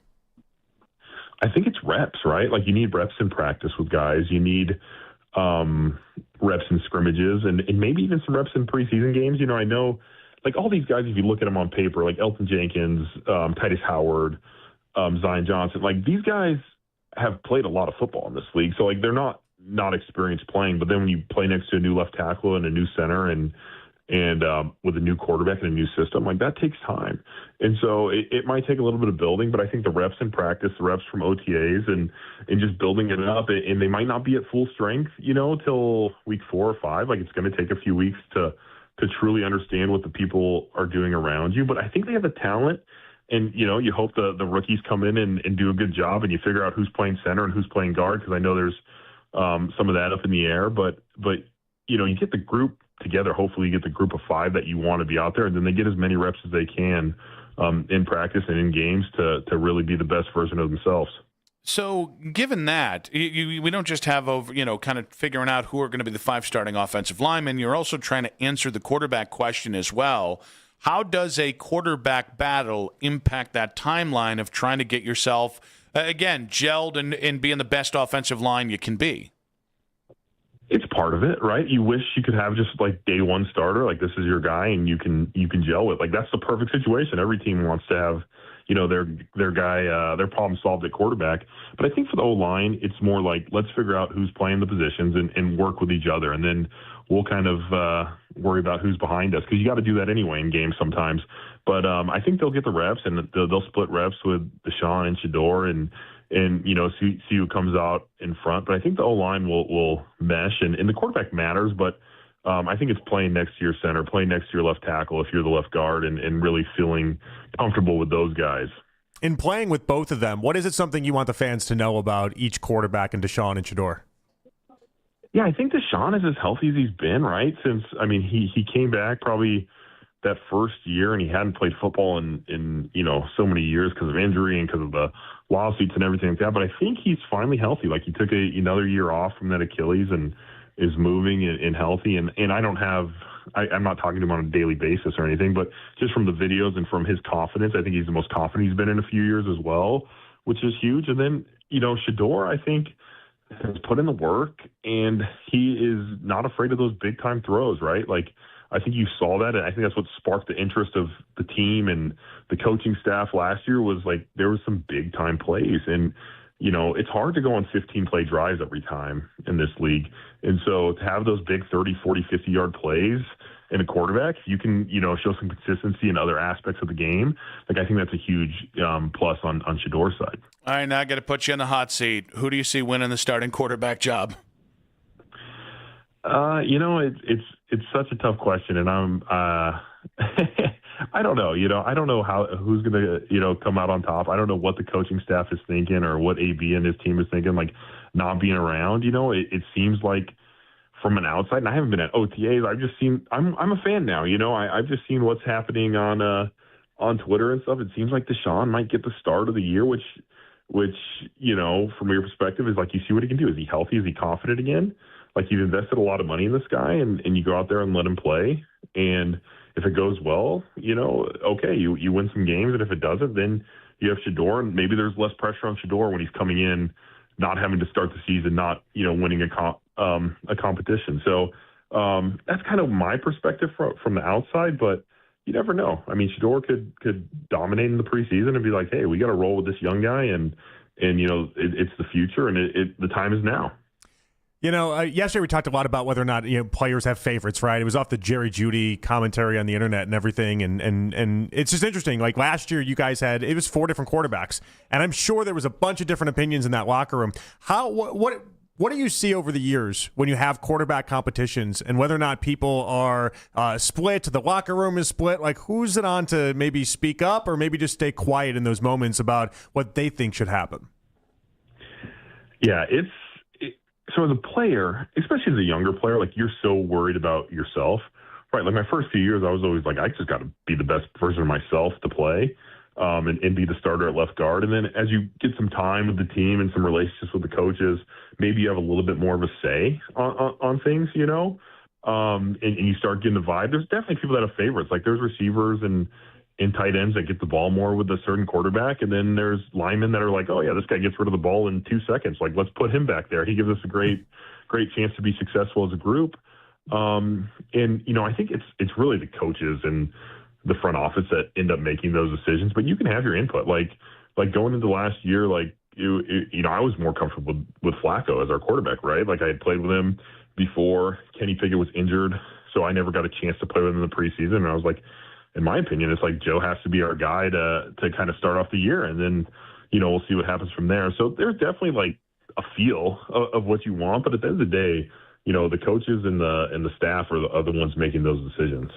Joel, one of the big things we've heard about the differences maybe from Monken to Stefanski was just their approach, and you know, whether it's the energy difference, whether it's kind of the day-to-day energy difference. You went through quite a few coaching changes with the Browns.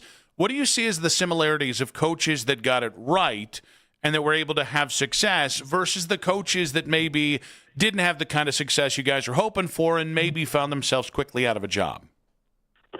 Right. I think my best years were, or the time we won the most games, right, was Ped my rookie year, the first half of that year, and we had Coach Ped and Coach Shanahan who was running the offense.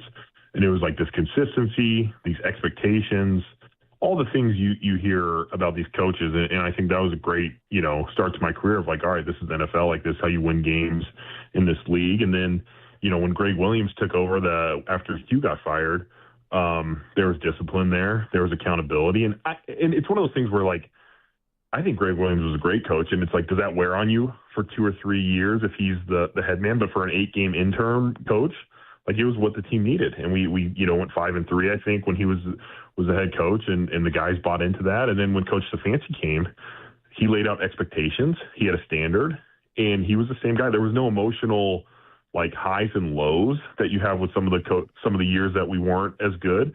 And, you know, we went to the playoffs twice with Coach Stefanski. So I think guys want to be coached, right? And I think expectations want to be laid out.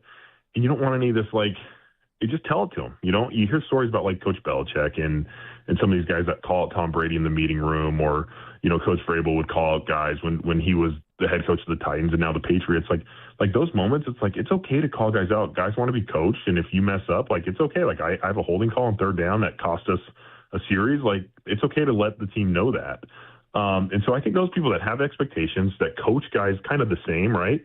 Like, we know there's a difference between the starting quarterback and the 53rd man on the team, but if you can coach those guys and make it appear that it's the same and have those standards, like, I think that's what guys want. And from all accounts, Monken has done that, and the guys have kind of bought into that. We'll see, you know, how it goes with the wins and losses, but I just think from that initial spark, the guys seem bought in and excited to play for him. From a mentality standpoint, though, how hard is it to play when? And I get it, everyone's got to play every down as hard as they possibly can. But Browns trade Myles Garrett in the offseason, and it really does feel like the sentiment is everyone's gearing up for 2027, not necessarily 2026, but gearing up for 2027. Yeah, as a player, I never thought that way, right? And we had some. I mean, if you would have asked me before we went 0-16 if we were going to go 0-16, I would have probably been like, no way, like, there's no chance like this team is that bad, you know? And so it's not delusion, but it's like you're around the guys that are working and you see the work that's put in and you see the practice time and the amount of time. So you don't know what's going on at other teams, but in your mind, it's like, we've put in the work. We have guys here that want to be here and want to win. And so that part is never in your mind of what you had a great draft last year. You bring in a draft class that you think is supposed to be good. You know, you have a few linemen, some receivers, in you know, some help in the secondary, like, that are highly touted, a good draft as well. And so you're like, if we can develop this and find someone at quarterback and the new revamped offensive line can come in and be successful, like, there's no thought in your mind that you can't compete, with other teams and win some football games.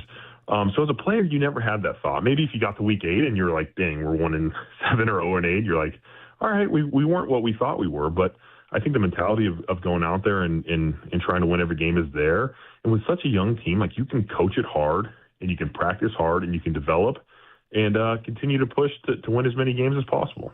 Joel, I know you said you're laying low, enjoying some family time, but big picture down the road, the 3 buckets we see a lot of football players go into are coaching, scouting like front office, or broadcasting. Which of those 3 buckets do you see yourself most likely to go into in the relatively near future? If you were to ask me, like, when I started my football career, I would have said coaching for sure. But after seeing what the amount of time these people put in is unbelievable. Like, they put more time in than players, not as physical, obviously, but the mental time and the time away from families is crazy. So I think you can mark coaching, unless you're talking about, like, my daughter's 8-year-old soccer team. Maybe I'll learn a little bit of that. And then broadcast, I don't know. I'm not sure on the. I don't think scouting I'll get into, unless it's like a very small thing, like, hey, here's like 5 linemen to go take a peek at and kind of see what they're doing in college or free agents, maybe something of that nature. I'm going to do a little bit of content stuff with the Browns this training camp and see how I kind of like it. Nothing too crazy, but just be around and be connected with the Browns still, because they're my team, 12 years, and I'll always be a fan and always be appreciative of my career there. So, I mean, if I had to guess, it'd probably be into the content broadcasting side, but I'm not doing anything where I'm like taking a full on like cannonball into it and being like, all right, this is my next goal. I'm just going to kind of see what happens and kind of let it flow. That sounds pretty sensible. Now, if you ever do get the urge to get your own podcast, what I'm thinking is, the obvious is the Joel Bitonio podcast, right? I was thinking only linemen, and I want to tell you, I would be willing to co-host that podcast with you. Isn't that very magnanimous of me? Yeah. I mean, you need a great co-host, right? Like, that's what I tell people all the time. Damn. I'm like, if I'm getting into this, I don't know all the ins and outs. I have a little bit of history playing the game, but there's a lot that goes into it. I like that. Well, I'm here to ride your coattails, Joe. Joel, we appreciate you, buddy. Thanks, Joel. Yeah, thanks for having me, guys. Former Browns offensive lineman there, Joel Bitonio, on the Weishart Right, We Make It Right, Call Kyle Wright hotline. He was very magnanimous with that answer. I don't think it's going to happen. I don't think it's going to happen either. I think he'll Ken might try and snake that one. It seems like a Ken job. Yeah, it definitely does. It seems like a Ken job. Yeah, and then Ken will just talk a lot about Streetsboro football.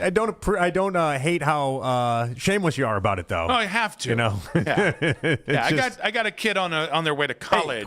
Daddy needs a little more money there, guys. Closed mouths don't get fed. That is what true. I always say. And my mouth never shuts. It's that simple. We'll react to what Joel had to say and get into the big news concerning one former Brown who might be a future Brown in 5 minutes on 92.3 The Fan.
Radio or TuneIn apps. I don't know what the coaching staff is thinking or what AB and his team is thinking, like not being around. It seems like from an outside, and I haven't been at OTAs. I've just seen. I'm a fan now. I've just seen what's happening on Twitter and stuff. It seems like Deshaun might get the start of the year, which from your perspective is like you see what he can do. Is he healthy? Is he confident again? Like he's invested a lot of money in this guy, and you go out there and let him play. And if it goes well, okay, you win some games, and if it doesn't, then you have Shedeur, and maybe there's less pressure on Shedeur when he's coming in, not having to start the season, not winning a competition. So that's kind of my perspective from the outside, but you never know. I mean, Shedeur could dominate in the preseason and be like, hey, we got to roll with this young guy, and it's the future, and the time is now. Joel Bitonio, former Browns offensive lineman, with us in the previous segment. If you guys missed a moment of that, Joel's great. And we were actually talking about it off air. Like, he said, I'll kind of, maybe tip my toes into the content waters and see if I enjoy it.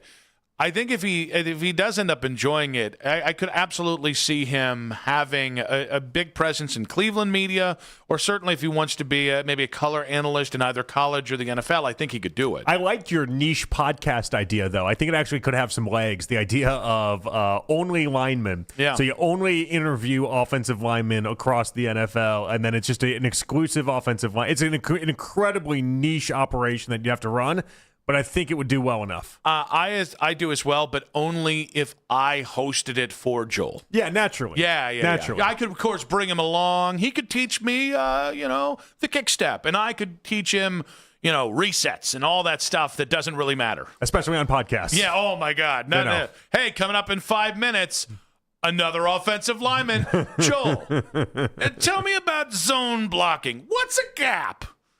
Talk to me about mesh points. That is a problem within that construct, right? It's like, where's your curveball, Not enough people in the podcast realm, once they start hosting with a pro or a former pro, they go right into, I have to know as much as you.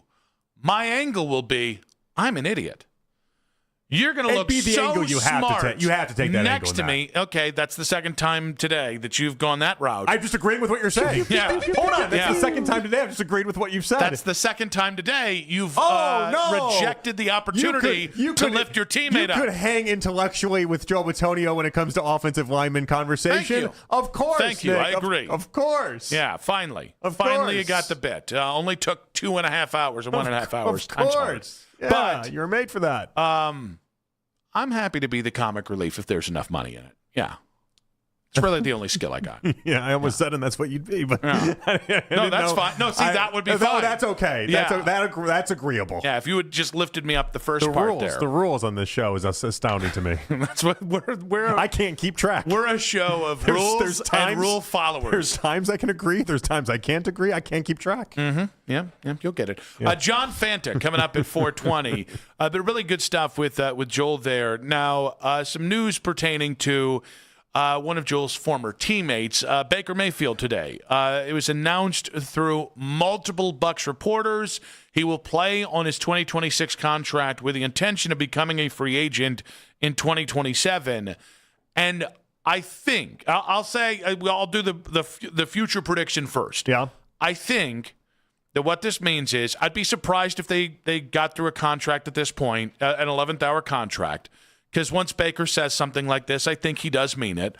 So I think what's going to happen is he'll follow the Daniel Jones route, which he'll go through this season, play well enough, and then he'll probably get tagged. Because the tag's only $44 million for next year, and that's going to allow them to work on a long-term. There's no way in which I actually see Baker Mayfield not being the starting quarterback of the Tampa Bay Buccaneers in 2027. I agree with that. I agree with that. I just the only hang-up I'd have is that it got real contentious with the Browns and Baker when Baker was trying to go for, at the time, which is $40 million, right? He now has more evidence than what he had when he was going for the $40 million that he deserves to be paid in the 50s. The problem with that is that the NFL has responded and saying, oh no, we gave out too many $50 million contracts. We didn't want to set that precedent. The Brock Purdy's of the world that got $50 million, Trevor Lawrence that got $50 million. Those guys, they set the bar in a spot where Baker Mayfield should be living, but the NFL has tried to pull back from that now. So you're right, and what kills me about it is Baker is more proven than those other two guys. All right, so actually that's not fair because Brock Purdy has been to a Super Bowl. Let me go this way.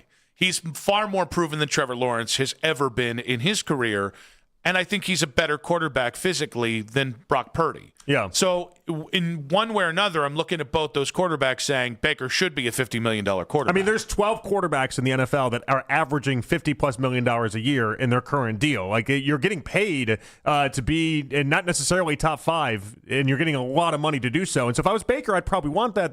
But the Bucs, they don't want to be stupid about this either. I understand that teams feel like, or the league feels like, hey, it's no longer boom or bust. You're no longer a $60 million quarterback or an $8 million quarterback, and I understand that. There's some wiggle room here, and I think the NFL is doing its damnedest in a way that feels very manufactured. It feels like there's been a lot of conversation around the league. It feels like the NFL is very intent on creating a middle class for quarterbacks. That's why I think Daniel Jones got what he got. It's why I don't think Sam Darnold got a contract adjustment after winning the Super Bowl. I think teams are bound and determined to be like, this is a $60 million quarterback, this is a $50 million quarterback, and then this is a $45 million quarterback. But for the life of me, it's kind of that thing that I think happened here where just a little different, but basically you have enough success, and then you attain a level of success and go, well, that success is no longer the level, so we need to do better than that. And I just think the Bucs should look no farther than the Browns and see what's happened to the Browns since we tried to do better than Baker Mayfield. For me, it's pretty simple, though. I look at Jordan Love essentially played 8 good games because it was year 2, and he played 8 bad games to start and then 8 good games in back of it, and they gave him $55 million a year off of that. So if I'm Baker Mayfield, and by the way, there was a postseason appearance that he then he looked good in the one game, and then the second game wasn't good, right? There's nothing spectacular going on there. If I'm Baker Mayfield, I'm pointing to some of these guys and saying, wait, why are they getting all this money? But I'm once again shorted. I'm not given the respect. He wasn't given the respect in Cleveland, and now he's not given the respect here. Like, if I'm Baker, I do have to ask people, what am I missing? What's going on here? Well, and what's curious about it is I think Baker fit the John Dorsey motif to a T. Like that, like he was an extension. Baker and Dorsey were extensions of each other because they're both ultimate football guys. When Kevin and Andrew took over, the attitudes in Berea changed, and what was acceptable changed, and what people gravitated towards personally changed. They no longer wanted the personality. They no longer wanted the swagger. Which is by the way, which is why a part of why I think he works very well in Tampa Bay. That's what I was going to say. Is Jason Licht? If you've ever heard their GM. That is Dorsey Light, and I say that as a compliment. That is a pure football guy. And the city works that way too. Yes. You know, like you can in the media in Tampa, you can hide. You can say a lot of things that just never get discovered because it happens in Tampa. And so I just think if you're Tampa Bay, you've got to be very cautious of this. And again, I don't see him playing anywhere other than Tampa next year. But if I'm right about the Browns, and I think the Browns probably sweet spot is in that 7 range. I said it yesterday. I'm going to try and stick to this because I know sometimes the closer we get to the regular season, we can all change our opinions. We get super excited. I think put me on 7 right now. I think they can go as far as 9 wins and as low as 5. But if they hit that sweet spot of 7, you're not getting one of the 5 best quarterbacks in next year's draft. And so if you end up being a 7-win team and the only thing holding you back is a quarterback position, and a year from now, Baker Mayfield is a free agent, all I've heard is Browns fans who were sick of Baker 5 years ago say, the Browns will never do it. It was a bad relationship. Guys, $60 million or $55 million settles a lot of previous grievances. I'm just saying, if he's out there and the Browns, again, they can't do it with Andrew Berry in charge. I don't feel that can happen. We can make that happen. I'll allow that. I mean, you're going to fire Andrew Berry, or what are you telling me? Sure. I mean, I would have fired Andrew Berry a while ago, but like as long as if the idea is you have to get over Haslam and Haslam's commitment to this, I think you're right. But I don't think Andrew Berry would ever go down that road. I just don't think he would. I actually think the bigger. I think Todd Monken's a real key difference this time because I think Todd Monken and Baker Mayfield would be best buddies. I think, again, Todd is a football guy. If you play your ass off, if you have that swagger, I think that's the kind of thing he wants out of his quarterback. I think I think Todd might be able to be the guy to convince Andrew, hey, I know what you thought. We need to stabilize this quarterback position. Let's get Baker, have him here for the next 5 years, and along our way, we'll take that stab at that future quarterback. If it happened, I would no longer believe Andrew Berry's got control over this roster. That's fine. Like if it does go down that way, because that would take a lot on the Haslam side of things, and that would take a lot of convincing in other spots. But that would tell me that he is doing a lot of stuff in this building that is not deciding who the quarterback of the Browns is. And in fairness, a lot of things have to happen, and maybe Andrew Berry being removed from his position is one of those. I would be a little shocked if that happens, given the image rehab that's happened despite 8 wins in 2 seasons. I mean, what other GM has done 8 wins in 2 seasons and because of injustifiably good drafts have seen the thoughts on them completely erase the worst trade in NFL history? I've never seen anything like this. It's remarkable what he's been able to pull off. We've kind of marveled at it for a while now. And give credit to the Browns organization. I think their PR staff has done a great job of framing things, of utilizing their media contacts. I'm not saying any of this in like a cynical tone. I would know because I would say, hey, this is my cynical tone. But I do think I think they've done a great job at helping Andrew refresh his image around the NFL. And I think they also did a great job, by the way, of kind of helping Kevin Stefanski maintain his image despite a lot of disappointment. And no question about it. No question about it. Now, would Baker be interested in coming back and doing this all over again? I guarantee you if they said for $55-60 million or so. I think for top dollar, I would be shocked at this point. Because you could present it as like, this is us making up for what we did to you previously. He always loved Cleveland. He loved everything about Cleveland, all things considered. He just didn't love how it ended. And there was the idea that he didn't love him and Haslam did not get along at the very end there, to the point where he stopped taking Haslam's phone calls. And so like there was a disgruntled employee part of this that I don't know. I don't know that it's as much of a slam dunk. I know money cures all things. I don't know that it's as much of a slam dunk that Baker would be excited to come back here and be willing to do it. If LeBron and Dan Gilbert can get over each other, I think Baker and Jimmy Haslam can. Yeah, but think about it. Like the Browns sent him to the football wolves. They were comfortable with letting his football career die, and they made him almost like he's like a phoenix rising from the ashes. They made him resurrect his own career, and I mean, he got to a spot where he was battling with backups to be the starter in Tampa and $5 million deals to take on Kyle Trask. Like the idea that the organization gave up on him will always be in his brain. I don't, the way he is, because he's vindictive. Like Baker's vindictive. Baker in college kept all sorts of things in his locker room of all the people that had wronged him. Like he's not your normal guy when it comes to people that he feel like has wronged. And I imagine he wakes up still to this day thinking the Browns did him wrong. I just think if LeBron and Dan can get over it, I think that where there's a will, there's a way. No, now we don't obvious, know if there's a will there, and we'll find that out. LeBron wanted to get over it to finish the story and to make sure that he did something for the place he grew up in. Like Baker doesn't have that. Baker doesn't have that connection that LeBron has. He sees a $60 million a year contract in his lap. 216-474-0092. Baker Mayfield will play out his current deal, become a free agent in 2027. Do you think Baker will play for another team in 2027? And manly stuff coming up in 5 minutes on 92.3 The Fan.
anyone can make a promise. Keeping it for years, that means something. Now plans starting at $25 a month with 4 lines. Find us at straighttalk.com and Walmart.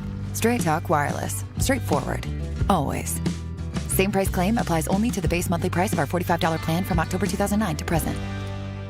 On the road this summer? Get the most live sports talk in Ohio on 92.3 The Fan. Or binge our podcast on the Odyssey app.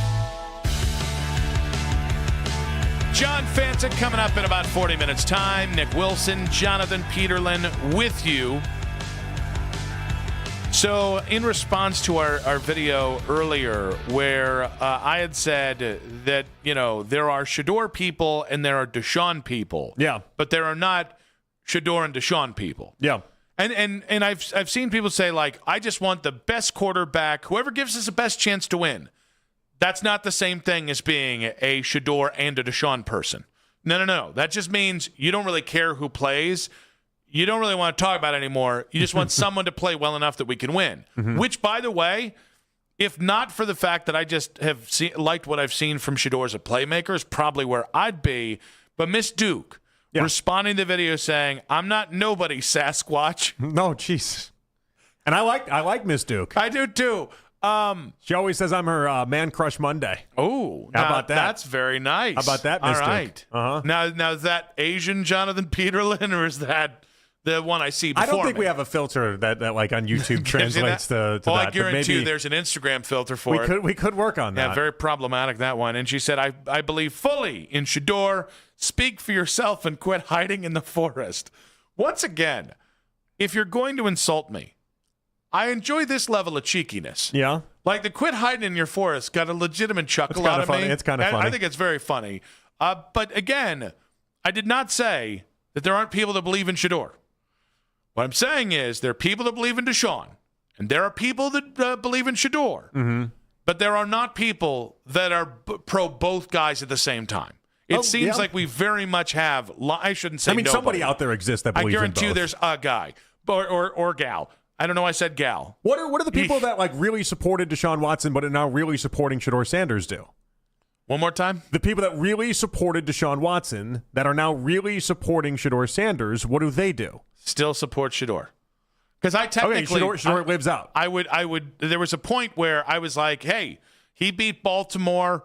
Let's get on board with this guy after the injury. I'm thinking of our buddy G. Bush, and maybe Earl applies into this as well, because they were big-time Deshaun guys. They went out to like his cheesesteak opening. Like they did that, but now both guys are really into Shedeur. I kind of feel like we should text him then. Not worth the hassle. Yeah, it really isn't. But you were big on Deshaun. But you moved funny. off of Deshaun. So it's funny. After the Baltimore win, I was like, all right, we got to give this guy a chance to be our quarterback. That was the most excited I had ever been about him. Yeah. And then I held on that next year.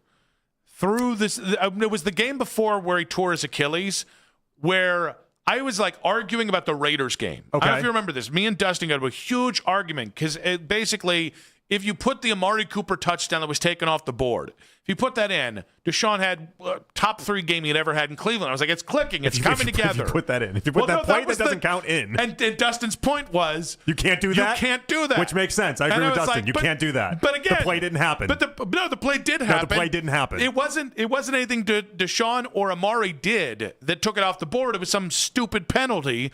And so and then literally like 2 weeks later, he tore his Achilles, and I was like, screw this. I was like, I'm done. And then you're off. Yeah, it broke me. The whole that last year of him starting broke me in a way that I didn't know I could be broken as a Browns fan. But I do think there's a segment of this, and listen, I'm a guy that just likes quarterbacks. I'm just going to be honest with it. I love Baker. I obviously love Shedeur. I tend to like quarterbacks. I tend to like whoever the Browns quarterback is. I think there's going to be a segment of people that just like whoever the Browns quarterback is. We can find the best in that quarterback, whatever that quarterback entails. And now the interesting thing about it is I don't find anything redeeming about Deshaun in his play or otherwise. But like I think there's enough people out there that whoever the Browns quarterback is, they'll like.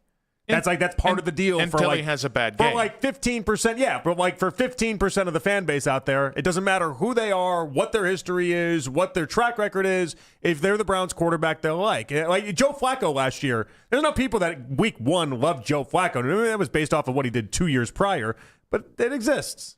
216-474-0092. This is your chance to make me look like Either a liar or an idiot or a lying idiot. Are you? No, never. See? Now we're picking up what I'm putting down. Thank you.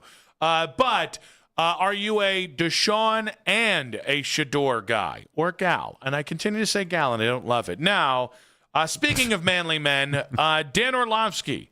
Football's back. Orlovsky's back.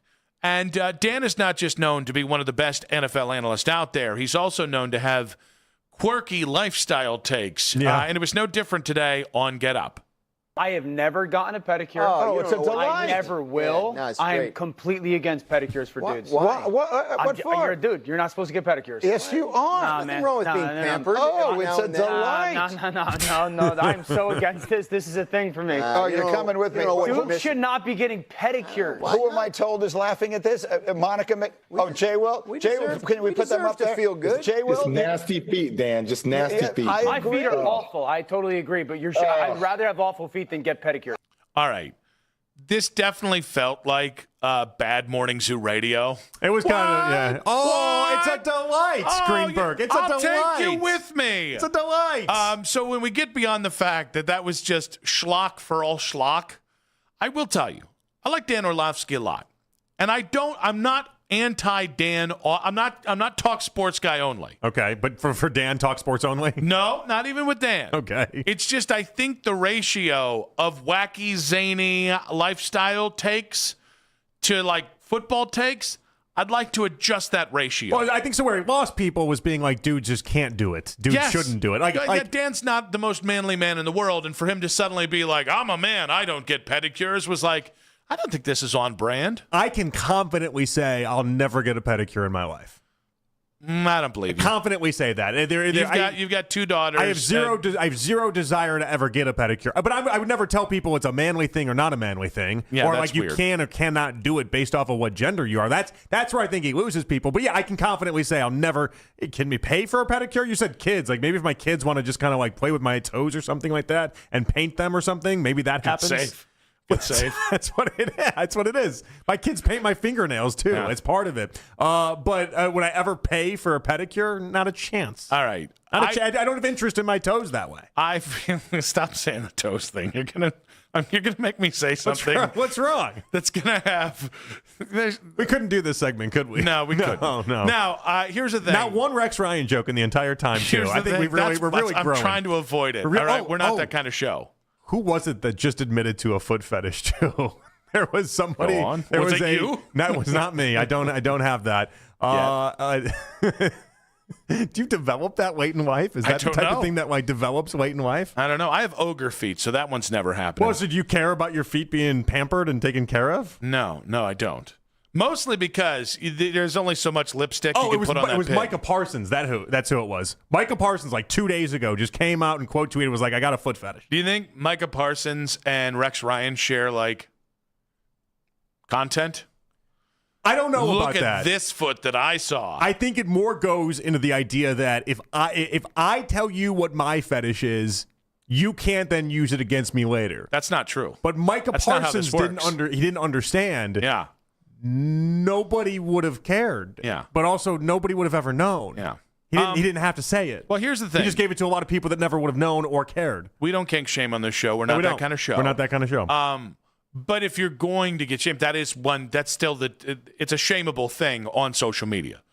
Like a lot of the things that people are into, it's now kind of like frowned upon to like take that, don't make fun of that. So don't yuck somebody's yum. I still think maybe the feet thing might be. I still think there are a lot of yum yuckers when it comes to foot fetishes. So you would never get a pedicure, or you would get a pedicure? No, I wouldn't. But I do think it's interesting. That's it. Like, I just don't think I ever would, but I don't care if people do. Well, yeah, and mostly it's more that I'm cheap and have no interest in it. That's the big part of it. Like, I'm going to spend money to go ahead and get my feet taken care of. My feet aren't that precious. Yeah. Or even like manicures. It's nothing to me. I've never thought of it. It's not something that I would value. We were gifted. Elise was gifted for one of the like wedding shower things. Mm-hmm. This like tub that's supposed to act as kind of like a foot massage type thing, and you put your feet into it, and then the bubbles surface up, and they do all that.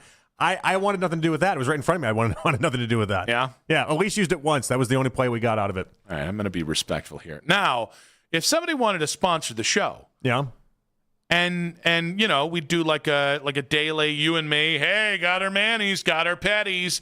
We'll do that because we wouldn't pay for it. And because, again, if it's not clear yet. You sound like you want some. I can be bought. But will I ever go out of my way? You sound like you want a mani-pedi situation. I want more money, Jonathan. That's right. exactly what I'm going to say here. Me now, too. if I gave the random listener, give us your top 3 hosts at the station for who you think gets a mani or a pedi, you're definitely in everybody's top 3. Yeah, I think so too. Yeah. Yeah. Probably goes first. Mine was definitely right? first. And then I'm probably strongly number 2. And then I would go Baskin third. Is that fair? Baskin might be ahead of me. TV guy that cares about his appearance and everything he wears like that. Makeup. Yeah, he wears does. makeup. I mean, come on. Yeah. Spend years wearing makeup. Not that there's anything wrong with that. No. 216-474-0092. Jonathan says he'll never get a pedicure. Just don't envision it. Again, if somebody sponsors the show and wants to get sponsorships for both of us, you'll do it? It'd just be a waste of everyone's time. That's not a no. I don't think I would. I think if like a salesperson came and said it's dependent on you getting this only pedicures specifically. That's a different website. I would be like, do they understand? Like, why, I can tell people I got a pedicure, but like, I don't. Why you're wasting your time down there? Okay, but so it's what's going on down there? Part 2. You're just wasting everyone's time. So $150 a week, right? You're gonna say, and it's only you only have to get a pedicure once. This isn't real life because no, this is real life. That's how this conversation is going. That's different. I mean, being paid $150 to go ahead and get a pedicure is different than will I ever pay to get a pedicure? No, I know, but that's why you said you can't conceive a scenario. I can't conceive a scenario that's where why I go I'm conceiving a scenario. It's been conceived. Where I go and pay for a pedicure. I can't envision that scenario. Can you envision a scenario where I get paid for one? I can't even envision that because I don't think we'll ever get paid for pedicures. At what point is sports radio and pedicures going to be synonymous with each other? Today could be. Somebody could be driving around thinking, who's got ogre feet that I can make that I can beautify and put online? To be honest, I also don't want people touching my feet. For money, again, as long as it's a reputable company and that I know they're going to take care of their customer and that they're going to be good people to deal with, I'm down to clown Charlie Brown. No. And I think you are too. No, I think you're just trying to avoid saying... Going to fondle my feet? No, thank you. Don't knock it till you try it, though. No, thank you. Yeah. No, thank you. You don't have to be Rex Ryan. You can be whoever Rex Ryan's operating I think I'm the opposite of Rex Ryan in this scenario. Well, yeah, I know. That's what you'd be in this. Yeah. Rex is the guy wanting to ogle the feet. But for $150, I'm obviously getting the pedicure, but I'm not going to be happy about it, but I'm going to get it. I think I'd be pretty happy. I like $150 a week, especially if it's a year-long commitment. Just throwing that out there. 216-474-0092. Dan Orlovsky says, pedicures for men? No! I also don't believe it. He's as foofy of a guy as it gets. He's the Lima of ESPN. But Greenberg is probably the number one. Ooh, that's a good point. But like Orlovsky makes that cut. Yes, he does. Draymond Green responded to LeBron saying no to Golden State in 5 minutes on 92.3 The Fan. This is an Odyssey Sports Minute. Presented by Chumba Casino, your online casino.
up today at 4:20 on Afternoon Drive, NBC Sports' John Fanta joins Nick and Jonathan. Headline sports news every 20 minutes on 92.3 The Fan. From the University Hospital Sports Desk, I'm Katie Pollock. Get to the 92.3 The Fan YouTube channel to see daily Browns training camp breakdowns with Darryl Ryder and Coach Lance Reisland. It's the 4 o'clock hour on Afternoon Drive. You guys are special. John Fanta coming up in about 20 minutes. We got to talk about LeBron's decision, the quarterback battle du jour. Yes, there actually are other things to talk about with the Browns other than the quarterback position. But John Fanta coming up in 20 minutes. Albert Breer at 5:20 today, and then 32 teams in 16 days rolls on at 6:20. But I did, we talked about this, and it's not just Dan Le Batard. I've seen other people make the claim that the only way LeBron could have landed in Philly is if something nefarious happened, right? If Michael Rubin paid more money to him off the table through any myriad of companies, and that's really how this went down. Is it bad if that actually lessens the sting for me, if that's the case? Oh, so you believe some of that maybe? Yeah, if LeBron was looking at this and saying, all right, it's the best basketball team, and he got another $50 million through some other thing that had nothing to do with actual basketball, I'd be like, oh, I get it. Yeah, more money and a better chance of winning a championship. I think the better chance of winning a championship would have to take precedent in this, right? No, I think the money. I think LeBron wants to be the next NBA owner of any kind of. But he's going to be like franchise. $1 billion short of that, though. So the $50 million extra is not going to get him there. Well, $50 million in cash, and then maybe a future promise from a Michael Rubin. Hey, I'll go ahead and help you finance. So that's a different convo. The future promise from Michael Rubin, that's a different convo. Yeah. So I guess if there's the more nefarious that the money gets here, I think the better I feel about it. I'm like, oh yeah, it's just LeBron furthering his ambitions after basketball. I can understand that. I mean, I could understand if it was just he liked the basketball team that the Sixers are and thought it would give him the best chance to win, and he wanted to win in his final couple years. Yeah, but I'd like that would have been enough more. for me. No, that was enough for me. So it clears a certain threshold, but the more outlandish it gets, best basketball fit, and he wanted to live in New York City, and he's got tree money like Kawhi. All right. Well, I can't compete with tree money. If only we had this info when we were talking about it all, right? If only it was like, oh yeah, they've offered him $50 million plus or $100 million plus in this Topps deal. It would have made it pretty easy to go ahead and we did bring up Rubin in some respects. Yeah. Yeah. I guess we all just kind of thought it may be more on the up and up than maybe it actually is. I'm not sure. I think we all thought, hey, there will be some sort of reporting on this. And I forgot we live in an era where billionaires can do anything and nothing's really going to be reported. Well, we did have people call in that tried to make the suggestion that it's like, oh, what if Dan is just giving him what was long rumored to be the Tom Brady deal with the Patriots so many years ago, which turned out to not be true, by the way. It was always the understanding that Kraft, because Brady was being paid like $10 to $15 million per year, and just way under what the salary should be, that Kraft was, when he retired, going to break him off a large piece. And then he retired, and he never got broke off that piece. Just to be clear, you're talking about a piece of the franchise and not a piece of Orchids of Asia. Not a piece of Orchids of Asia. Although Tom is now single, so that could actually still be on the table. Yeah, I mean, Kraft didn't own Orchids of Asia, which made the whole thing even more, yeah. I'd like to say he supported the business structure. Kind of makes you think, in hindsight, come on, Robert. You really, if you're worth that type of money, what are you trusting Orchids of Asia to be run properly for? Yeah, I mean, that's a real gap in logic there from one of the richest men in America. And yet again, this brings me to my next point. Just because they're rich doesn't mean they're all that smart. That's true. Yeah. Gosh, I wish I was dumb enough to be a billionaire, I think is really where I'm going. Is that what it takes? Yeah. Gosh, if only. A kingdom for stupidity. This being said, Draymond Green was one of the snuffed. Actually, maybe the most snuffed, right? We thought it was Cleveland, Philadelphia. Every report has sure made it seem like it was Golden State, Philadelphia. And Draymond Green on the Draymond Green Show reacted to LeBron's decision. if you go back to Cleveland, even if you go back to Cleveland and win a championship, it's not going to be as good as 2016. If you go to Miami and win a championship, it's not going to be as good as 2012, 2013. Those two places kind of got eliminated just because. You look at Golden State, and I ultimately don't think Bron was ever able to get over the history. And I understand it. I get it. What we all ultimately always knew is like, that's the hurdle to get over. You know, we live in a day and age where everybody who doesn't have anything to say have something to say. And so he's going to get crushed if he comes to the Warriors. Oh, man, you went to team up with Steph. You had to go to them, da-da. And I think ultimately that weighed in on the decision a lot. That played a big role in the Warriors not landing LeBron. All right, I do want to point out the ultimate irony of Draymond talking about living in an era where people with nothing to say have something to say. When usually when it refers to Draymond or anything tangentially related to Draymond, he has nothing to say while acting like he has something to say. In this instance, though, we might be in a Emmanuel Acho situation from yesterday where it's like once a year I'm going to agree with you. Once a year I'm probably going to agree with Draymond. I think he's right. I thought this would bring – I thought it'd be like music to your ears, if I'm being honest, because there's a recognition that Draymond is telling us that LeBron and his camp had of how ugly it would be for a lot of people out there if he joined the team that he was supposed to hate for so many years. I'm not going to tell you it wasn't a factor. Because, again, we like to make it like one reason why these decisions are made. There's never been one reason why I've taken a job in my life. There's always been a series of reasons. If something is only one reason better than your last job, it's not that much better than your last job. But you can have one reason for why you don't choose something. Okay. There's a lot of one reasons I could have for me that would be like, nope, not taking that job. Thought I like this place. One reason is enough to say no, thank you. I actually think it's a clever little misdirect by Draymond. And I actually have to give him credit for a guy who, again, when it comes to things about the Warriors, himself, or anything related to himself, shows a stunning lack of self-awareness. When it's anybody else in the NBA, and it's not tied to him, I actually think Draymond's analysis can be insightful. But if Draymond is linked to it, he loses all objectivity about it. That being said, on this matter, I think it's a creative little sleight of hand here. He can't say the truth. LeBron looked at that team and said, I'd love to play with my friends, but they're not going to be good enough at basketball this year. Okay.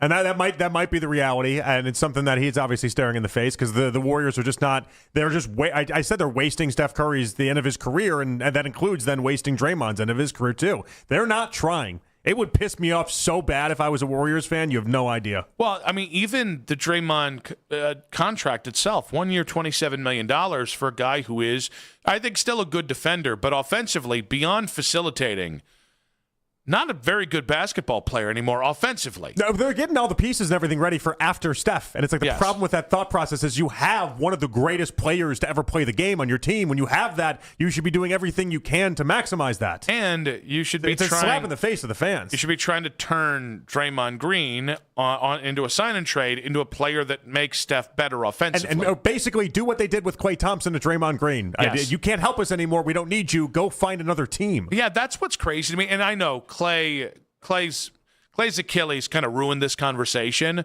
But the point is, the good of Klay no longer outweighed the bad of Klay, and so you didn't pay him.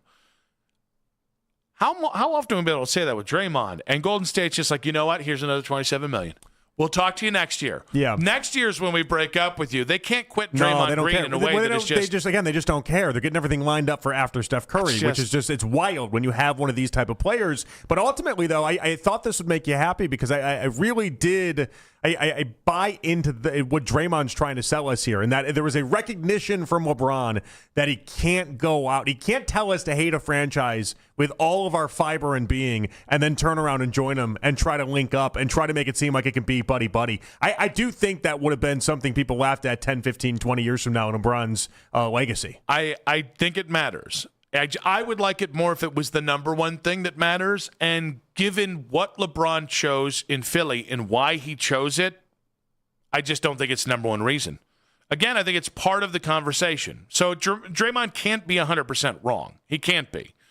But I think, again, if you're choosing, like he set aside access to grind with Jaylen Brown and Joel Embiid on the idea of there's no super teams left in the NBA, and me joining them makes them a super team. So if basketball was of chief importance and then a little bit of money here and then a little bit of this here and living in New York City, I look the same way of not choosing Golden State. Yeah, you can't win for bleep. Oh, and hey, by the way, it'd be a bad look. LeBron has proven he's not averse to bad looks. He'll take the criticism. Even joining the Lakers in 2018, he I guess lost some of the glancing blow there because they were a bad organization at the time. But, I mean, people like myself said, oh, LeBron joining the Lakers, how original. You know what I mean? And honestly, he's even taken the hit there in L.A. because he hasn't lived up to some mythical idea of what they thought he should have been in L.A. I saw Mac's reaction when Draymond said the 2016 title, you're just not going to be able to outdo that. If you win a title here with the Cavs, it just would never be close to 2016. So basically, what's the point of trying? I agree with Draymond on that. Not necessarily what's the point of trying, but like you're not hitting 2016 as far as what that means to people. Was that what the face was about, Mac? I don't even think that they're comparable, to be honest with you. It's different feats. 2016, obviously, you overcome so much with that Warriors team. That is what it is. For LeBron coming back in his 40s with this team that, hasn't won a game past round 2 of the postseason, like, to take that team to a title, I think in and of itself is its own type of feat. I think that you can't really compare the two, in my opinion. Listen, I think 2016 reigns supreme because it goes beyond even the Cavs. It just reigns supreme. It goes back to Cleveland sports in general. But here's where I agree with what Mac is saying. A second title in Cleveland is still more powerful than any other title. Yes, in Philadelphia, you get to their first title in 40 years, and that will have some power. And you'll be about the fourth man on the totem pole that's going to get credit there. Jaylen Brown's going to get the lion's share credit, then probably Embiid. Right, but Draymond wasn't comparing it to the other places necessarily with Philly. He was comparing it to the past title that the Cavs had. But I think the problem there is nothing can top 2016. Winning in Philly isn't going to top it. I think that's the point that Draymond was making, though, was that in a Cavs versus Cavs discussion, not necessarily – yeah, you're right. Nothing's ever going to top LeBron. In LeBron's titles, he's already said 2016 is his favorite of all time. But the idea that he would then – want to chase one here or not want to chase one here because he couldn't do it over 2016. I don't think it works the same way towards Philadelphia. Well, but I think my point is, I don't want to say disingenuous. I think he's missing the point. And I think that is, there's no, winning one in Philly as the fourth guy or the third guy, wherever he ranks on the credit, doesn't give you 75 cents on the dollar of winning a second one in Cleveland. But I don't think that's what he's trying to do. I think he's trying to compare Cleveland versus Cleveland the same way he tried to compare Miami versus Miami. And I think what does it mean to those fans? What does it mean to those people involved? Whereas winning in Philly does make you a demigod in that part of the country, for that fan base that doesn't think that way right now. I think Draymond Green has no freaking opinion, no clue on what people of Cleveland think. I just think it's an obvious statement, is it not? Like you'll never live up to 2016. Yeah, I don't think it's like that. It's not like rocket science to put that together. But LeBron, if LeBron just compared the 2016 title to a hypothetical title here, then LeBron's not as smart as I think he is. Because you have to compare what a title in each place. Again, he has a better chance to win in Philly now than he would in Cleveland. Definitely it.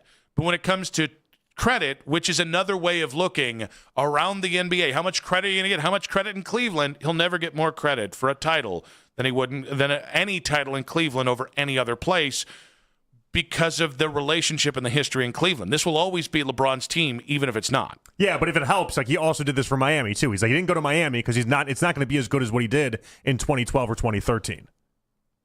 Again, I don't think Draymond has a real insightful thought into the people of South Florida. Nor do I, by the way, because he went to Michigan State and he's played his whole career in the Bay Area. But I appreciate him. I appreciate that, Draymond Green. John Fanta, NBC Sports, in 5 minutes on 92.3 The Fan. T-Mobile has an exclusive bundle for customers 55 and up. I'm Sarah Bowl. Yeah, I'm Frank Bowl. A reliable network is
Desk. I'm Katie Pollack.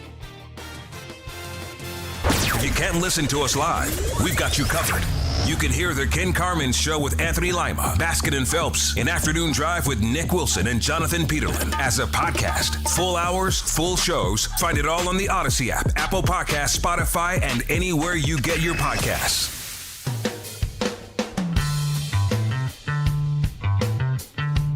Albert Breer coming up in just about 60 minutes' time. We'll talk about win now or win week 11 if there's a difference for the Browns at quarterback. We'll also get into the AFC North, the what if for the Bengals, the whole big story about Pat Mahomes. A lot of football talk coming up in about 60 minutes' time. But we were just talking about Draymond Green saying that ultimately LeBron couldn't get over the fact that a lot of people would criticize him if he signed with Golden State, given their previous rivalry, and we got into a huge debate about, huge debate. I would say a sizable debate, but maybe not huge debate, on whether it was more basketball reasons or whether it was more optics reasons. To talk about that, to talk about LeBron to Philly, to talk about the start of Browns training camp. We hand out to the Wise Heart Right, We Make It Right call, Kyle Wright Hotline, and welcome on John Fanta of NBC Sports. John, welcome to the show.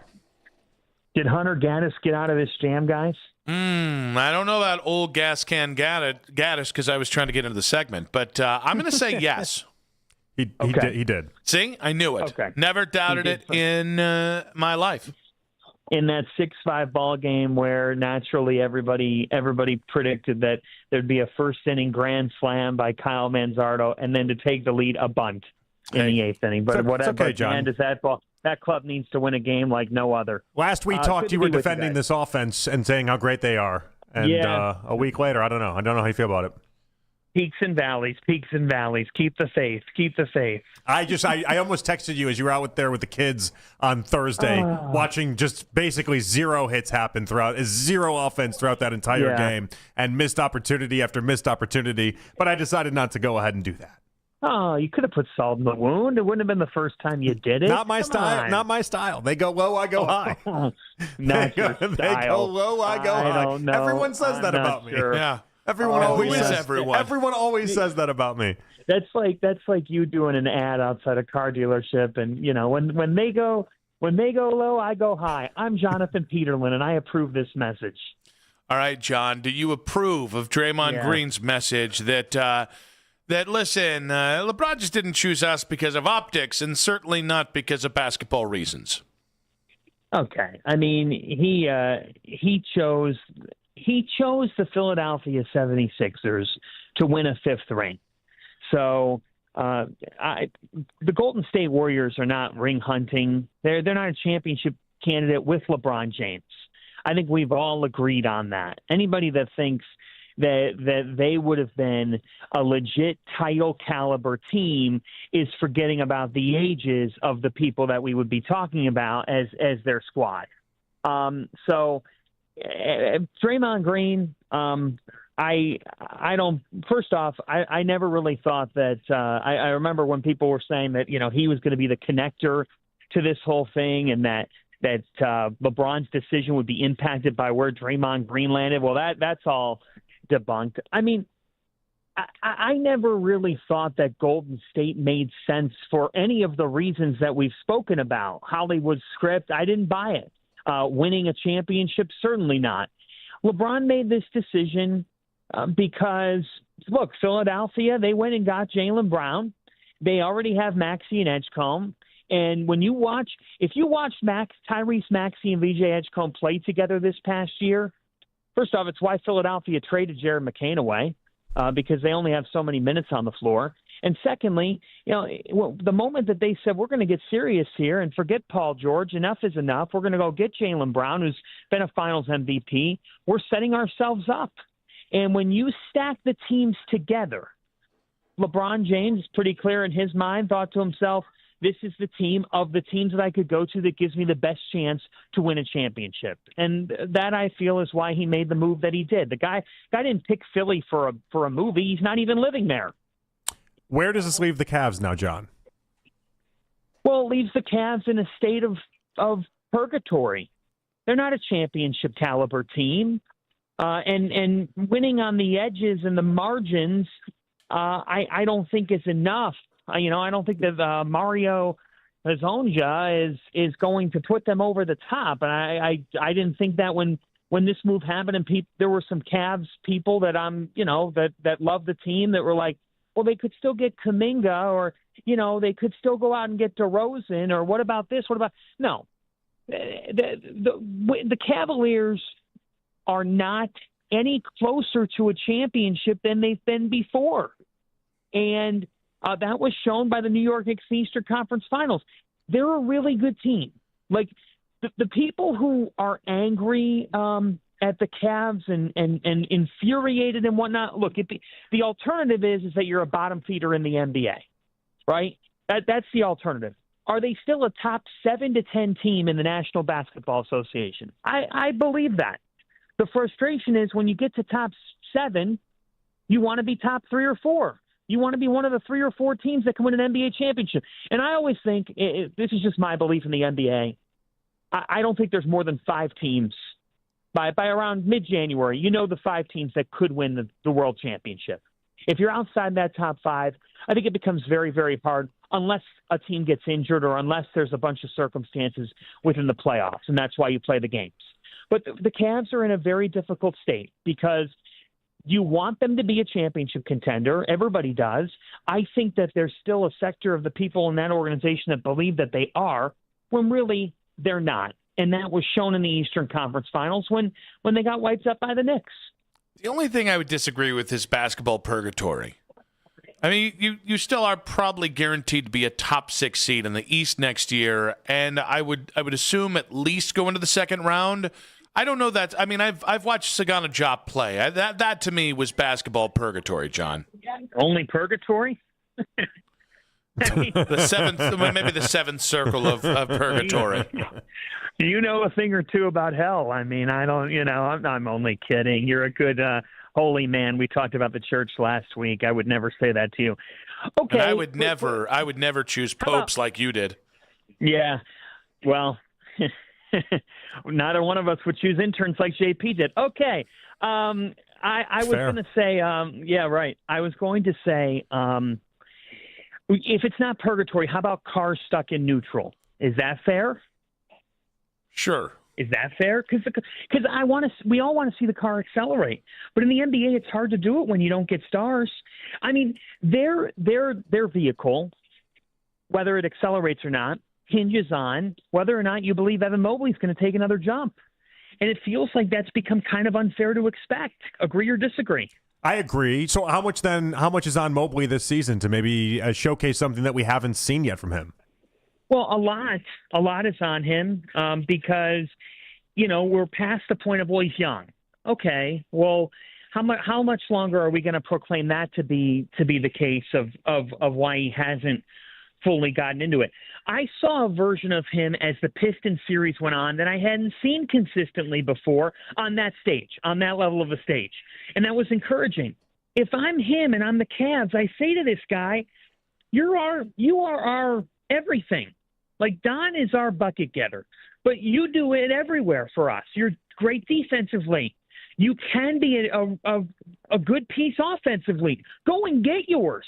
Like, he should be as fired up as anyone to show that he is this guy, that he can be an alpha, that he can take control of games. And we see it in glimpses. There's moments, even in this past playoffs when he would hit a 3 or 2 and then come up with a stop, and then he's driving to the bucket off the dribble and making it happen at the rim, where I'm saying this guy has what it takes. But you have to, in the NBA, you have to do it every night if you want to be the beast. They believe that he's that beast. And he's shown signs, but the patience is running thinner because in the NBA, this is not your window is open for 5, 6, 7-year league.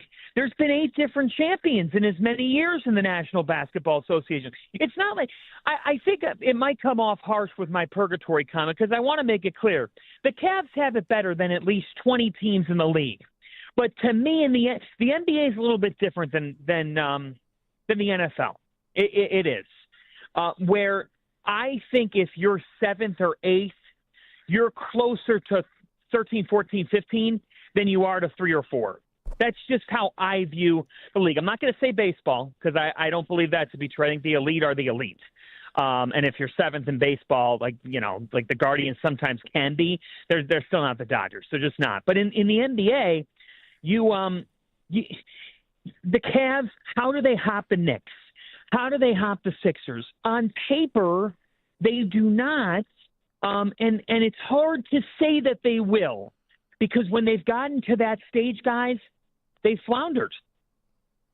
All right, John. The Browns vets did report today to Berea, so hard left turn here. Obviously, we're going to ask you about the quarterbacks because we got it's the most important position, all that nonsense. What do you think is the biggest non-quarterback storyline for the Browns heading into camp, though?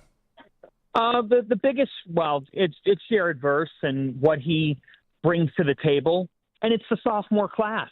I mean, they had one of the best rookie classes in the NFL last year. I think Carson Schlesinger has full capabilities of us by the end of the season, if not next season, saying, God, that guy's as good as any linebacker in the NFL. Like, that's what I think of him. I think he's an absolute stud. And I think he's only going to continue to get better because he wants it, and he checks off every box, guys. I want to see what Schlesinger looks like. I want to see what this defense does. I know that's not the sexy storyline, but you asked me for non-quarterback. What does the defense look like post Jim Schwartz? You still have a Del Pitt and a Hickman and a Ward. You've got pieces across the board. How do they look? How do they come together? Does this defense still have what it takes to control games? And if not dominate games, have some control of the game. I think that's my biggest non-quarterback storyline. It's how does Verse jump into things? I want to see Schlesinger and see him continue to take off. And I want to see, can the post Jim Schwartz season still look and feel like the same Browns defense to a degree? Deshaun had a hype video that he released. It was all like him just speaking positively. One of the things he said, though, was just like everybody else, I've been waiting. Things got to line up right, and I feel like this is the year that it can all come together. John, what does it all coming together for Deshaun Watson actually look like to you? Well, it looks like him with the football in the last 3 minutes of the game, and he's confident. And he's completing passes, and he's leading the Browns down the field to win a game. Because I still think, like, you talk with people around the NFL, and you guys do it daily on your show. And the thing about the Browns is, like, they've got different talented pieces and different rising potential stars. I'm not going to say rising stars. I'm going to say potential. They've got different weapons on their team that say, okay, this team could – this is a football team that could win some games. And if not win games, be in position to win games. And we all know, because we watch the NFL every Sunday, how many games come down to a possession or two. That's the NFL. And so if I'm Deshaun Watson, okay, and I'm saying, what does it look like, it all coming together? It looks like that he's comfortable in the pocket, that he's confident in the pocket, that he's able to drive the ball down the field. There were times in his time in Cleveland where he's going to throw the ball down the field, and I don't know if it's going to make it to the receiver. Is he in rhythm? And does he have a real shot? I want to know if he's found himself, guys. That means to me that the three of us are talking about week 4 or week 5 saying, yes, I do believe that he could lead this football team down the field with the game on the line. That determines, that to me is the sign of it coming together. Because if the answer is he can't lead the football team down the field with the game on the line, then what is the frickin' point? All right, John, how big of a sample size do you need from either quarterback to buy into them as a firm, basically firmly entrenched starter for this year? How big of a sample size do I need? You talking like a preseason game or two? No, I think more regular season games. Like, what's the amount of games for each quarterback? Yeah, I need to see. I'm willing to give a leash of 3 or 4 for Deshaun Watson, and probably 5 to 7 for Shedeur Sanders. That to me is a sample size. And Shedeur, how about 6 or 7? I'll even give him 6, 7. With Yeah, with there you go. With how much, with how defunct the operation was last year, I am not sitting here and saying week 1 in Jacksonville, whoever the starter is, they're fired if they lose, or if they look that bad. I'm not going to sit here and say that. I mean, it'd have to be god awful for me to start to jump into that, and which could happen. It could happen for us to do a Kelly Holcomb week 2 when we beat the Bengals in that wild Battle of Ohio, but. I would say 3 or 4 for Deshaun Watson. If it's repeat, what are we doing? What are we doing? We need to be learning about Shedeur Sanders at that point. But I'm saying for Shedeur, he's going to get 6 to 8 games of a leash for me. How similar was my leash to yours? Oh, we'll have to find out. You have to keep listening. John, wow. If the Cavs are in purgatory, I don't want to know what that makes the Browns. We appreciate you, buddy. Good stuff. Thank you, John. Thank you, guys. I felt like we kind of got the fake laugh out of Fanta there at the end. That's kind of the TV laugh as opposed to the real laugh. You know what I mean? We'll take it. I think you'll take it, right? Very musical, that laugh out of John Fanta there. All the other laughs were real. He doesn't fake them all with us. 216-474-0092. We'll react to what John had to say about the quarterback leash or sample size, rather, and the biggest non-storyline he agreed with Mary Kay Cabot. That's in 5 minutes on 92.3 The Fan.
coming up in about 20 minutes. Albert Breer in about 40 minutes there. Nick and Jonathan back with you. Now, it should be noted, when Manzardo hit the Grand Slam today, I locked in a Guardians win, and you said I was incurring the wrath of the baseball gods. I said you're getting a little cocky here. Yeah, you might upset your baseball gods that you care so much about. And then turns out the Guardians won. So some say I brought them good luck and I've turned around their fortunes. 1, they did blow a lead. 2, you never actually locked in a Guardians win. That did not happen. That is a rewrite of history. I might not have said the words that locked I don't feel great about. Because if you care about locking things in, you didn't lock it in. Didn't I say this pretty much guarantees a win? Don't even remember that, if I'm being honest about it. What did I say to invoke the baseball gods? We'll have to play back the tape. You did say something as if to the fact that the game was over, though. Yeah. And so, but you definitely didn't lock it in. And so it was, and the Guardians won. This is one of those ones, right? Good thing baseball gods don't exist. Am I right, guys? All right. Stop saying that. They've got another game tonight. Good thing we're in the clear. But this is one of those ones you just classify for the Guardians as a thank God you won the damn game. If they would have lost that game after blowing the 4-0 lead, that would have been disastrous to then lose their 6th straight and have it go down that way.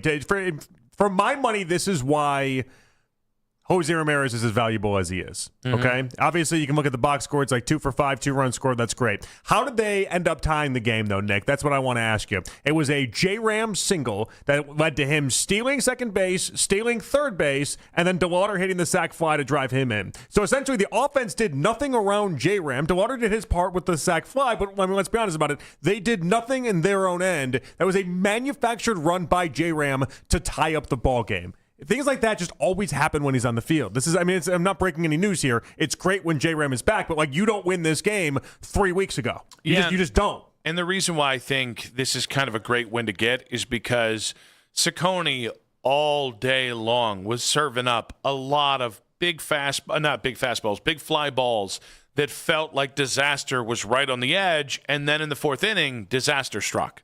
And so to survive just what was just not a very good start by Slade at all. Those are the kind of games that feel like real wins when you're winning in spite of the thing that has won you so many games this year. Yeah, and it's interesting because Burns is only credited with just the 1 earned run given up because they had that error in the game. So his stat line doesn't get killed. But you got after one of the best pitchers in the National League right now. There's no other way of looking at it. So it was a good sign. Again, there was a lot to this game. If you would have lost this game, it would have been disastrous in many ways, but they won it, and that was good. Good win, Gardos. We did get get another one, please, as soon as maybe 7 o'clock tonight. Well, it'd be like 10 o'clock tonight, but you guys know what I'm saying. We did get a ball game text, both you and I, from John Fanta. So he's not wrong. The ball game is over. The Guardians won. It did happen, didn't it? He can't slip anything by that Fanta. So I don't know that he took the question the way I intended it. But okay. Here's his answer. Here's John Fanta's answer in the previous segment about how big of a sample size you need to buy into either quarterback for the Browns this year. I'm willing to give a leash of 3 or 4 for Deshaun Watson and probably 5 to 7 for Shedeur Sanders. With how defunct the operation was last year, I am not sitting here and saying week 1 in Jacksonville, whoever the starter is, they're fired if they lose, or if they look that bad. I'm not going to sit here and say that. I mean, it'd have to be god awful for me to start to jump into that, and which could happen. I would say 3 or 4 for Deshaun Watson. If it's repeat, what are we doing? We need to be learning about Shedeur Sanders at that point. But I'm saying for Shedeur, he's going to get 6 to 8 games of a leash for me. All right, so you definitely didn't get your questions. Yeah. So I wasn't talking about how long they have before you bench them. I'm actually saying the opposite because, there's a chance whoever starts here, I don't know how much of a chance, there's a chance whoever starts takes the job and we never look back and the Browns surprise this year. They have enough talent that if they get a modicum of quality play, even just good situational football from your quarterback this year, that the Browns could surprise a lot of people around the NFL because the expectations are so low. When it comes to Shedeur, if he gives me 4 quality football games, not great games, but just consistently good games, I'm hooked. I'm buying into the Browns have a quarterback of some consequence. Deshaun, and this is one of the reasons why I asked it, Deshaun, my thoughts on this take a lot longer. There's a part of me that says there's no part that I'm going to trust Deshaun this year. That's where I'm at, by the way. I also am a human. I think it's probably closer to I'm going to need to see half of a season before I start coming around. I'm just going to think that he's going to get injured. Like, that's the part of me that I'll never be able to fully buy into Deshaun, because I'm just going to be waiting for him to have an injury. He could play 11 straight really positive, really good games, and I'd just be waiting for the injury. So I don't know that there's an answer for myself in Deshaun for this upcoming season. So what if he gets through all 17 games? I'll be shocked. And then they're in the playoffs. I would be absolutely shocked. I'd get to a spot where if you played all 17 in the playoffs, even in that playoff game, I'd still probably be like, wait, is he going to get injured in that now? Like, I'll be waiting for the injury to happen, because I'm convinced that he's made of glass. I'm convinced that he can't stay healthy. It would almost be like a modern-day miracle. We have to advise the medical community, like, what happened? How is he all of a sudden going to stay healthy for a year for that to happen? We always knew Kevin Stefanski was the one getting him injured. So I guess here's the thing. So I do think that there is a level of football that if somebody plays, you just suspend belief. And I do think there would have to be something like that with Deshaun this year with you. Meaning, like, if we got through 10 games and they were 7-3, and he looked like 2020 Deshaun. I would acknowledge that he looks better than I thought he would. That will happen, and maybe that 10-game mark is where it starts to be. If you want to go down that road, while also acknowledging the idea that I'd be sitting there waiting for him to get injured and waiting for something to happen that then turns him into the pumpkin that I know that he is. So maybe 7 or 8 games if he plays really, really solid for 7 or 8. But the problem with that is that we've seen, how many times have we seen Baker Mayfield last year start off for 6 or 7 games, look like the greatest quarterback we've ever seen, and MVP votes, and then fall off? Like there is the idea. Daniel Jones obviously got injured, but like Daniel Jones is same kind of sphere there. You can look really good for 6 or 7 games as an okay quarterback in the NFL. So I wouldn't fall into it after 6, 7, or 8 games, I think. 6, 7. So I do think that's why how good he plays matters.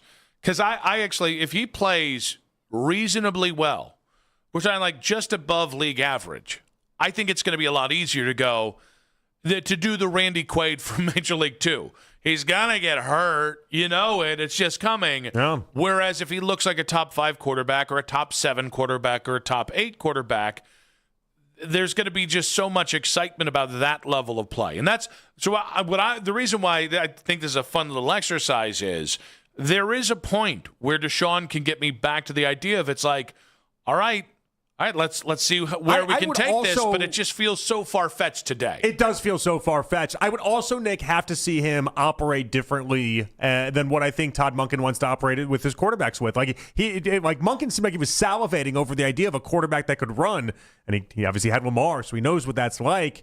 If Deshaun is ever going to get me to be like, this can work, and I'm not worried about him being injured, he's got to be Tom Brady at 44 years old in Tampa that is just throwing away the ball at any chance that anyone has to touch him before they can even hit him. So that's tough. Like basically playing with bubble wrap. And I don't know how good you can be playing with bubble wrap and playing that constricted, but it would be part of the analysis for me. I would be pretty surprised if there were any design runs for Deshaun if he wins the starting quarterback job.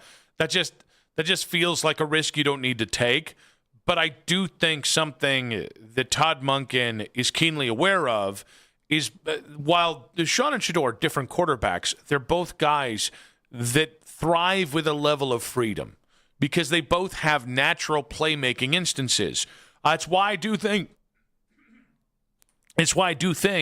inevitably Stefanski and Deshaun were never going to work because Stefanski wanted to control every single detail and Deshaun needed more freedom. That's not why Deshaun failed, by the way, but it's why no matter how healthy he was going to be, eventually those two weren't going to work together.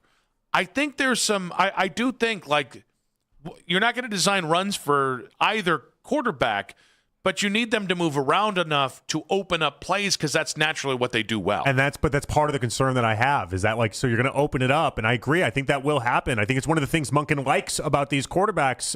But also then anytime that he gets a chance to get hit, I'm going to think to myself, oh, no, here it comes. And so, like, part of that idea of convincing me that, okay, this is going to be something for 17 games is if we looked up 8-9 games in and I either A, watched him take so many hits that I just feel like he's fine. He's not made of glass. I was wrong about that. That'll take a lot. Or B, he is playing way more conservative with using his legs than what he had previously. 216-474-0092. How big of a sample size would you need from either Deshaun or Shedeur to buy in that this is different and we finally have, at least for this season, a starting quarterback for the Browns? Because I don't know, at least on the Deshaun thing, he can do anything in the preseason. Maybe Shedeur can by claiming this job. The Lead in 5 minutes on 92.3 The Fan.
Monday Morning Quarterback joins Nick and Jonathan. Headline Sports News every 20 minutes at 92.3 The Fan. From the University Hospital Sports Desk, I'm Katie Pollack. We're the only station in Cleveland where you can talk defending division champion Guardians at 6 a.m. The Ken Carman Show with Anthony Lima on Cleveland's Sports Radio 92.3 The Fan. It's 5 o'clock on The Fan, and it's time for The Lead with Nick Wilson and Jonathan Peterlin on Afternoon Drive. Albert Breer coming up in just about 20 minutes there. Nick Wilson, Jonathan Peterlin with you. We got 32 teams in 16 days also rolling along at 6:20 today, but we'll talk with Albert in about 20 minutes about I think we should probably do the buy-in thing with the quarterback, the most kind of what his most important or most interesting storyline is with the Browns that isn't quarterback related. Albert coming up in about 20 minutes, but why don't we get to the lead here? Let's do it. Look at that. Teamwork makes the dream work. Browns veterans reported to training camp today. First practice tomorrow. Former Browns offensive lineman Joel Bitonio joined us at 3 and gave his thoughts on the quarterback competition. I don't know what the coaching staff is thinking or what AB and his team is thinking, like not being around. You know, it seems like from an outside, and I haven't been at OTAs. I've just seen. I'm a fan now. You know, I've just seen what's happening on Twitter and stuff. It seems like Deshaun might get the start of the year, which, you know, from your perspective, is like you see what he can do. Is he healthy? Is he confident again? Like, you've invested a lot of money in this guy, and you go out there and let him play. And if it goes well, you know, okay, you win some games. And if it doesn't, then you have Shedeur, and maybe there's less pressure on Shedeur when he's coming in, not having to start the season, not, you know, winning a competition. So that's kind of my perspective from the outside, but you never know. I mean, Shedeur could dominate in the preseason and be like, hey, we got to roll with this young guy, and you know, it's the future, and the time is now. You can add Joel to the list of people that are saying, well, you invested a lot of money into this guy. Like, all the reasons that people can give for Deshaun Watson, and it seems like the overarching top one is you've invested a lot of money into this guy. So Joel, it just gets added to that list. I'd love for once for someone to come out and be like, you know what, I think he's awesome for reasons X, Y, and Z that have something to do with football. Yeah. I'd love that. Like, give me a football reason why you love Deshaun Watson to start week 1. I'll wait. You know, what's interesting about that is Shedeur gets discredited for being a 5th-round pick, despite if you want to say worst rookie ever, sure, you can spin it that way. But I can at least fall back on the dude made a lot of plays in the final 7 games of last year. I can give you that football reason you're talking about. Yeah. With Deshaun, like the 6 years ago.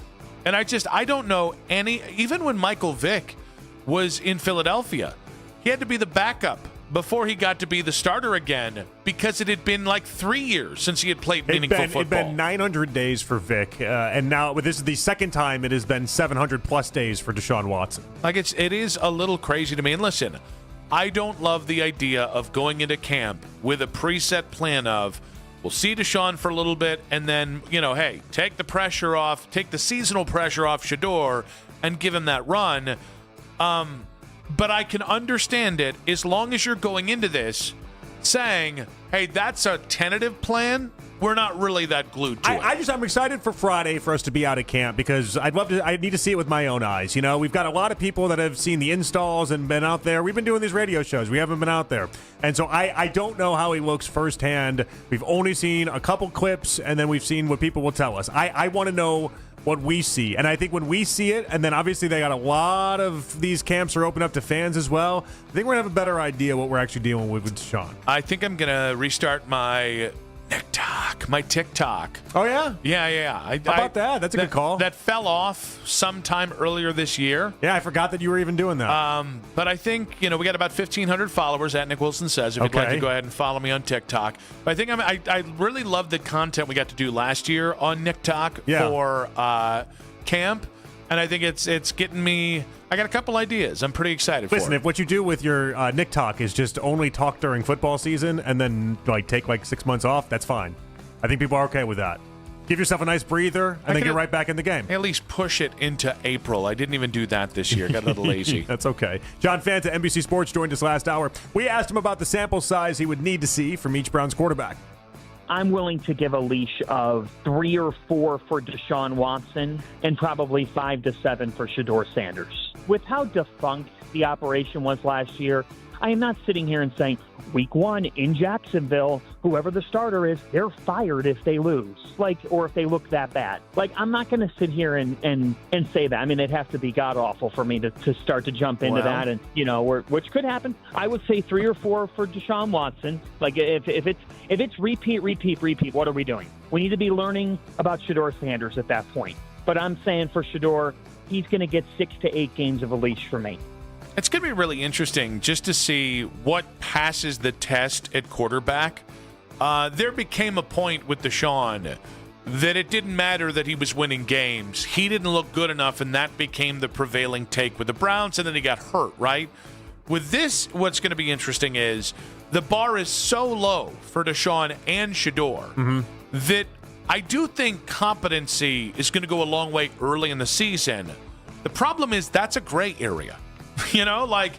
Great stats, awful stats, easy to tell. That guy stinks, that guy's great.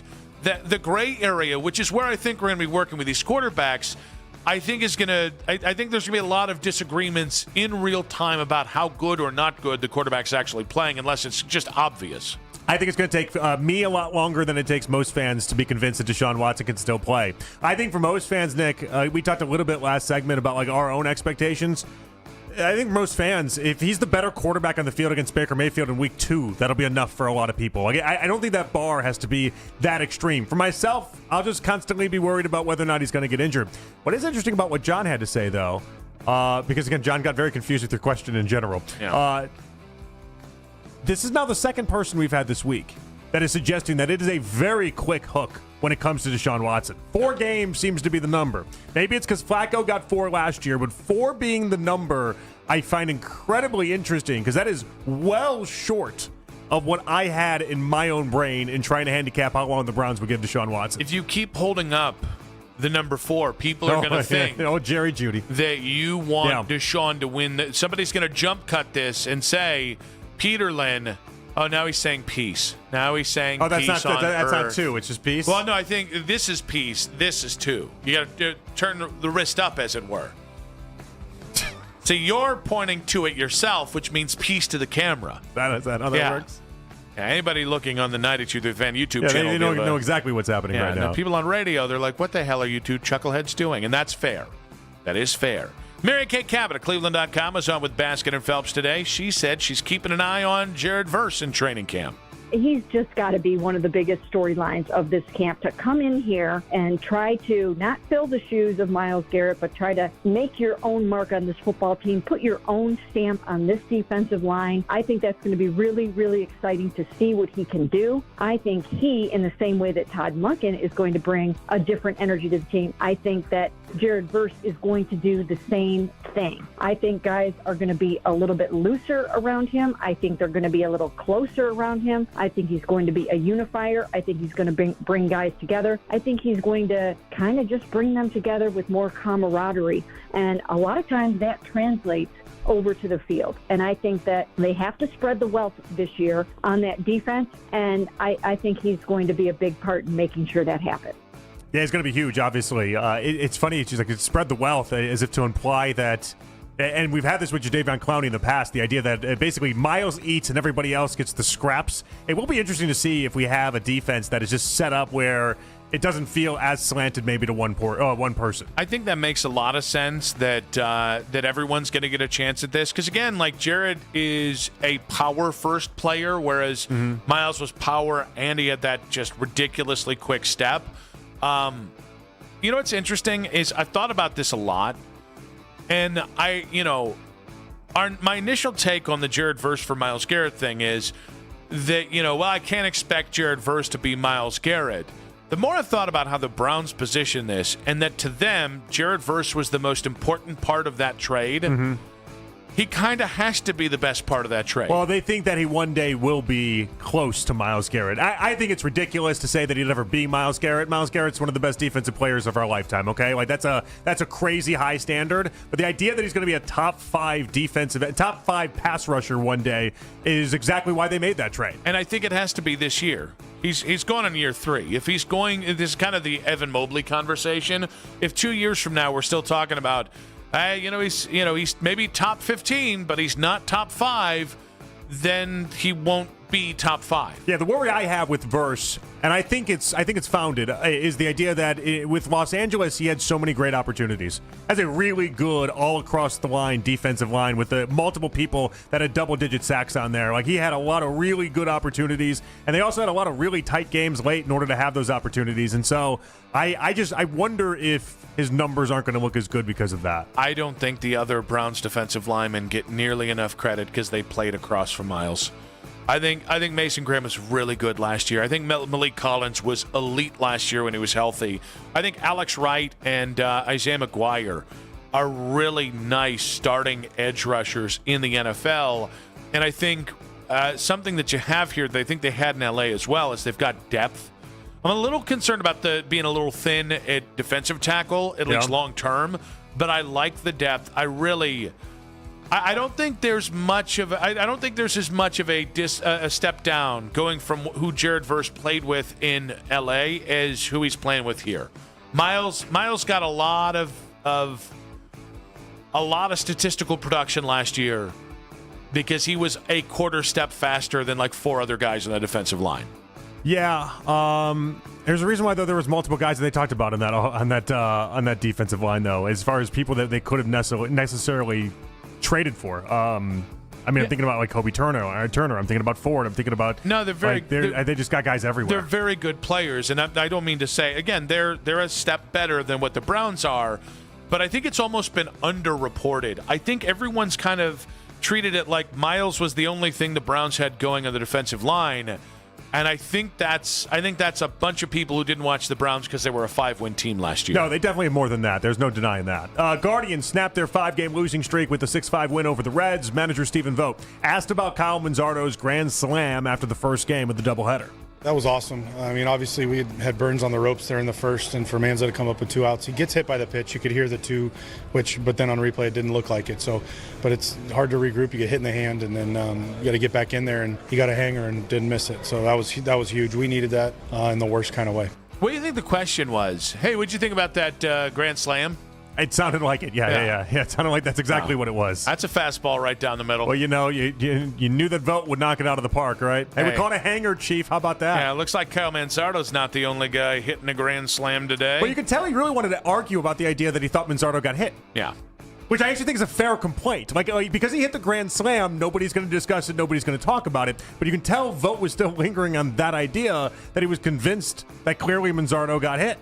Should have been given the base, and bases were loaded. That would have put him up to just 1-0 to begin with. Yesterday, I suggested a rainout was not going to be the worst thing to happen if it happened to the Guardians, and I think it was a nice thing. I think they needed a break after the weekend, and it'd be really. I mean, if they can take this game tonight, that's how you start pushing back on the negative momentum of the 5 previous games. Yeah, it was just a nice game. J-Ram obviously having gets the single, then steals second, then steals third. And then DeLauder ties up the game with the sack fly, and it's like it just doesn't happen 2-3 weeks ago. It was a nice game. Even the 6th run, the run that they ended up taking the lead with, that's DeLauder starting off with a single, and then Bazana getting a single to move him over to third, and then going from there. Like that's the fun part about that. Absent the Manzardo grand slam, is the other 2 runs came from key contributors. And you beat a game in which their best pitcher was pitching. Yeah, it's huge. So no matter how it happened, it happened. Albert Breer, MMQB, in 5 minutes, talking the Browns quarterback situation and the biggest non-quarterback situation going for Cleveland into camp in 5 minutes on 92.3 The Fan.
University Hospital Sports Desk, I'm Katie Pollock. Your morning routine has changed. Wake up with the Fan Warm-Up Show with Jeff Thomas. Weekdays starting at 5 a.m. Catch up on all the latest from Cleveland sports from the night before and around the sports world leading up to the Ken Carman Show with Anthony Lima. It's the Fan Warm-Up Show with Jeff Thomas. Weekdays starting at 5 a.m. on 92.3 The Fan. Football talk coverage on The Fan, presented by Xfinity. Score the most reliable Wi-Fi. One price, 5 years guaranteed. Xfinity, imagine that. Nick Wilson, Jonathan Peterlin back on Afternoon Drive. Working to get Albert Breer here. I think our guy, Keith Britton, Mac Robinson. We got our top men working on this. Our top men. But we got a tweet at the end of the lead that I thought was worth talking about. All right, let's do it. And here's the thing. I'm probably going to mock him for having this take, but I do think there are people who believe this should be the case and almost a way to protect Shedeur. So we're talking about why Deshaun would get the first 4 to 6, whatever, games of the season, and then you go to Shedeur. Yeah. George on Twitter, sending to Nick Wilson, says, by the way, at J. Peterlin on social media, why in the world would you risk Sanders to injury by starting behind an offensive line that needs at least 6 weeks to gel? And we don't use that logic with any other starting quarterback in the NFL. Yeah. Like, how many Correct. quarterbacks start the season with incomplete offensive lines that take time to gel? All right, but if I was going to play a little devil's advocate, and I do think the premise of it is ridiculous. We need to acknowledge that on the front of it. Yeah. If Shedeur's the best player, play him. Don't even worry about that. And don't worry about some weird advantage you think Week 7 will offer up. We've never seen a team in football history turn over all 5 positions of the offensive line. Never happened, okay? Not at least since they've been tracking this in the early 70s. Oh, I see, baby. Only in Cleveland. So the Browns are in rarefied air. This is a different territory that they're operating in. And, yeah, it's probably going to be sloppier than you'd anticipate in the first couple weeks of the season. Guess what? A lot of the NFL at this point is sloppier in the first couple weeks of the season because we only have 3 preseason games and none of the starters play anymore. So I just think the easiest way to handle this is to have an offensive identity that you fall back on. And this is actually the thing that has been underreported. I think there might be some people confused with fixing the offense for Todd Monken with making it the sexiest thing on the planet. The Browns have a way to get there. Like they've got a ways to get there. So I don't expect Monken to quote unquote fix the offense week 1.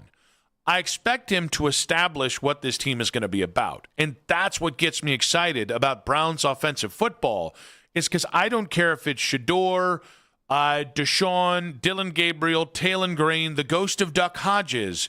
If you run the football with purpose and with physicality, which is what I think they're going to do, that takes a lot of pressure off the quarterback early in the season, and it takes the pressure off the offensive line if you can have a couple good breaks. All right, so you think it's going to be Judkins very early on and often is the idea? Yes. Yeah. Well, not just Judkins, because I think look at how they used Derrick Henry and Keaton Mitchell, and I'm forgetting the Justice Hill and the other backs they've had in Baltimore. Yeah, Derrick Henry got his 20 to 25 touches. Yeah, he went for like 2,000 yards. The other guys ate 2, including 2 years Lamar, ago. but that's a little different. But like the other guys ate 2. You were getting a lot of production out of running backs in general.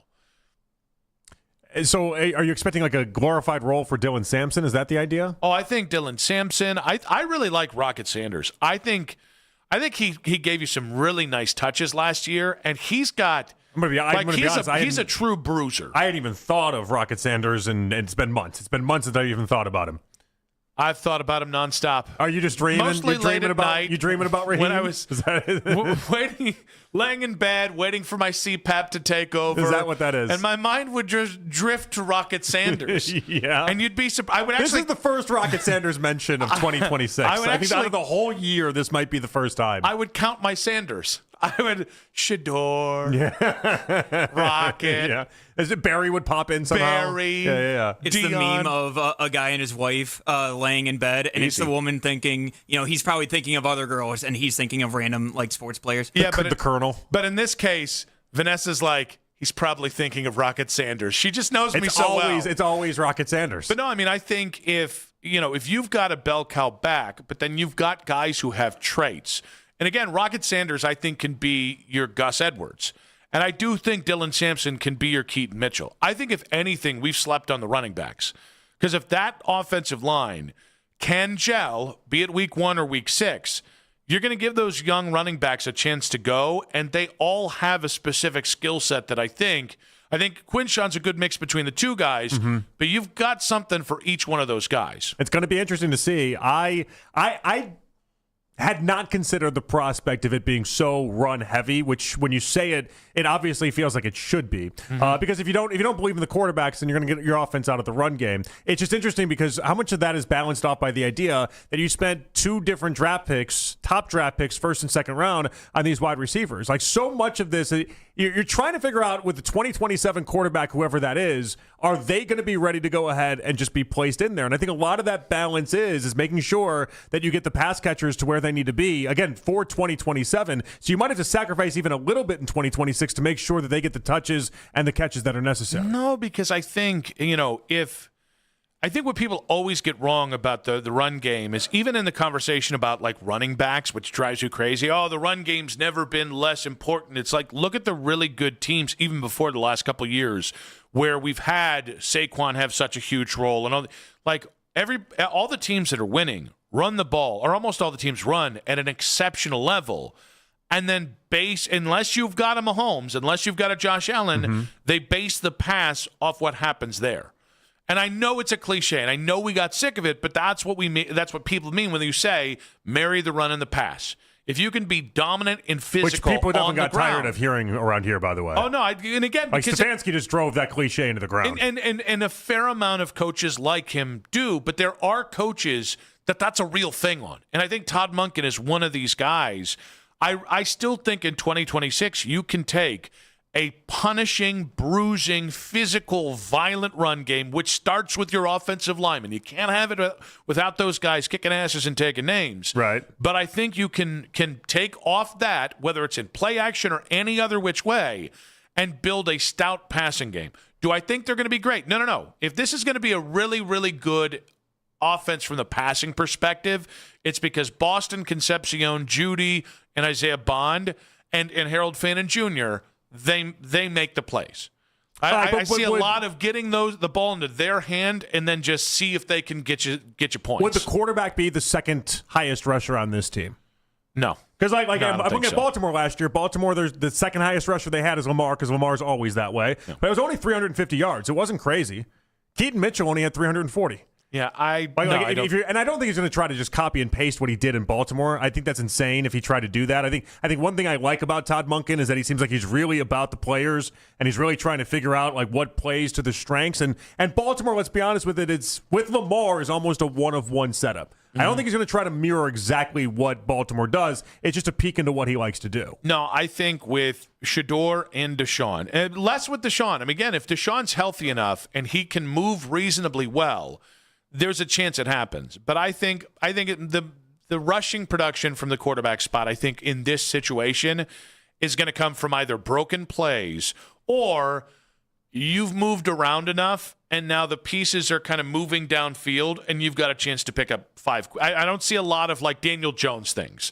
I'm going to turn 5 yards into 30 yards. I just don't see that being the setup here because even if Deshaun's leg's healthy, I still don't expect him to ever be that Deshaun ever again, whether it's because you protect him from the health or because he just doesn't have the jets anymore. I want to protect him from the health side of it. And then even with Shedeur didn't run a ton at Colorado, obviously. There was moments last year where it seemed like he really wanted to go out of the pocket and do it, though. But you can see that he's able. I'm curious to see what Monken wants to do in that respect. He's better than people think in terms of mobility. Easily, yeah. I really do think when it comes to Shedeur, I think he gets held back because he's not Deion Sanders, which is insane. I don't know any other... I shouldn't say that. I can't think of another example of a player who, because he's not the same physical specimen as dad is, people just go, oh, he can't do that thing that his dad did. It's like, well, no, he can't do it like Deion Sanders. He can still move. Yeah. And again, like, he got criticized a lot for that in the draft process. Like a lot, people thought that he was way more stationary than he is. And what's crazy about that is, again, I really do think you're going to be able to move around a lot as a quarterback in this offense. That doesn't mean you're going to run a lot, but move around a lot. That puts a little added pressure on the O-line early because they got to learn you. But, man, do I think you can do – I can see what Todd Monken's going to go for. And it's not all on Todd. The players have to execute. But I can see – even just sitting here thinking about it, man, if that is a elite defense, right, if that or even top 10, top 12 defense, and you have a physical identity on offense, and you are functional on offense, that is a recipe for success in the NFL. I think we always act like you're either the Bills or the Chiefs or the Seahawks or this and that and the other, or you're the 2017 Cleveland Browns. No, there's that whole middle part of the NFL which ebbs and flows on any given year, and I think the Browns are in a perfect position for that with what they have and what I think Todd Monken wants to do. Like, I'm getting excited talking about it because I can actually I couldn't visualize last year. Like, you just. Well, not knowing the quarterbacks was just so tough. Well, and knowing I can't really. And there was too many rookies. We didn't really know what they were going to be either. I can't really trust Conklin. I can't really trust DeJuan to stay healthy. Who the hell's going to be at left tackle? Warhop is talking about DeJuan Jones as if he's going to be the world's greatest player, by the way. Just keep an eye on that. I do like me some George Warhop. The way that he has talked about DeJuan Jones, just pay attention to it. He is not talking about him just being a swing tackle. He is talking about him as if he's like a real force right now. I mean, this offensive line will be its best self if DeJuan Jones can stay healthy and play right tackle, right? Yeah. I would think so. It struck me because I didn't see him talking about him the way that he was coming. I really just didn't. I thought it was going to be, all right, somebody gets injured, DeJuan, you're there. But no, he is talking about him as a real force in this. But I think for so many, and we're still working on getting Albert Breer if you're just joining us. We'll see if we can get Albert here coming up at 5:40, maybe at 6 o'clock. This is obviously a crazy week for NFL reporters, the same way it is for our guy Daryl and anybody heading out to Berea. Yeah, outside of the Miles trade, they had one of the easiest 4 or 5 months of an offseason they've ever had. Pretty laid back, yeah. And so wasn't a lot of drama, wasn't a lot of breaking news. Yeah, they got it easy. But it's interesting. We've been asking for an identity, right? Who are you? What do you do? Since Deshaun got here. Again, whether you want to put this as a feather in the cap of Deshaun or Shedeur or just Todd Monken, I think there's a coach that has an identity that he wants to put in there. And again, sometimes it felt like with Stefanski. He would rather lose in his process than win any other way. Mm-hmm. He'd rather win. And again, I know he had some tweaks to the offense until they hired Ken Dorsey. It was the same damn offense, just give or take a few. I think Todd Monken would rather win any other way than lose his way. I think there is an inverse here with Todd Monken, and that's what I like. I'm excited to have an identity for the first time in a while. So you're convinced the identity will be around Quinshon? And the run game. I don't just want to put it on Quinshon. Okay. Because I just wonder what happens the first time that he doesn't get the 5.2 yards per carry that Derrick Henry's getting in Baltimore. Yeah, you'll probably lose. I wonder, and I wonder then if he'll abandon that, if he'll try to go and do something different, if then all of a sudden he'll make it about the wide receivers and then also Harold Fannin. I don't know. I think it's very easy to be like, oh yeah, we know what our identity is with the run game when it's Derrick Henry and Lamar Jackson. I think it's a lot harder when we don't even know the quarterback and then Quinshon. But I think this is where the difference between Kevin and Todd matters. I think Kevin is like a lot of young coaches in the NFL, that the run game is that thing you have to do so I can do all my fun stuff in the passing game, right? But he always kind of had the run game set up for him easy because it was Nick Chubb. But I think the point is, those guys, they know their job. Their claim to their job is, look at that sexy thing that I had getting Jarvis Landry open over the middle. And those are the things that get those guys turned on, that get the blood flowing for those guys. Mm-hmm. I don't think Todd's like that. I think, again, very old school that it's like. I mean, he did a lot with Zay Flowers, though. Everyone's got some of that in them. Oh, no, everybody does. But I think I hope he still has some of that, by the way. I know you're kind of saying it like it's not a great thing, but I'd hope with Boston and Concepcion, he focuses on that. No, but I think I think it's the Madden generation of coaches that get so in love with that big play down the field that they're constantly searching for it. And not that it's not a part of strategy, but almost at the expense of everything else. And I do think at some point you have to just get back to the basics. What do you do? And do you punch the guy in front of you in the face. And I think that's like. But you still have to do the running part of it at a high enough clip in order to keep that sustainable. That's the other side of this. And I just don't think Monken's going to get caught up in sexy. I think he understands this is probably not, at least early, that's not how you win with this team. And I think a guy like Monken's going to understand that assignment more than Kevin, who, again, has a little bit more of that Madden playing mentality. See, because Kevin started to think that the Isaiah Bond deep ball was a lot of fun, and I'm curious to see if Monken thinks the same thing.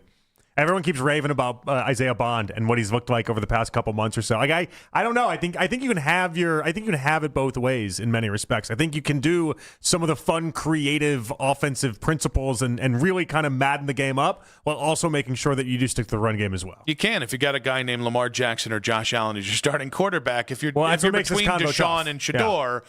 I think you have to stick to the basics and then grow from there if you can have some success. 216-474-0092. Is that what you expect of the offense? Are you expecting a back-to-the-basics, smash-mouth football mentality here? We'll work with Albert Breer. We'll get to the Jared Verse stuff in 5 minutes on 92.3 The Fan.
can always listen on the Odyssey app.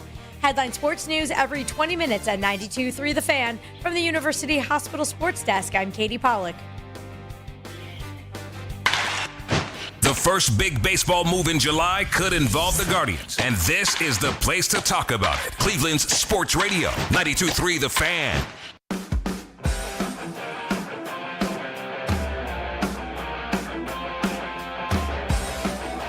Two teams in 16 days coming up in just about 40 minutes time. All right, this excites me. This makes me happy. Yeah.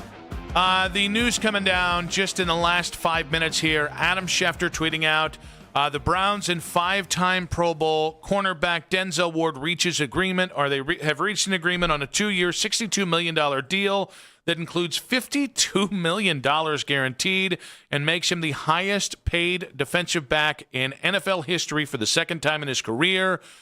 So that is the official news there. Listen, one, good for Denzel. Mm-hmm. He deserves this money. And I think one way people perceive how good you are in the NFL is how much you're getting paid. So I like that the perception will continue to be he's one of the best corners in the NFL. But two, it absolves me of the will they trade Denzel at the deadline, yeah. Which is the conversation that after having to have that convo with Miles, that stunk. Those 2 weeks we had to have those Miles conversations this year, after having in the previous years, the previous year really, really stunk. I'm glad we don't have to have that with Denzel. Yeah, I was going to be sitting in the background, and what's nice is that unlike Miles, we can look at Denzel and be like, that's a one-helmet guy. That he's going to start and likely finish his career with the Cleveland Browns, which maybe this is the Browns understanding that. Like, we're going to pay you more than market value. Second time he's the highest defensive back in NFL history. I like Denzel. It was not the finest year last year for him, all things considered. But this is worth it. This is worth it to have the one helmet guys and make sure you take care of the fans. The Browns might disagree with you, by the way. I would be curious to find out why, because some of the advanced numbers on Denzel were not particularly strong. He had a 90 passer rating when targeted last year. That is the same passer rating that Caleb Williams had last season and Baker Mayfield had. He had, as far as his ratings, was 70 out of 114th with cornerbacks in PFF. Like none of the advanced numbers suggested that, and by the way, history of concussions to go with it, and none of it suggests that you should pay Denzel, but they're paying him because clearly they love the leadership that he brings, and they love the idea that he has blossomed into this player all here with the Browns, and I think they don't want to upset the fan base that way. And clearly, he's a good player. He's still a good player. Well, and let's not forget one thing: their metrics don't line up with PFF and what was the other one? Well, it was just a passer rating against. His passer rating last year, he allowed a 90 passer rating on throws where he was targeted, and it's like that's the same passer rating that Caleb Williams has. So again, and there are certain games that you can look at and be like, he looked like his old self, and there's other games early on in the year, maybe this is what they're latching on to. Maybe they always have info we don't. Maybe they know early on in the year he was dealing with something, he was bothered with something, and then by the end of the year, he wasn't dealing with that, and that's why his numbers in the second half of the season look better than they did in the first half. Maybe that's part of it as well. I don't know. And so Chip saying, my guy Chip saying, he loves Denzel, but that's a lot of money for a guy who plays after the year, and he's one hit away from being something really bad. I just don't worry about these contracts hurting you the way, this. If you can survive, and I know this is relative, if you can survive the Deshaun contract, you can survive a 2-year, $53 million guaranteed deal, or $62 million, $53 million guaranteed. 2 years is not going to sink you. Yeah, so I don't see the downside here. And again, I think it solidifies Denzel's going to be here, which I think matters. Like they had such an offseason of, and I do think this has hurt them in a little bit. Like when you move on from Wyatt, Joel retires, you've got David Njoku saying goodbye and Myles Garrett saying goodbye. Even if these were necessary moves, that's a lot of familiar faces. And I think it might be hard for the Haslams to remember. There was a time where it was like a guy would be good for a couple years here and then he would be gone. I mean, before the Haslams got here, the Browns had a real problem at drafting and developing their own guys. They'd get an Orpheus Roy who'd come here and play 5 or 6 good seasons. They'd get veterans from other team to come play good football, but it'd be 2 or 3 years and then it'd be gone like Jameer Miller. So it was a lot of turnover that started to feel akin to the same old Browns. Locking in Denzel, I'm really cool with this. I'm really excited to see. I think this is good for the locker room. I think most people should be cool with something like this. You're rewarding a guy that's been with the team for as long as he has. He's a local kid. He's done everything and then some that you could want in the community. He's done everything and then some that you'd want on the football field. Multiple Pro Bowler, all pro. Like these are the type of guys that if he stinks for the next 2 years, Nick, and all it does is cost you money as you're going through 2026, which isn't going to really matter all that much, and then 2027 where you're hoping to get things going, it's just not the biggest deal. Yeah, and I think that, one of the things that got this group a lot of favor in the locker room was how well they were taking care of players when they had a glow up. Obviously, Denzel and Miles getting paid the first time back in the 2021 range. Wyatt Teller getting a contract extension. Obviously didn't come to fruition with Baker, but they had such a good history of taking guys who performed and taking care of them financially. This is a good sign to every young guy in that locker room. Hey, Carson Schlesinger, when you're up, we'll haggle over a couple cents in dollars. Right. We're going to take care of you. Hey, Spencer Fano. Yeah, you just got your rookie contract in 3 or 4 years. You keep your end of the bargain up, we'll keep our up. Yeah, what's interesting is that it's the type of thing that I really think they're doing Denzel a solid here. Not only are they giving him above market rate, in my opinion, but also I don't know many other teams were willing to. We talked about trades all the time. Like you're trading for somebody that has the concussion history he has. And at the age he has, it just feels like they're doing him a solid. What teams do players solid? That's my only thing. Well, that's kind of where I'm like, what's the hang up? What am I missing? Well, here? That's why I don't agree with you. Teams don't do that. Teams don't do, I'm going to give you $20 extra million just because we like you and you've been here a while. That's what, especially this offense. Well, all right, we just unpack it for a second, though. Like, if he didn't play particularly well last year, according to the numbers I had, maybe their numbers are different. But even if he played well last year, let's just give him he played well last year. The age he has and the concussion history he has, why would any team make him the highest paid defensive back for the second time in his career? Because they believe he's the best cornerback or a top 5 cornerback in the NFL. Okay, I guess I just disagree with that assessment. It's not. This is nothing. I like the news. I'm not upset by having Denzel Ward around. I think it's especially since I don't think that they would have gotten much in the trade market for him. I think that's something we've discussed at length here. If you get a second, maybe a third, maybe there feels like there's something that is attached to this that I'm missing.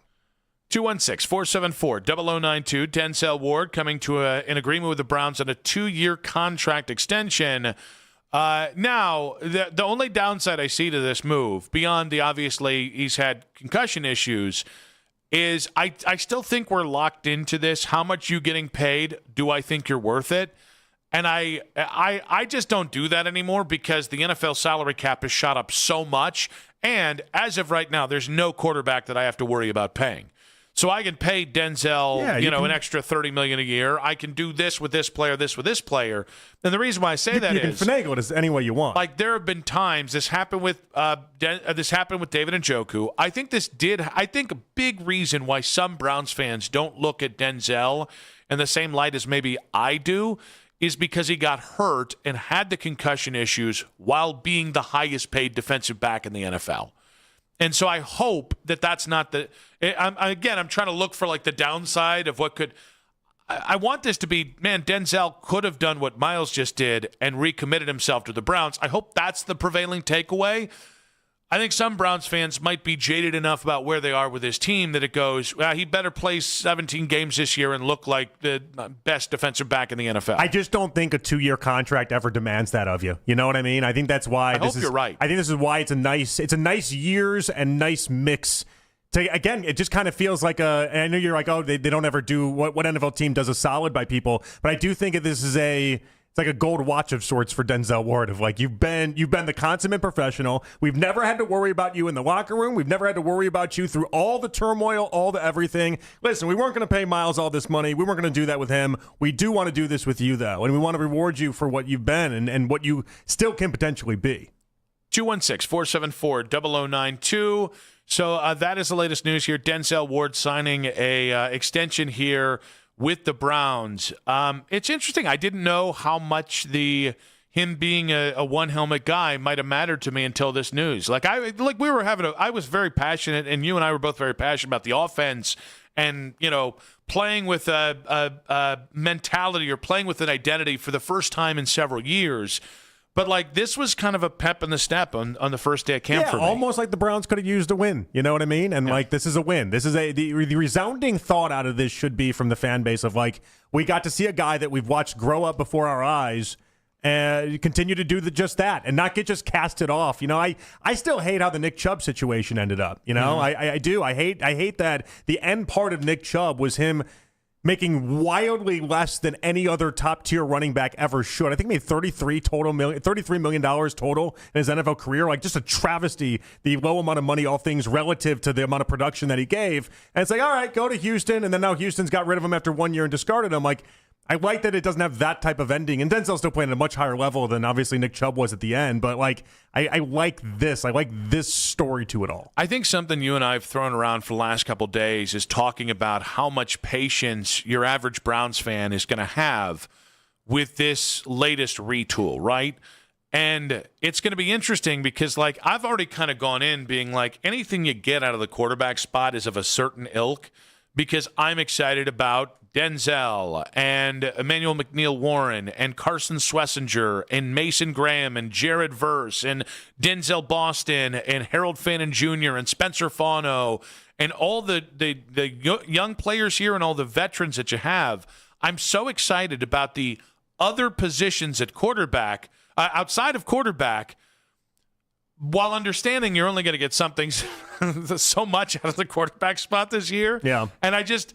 Like, I'm going into this thinking, like, well, I'm excited to see young players play well and hopefully build towards the future, and I think you can surprise people at 7 wins or more. I wonder if that's where everyone is, or maybe is that something that we only say in training camp? It might just be something we only say in training camp. I don't know. But it does get you excited. In general, it does get you excited. Let's go with Josh in Streetsboro. Josh, your reaction to the Denzel Ward contract extension? Hi, yes. I actually think that it's a good call by the Browns to finally lock up Denzel for a couple more years because I had seen him when he was at Nordonia, and he was so dynamic, and he was honestly one of the best players I've ever seen play. I haven't seen quite the amount of people that scouts have seen, but I've seen my fair share, and I think he was worth the contract. And, you know, God bless him, and go Knights. Josh, we appreciate you. I want to give the good people in Nordonia some credit.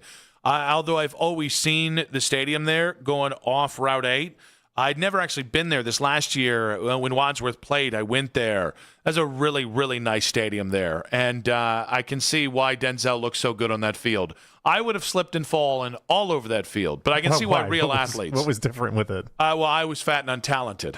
Would that have been every field then, right? No, just the Nordonia one. No, okay. There were certain fields that I think maybe would have made special grass? Was it like, what did they do? The worst, the turf, I could just blame it on the turf. But it was such a nice field that it was like, I would clearly look like an idiot, just specifically on this field.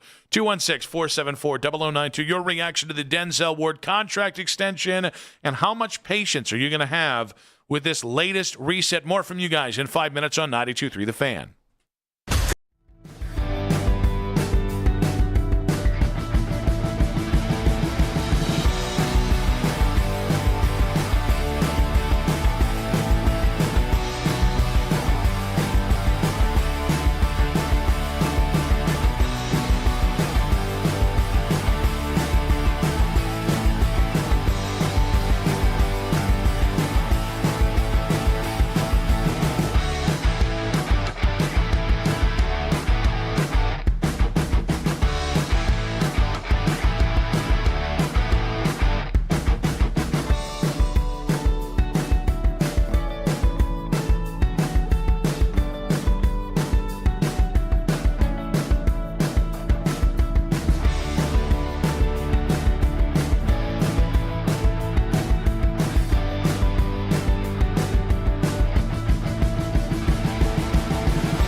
Odyssey app.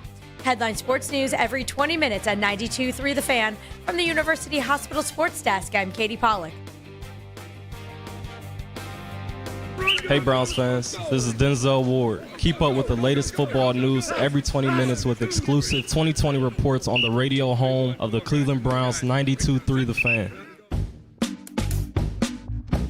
It's the 6 o'clock hour. Someone step on a duck. On Afternoon Drive. 1 hour to go. Nick Wilson, Jonathan Peterlin with you, reacting to the Denzel Ward news. He signed a 2-year extension with the Guardians, with the Browns for a guaranteed $52 million deal extension there. I was going to let that one go. You know what? It's a teamwork. Teamwork makes the dream work. Mm-hmm, yep. We do have 32 teams in 16 days. Just so nice of me. Let's just talk more about how nice I was going to be in that moment. Is it because you failed to be nice earlier and look out for your teammate? You're making up for it now? All I did was agree with you. Yeah. That's all I did. Yeah, but again, we've established. Nick made the comment, and I'll never be as famous as Shedeur Sanders. Yeah, now. And I said, you're right about that. You're never going to be as famous as Shedeur Sanders, and I'm the bad guy. There was a tonal thing. I'm the bad guy. There was a tonal thing. It's the way you said, yeah. We have not discussed. As if I was the dumbest man on the planet for saying that. We've not discussed the idea that you think there's a world out there where you become more famous than Shedeur Sanders. It's called having dreams, we Jonathan. need to maybe unpack those dreams a little bit. Maybe when TikTok goes viral. Yeah, we need to figure it out. And that starts today. At Nick Wilson Says on TikTok, by the way. When TikTok goes viral, and I'm doing the wrist up emoji, and all of a sudden you're a Nick stan instead of a Shahive member, oh, yeah. I don't know how many followers Shedeur has on TikTok. If you're going to compete with him here. But on Instagram, isn't it like 8 million? Yeah. It's an insane number of people that he. And I'm not really active on there yet, We're just talking follower count. We're not even talking like actual, notoriety and fame, etc. Yeah. Like Mac, fame is a slow build for some people. Can we acknowledge it's a little ridiculous? The idea that anybody in this that we come across in any day in day out basis would ever be as popular or famous as Shedeur Sanders. I mean, Shedeur doesn't even have 1 million followers on TikTok. So I mean, there's a lot of people that pop off randomly. You never know. That is true. How many does he have on TikTok? I want to be he has 971,000. Also, 900. this is a new entry point into the discussion because the discussion was never be more famous than him on TikTok, which is still ridiculous. You're never going to be more famous than him on TikTok. But it was an overarching. Fame. I think that's the way you took it. I never specified what kind of fame. I could end up having a better OnlyFans than Shedeur. I think the implication was there, and it was obvious. I think you took a specific implication that maybe I wasn't implying. I think it's a wild thing to even have to point out that you think you're never going to be as famous as Shedeur Sanders. Is Shedeur's only wrist? That's pretty good, Mac. Yeah, that's pretty good. You see, Jonathan, when you say only wrist, it's a different kind of connotation there. Is that what that is? Yeah. So when you have to explain Mac's jokes, does it make it better or worse? Well, I was explaining it to you because you didn't laugh. I didn't laugh. I thought we were going to stonewall him, and then you didn't do it. No, because it was actually a good joke. Okay, I'm sorry about the actually thing. Actually? That's on me, dog. What I meant was that was a good joke. I mean, it was in response to his stonewalling, so right. I appreciate it. Me and Mac are going to be so much more famous than Shedeur in some way at some point, and you will not be able to handle it. You'll be on the back corner. I just root for you guys in life consistently. That's it doesn't seem like you do. That's all I ever do. Doesn't seem like you do. I'm your biggest pom-pom waver cheerleader you can possibly imagine. But yeah, when I replace Stern, you're going to look like a real anus. That's what I'm going to say. We are in bed with Sirius now at this point. That is true. So that is actually a real possibility in life. Hey, we got that could potentially happen one day. And I'll tell you, when I go down to one show in 40 years, that's right. I am not cutting 12 beloved staff members.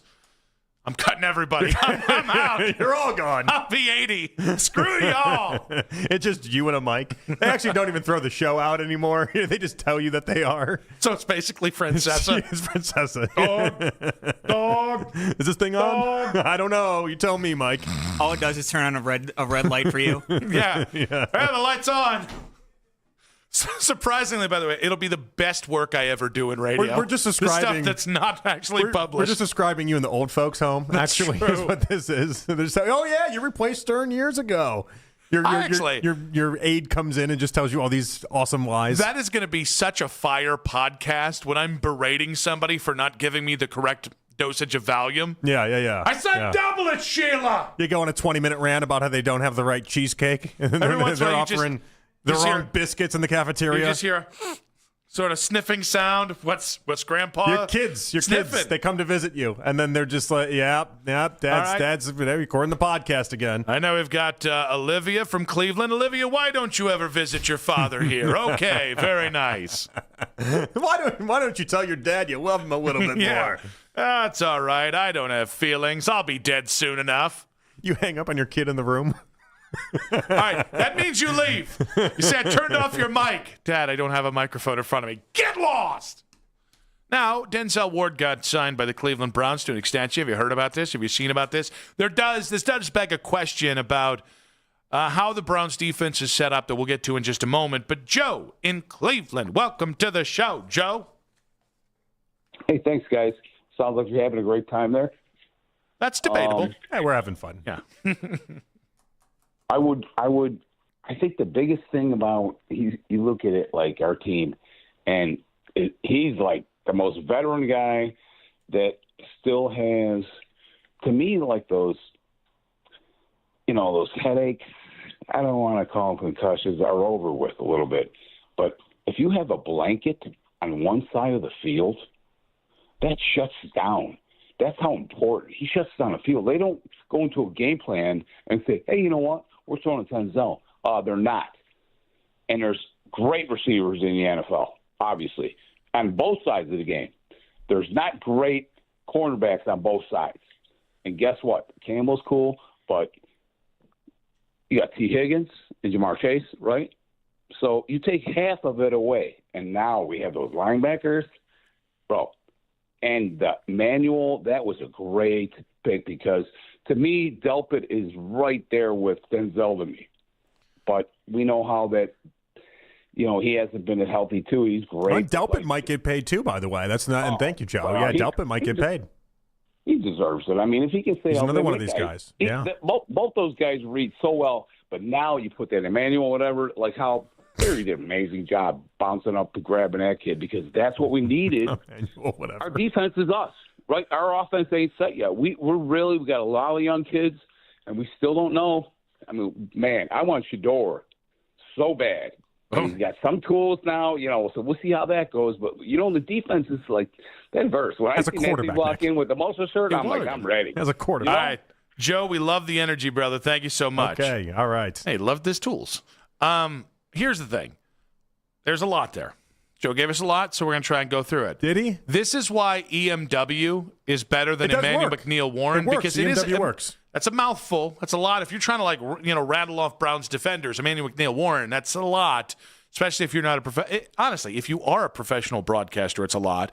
And then I just think it's as simple as Denzel Ward and Tyson Campbell are two of the best man corners in the NFL.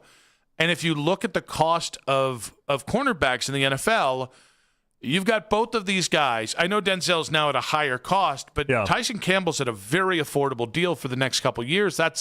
You're right where you want to be to solidify. Now, beyond those guys, it's a little thin. It's just better stay healthy, but still. It's just not.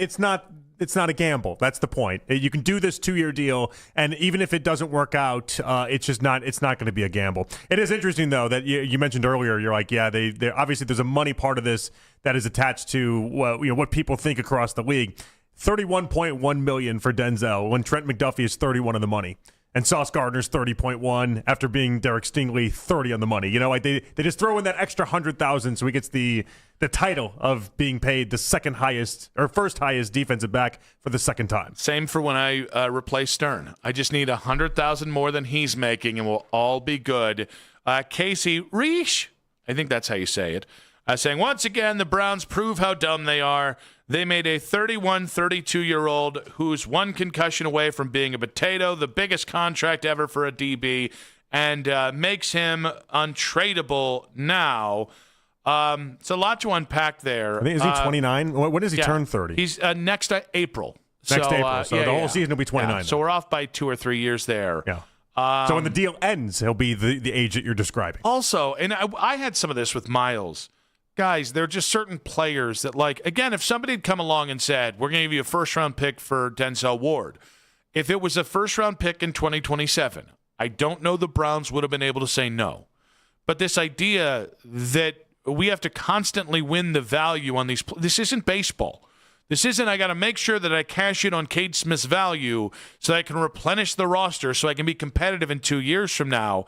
You can only have so many draft picks. Like you just cashed in on Miles. This need to get every pick in the draft, it's not the NBA and it's not baseball. Yeah, at some point you have to have good players. And you got to pay the players that. And I think this does go a long way with just that idea. We couldn't do it for Miles because we can't do it for everybody, but we will pay players and we will keep guys around and we want people to be a Brown for life. Now, I do think it's going to be interesting swapping Myles Garrett for Jared Verse out. With, again, the perception around the NFL that Miles is now going to a much better defensive line. So there are people who view the Browns' defensive line minus Miles as something to be less than desirable. I think it's going to be really interesting to see what's the more elite unit this year, your defensive line with your pass rush, or whether your cornerback room helps your defensive linemen eat. You know what I mean? Like, I see what you're saying. I still think the defensive line is going to be the strongest part of this team. I think it's got to be, yeah. But I think it will be. Let's put it that way. I got to be honest with you. I got to be honest with you. I think it's a hell of a cornerback room with at least your 2 starters and then the 3 safeties that you got. Yeah, it's funny. We said the same thing entering last year, too, when we thought MJ Emerson was going to be a part of the conversation. Then he gets injured in training camp. Still bummed by that. I am, too. And what's interesting is that we've just kind of moved on from that so quickly because you have to in the NFL. But the idea that Tyson Campbell was as good as he was last year, and I get why Jacksonville gave up on him. It didn't work necessarily for them. But the idea that Andrew Berry was able to go out, identify somebody, bring him in, and have it work as snap of the fingers that was. We have not given him enough credit in hindsight for that. Yeah, this is also on Mike Rutenberg. Hey, Mike, they're man corners. If you play a lot of zone, like Jacksonville tried to do, yeah, you're going to get burned. With Tyson Campbell, he won't be as good. So maybe don't do as much of that. I was dead wrong on Tyson Campbell too, and it's because I was too. It was funny. It was just one of those things that took a lot out of Barry to identify and then bring over and then make it work as seamlessly as they did. That was a good job by them. Let's go with Matt in Kent. Matt, welcome to the show, buddy. What you got for us? Hey, how you guys doing? Thanks for always having me on. Yeah, absolutely. What you got? Matt, we love having you on. Hey, I just want to say that we can finally put to rest the fact that we're going to trade Denzel Ward because no one's going to want that contract. But the Browns are dedicated to their guys. I mean, the Rams had to pry away Myles Garrett. No one's going to give you 3 picks for Denzel Ward at this point in time. It's just a part of the Browns' plan. Look at their team. Look at who they got. Denzel Ward is a leader. He's an excellent cornerback. And in any other market, he would be – we talk about Trent McDuffie, but he's excellent for what he does. His metrics are great.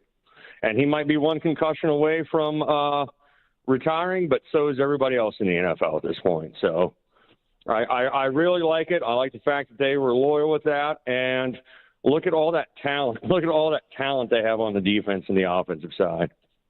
All right, Matt. Get excited for McNeil Warren. All right. And see, now one guy gives us a manual. I like the McNeil Warren part of it. And the other part is, let's just go EMW. I like EMW. I think that's going to stick, but I kind of liked the McNeil Warren side of things. It sounded like I was talking to a prestigious person at a prestigious law firm. Yeah, you talked to McNeil Warren the other day? Yeah, I talked to McNeil Warren the other day. Yeah, they gave me the skinny. I got it. He has an interview said that he goes by E-Man as well. I don't love that. Yeah, no. E-Man? No, that's a little bit like when it's like a guy's first initial and then the first 3, like A-Rod, J-Rod. It's like, no, I'm not going to call you that. E-Man. Oh, don't love that at all. Yeah, that sounds like a guy whose first name is Emmanuel. Yeah. Anything's cool. Emmanuel's a tough name. Let's go Manny. Manny McNeil Warren. I bet he hates Manny. That's why he made E-Man such a thing. Hey, Nick Talk's going to go viral when he punches me out for calling him Manny at camp. Hey, Manny, come on over. And then he'll be like, no, hit you in the face. Nick Talk makes you more famous than Shador on TikTok, and you win multiple bets at the same time. That is true, and lawsuits. 216-474-0092. Did the Browns make the right decision on Denzel Ward? When we come back, 32 teams in 16 days. We got Denver, then we got Seattle in 5 minutes on 92.3 The Fan.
Pollock.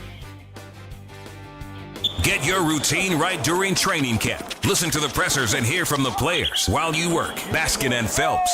Weekday mornings starting at 10. 92.3 The Fan.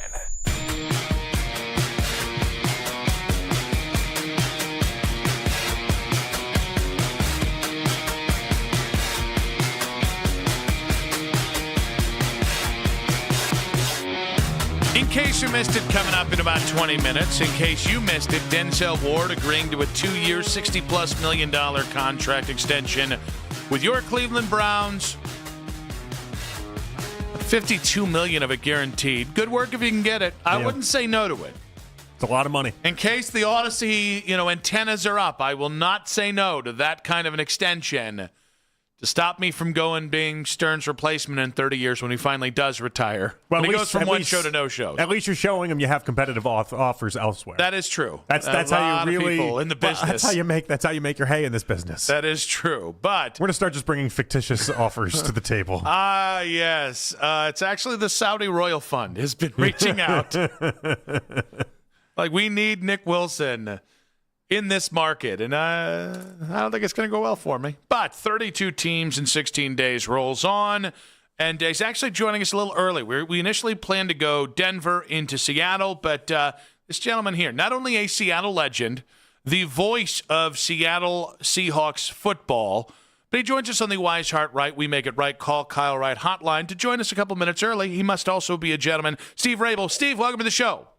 Hi, gents. How you doing? We're doing very well here. Once, very nice to have you on here. I was actually just watching your video, the video that was up online of your goodbye at your old TV station, and this video's got me a little misty over here with all of your coworkers saying nice things about you, Steve. Yeah, they were lying. They felt compelled to have to do that.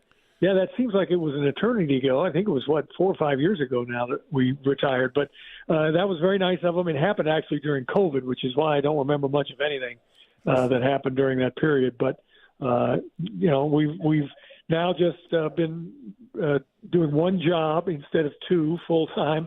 And it just so happened that last year's went a little bit longer than normal, going all the way into February. And that was a great deal. That was as much fun in a season as I've had. I can't tell you what a treat that was to be around those guys. Yeah, you'll take it any time, obviously. But then what follows in the year that then it happens is people then go, oh, is it a Super Bowl hangover? Are you buying anything into that idea of the Super Bowl hangover existing? No, not at all. I might with some teams, not with this team, and certainly not with this coach. I mean, literally weeks, maybe even just days after we won the championship, we came back. We had the parade. It was great fun. 750,000 people in downtown Seattle. And then Mike McDonald was already talking about running it forward instead of relitigating the past, instead of saying, now we need to defend our title. No, it has nothing to do with what happened last year. And he just really doesn't want to talk about it, doesn't want to talk about what happened last year. It's all about how can we get better. We're a different team than we were a year ago. Even though we only lost, 5 players, 3 of them were starters. That's nothing as compared to what most Super Bowl teams lose. So he's been very focused on moving ahead, getting better.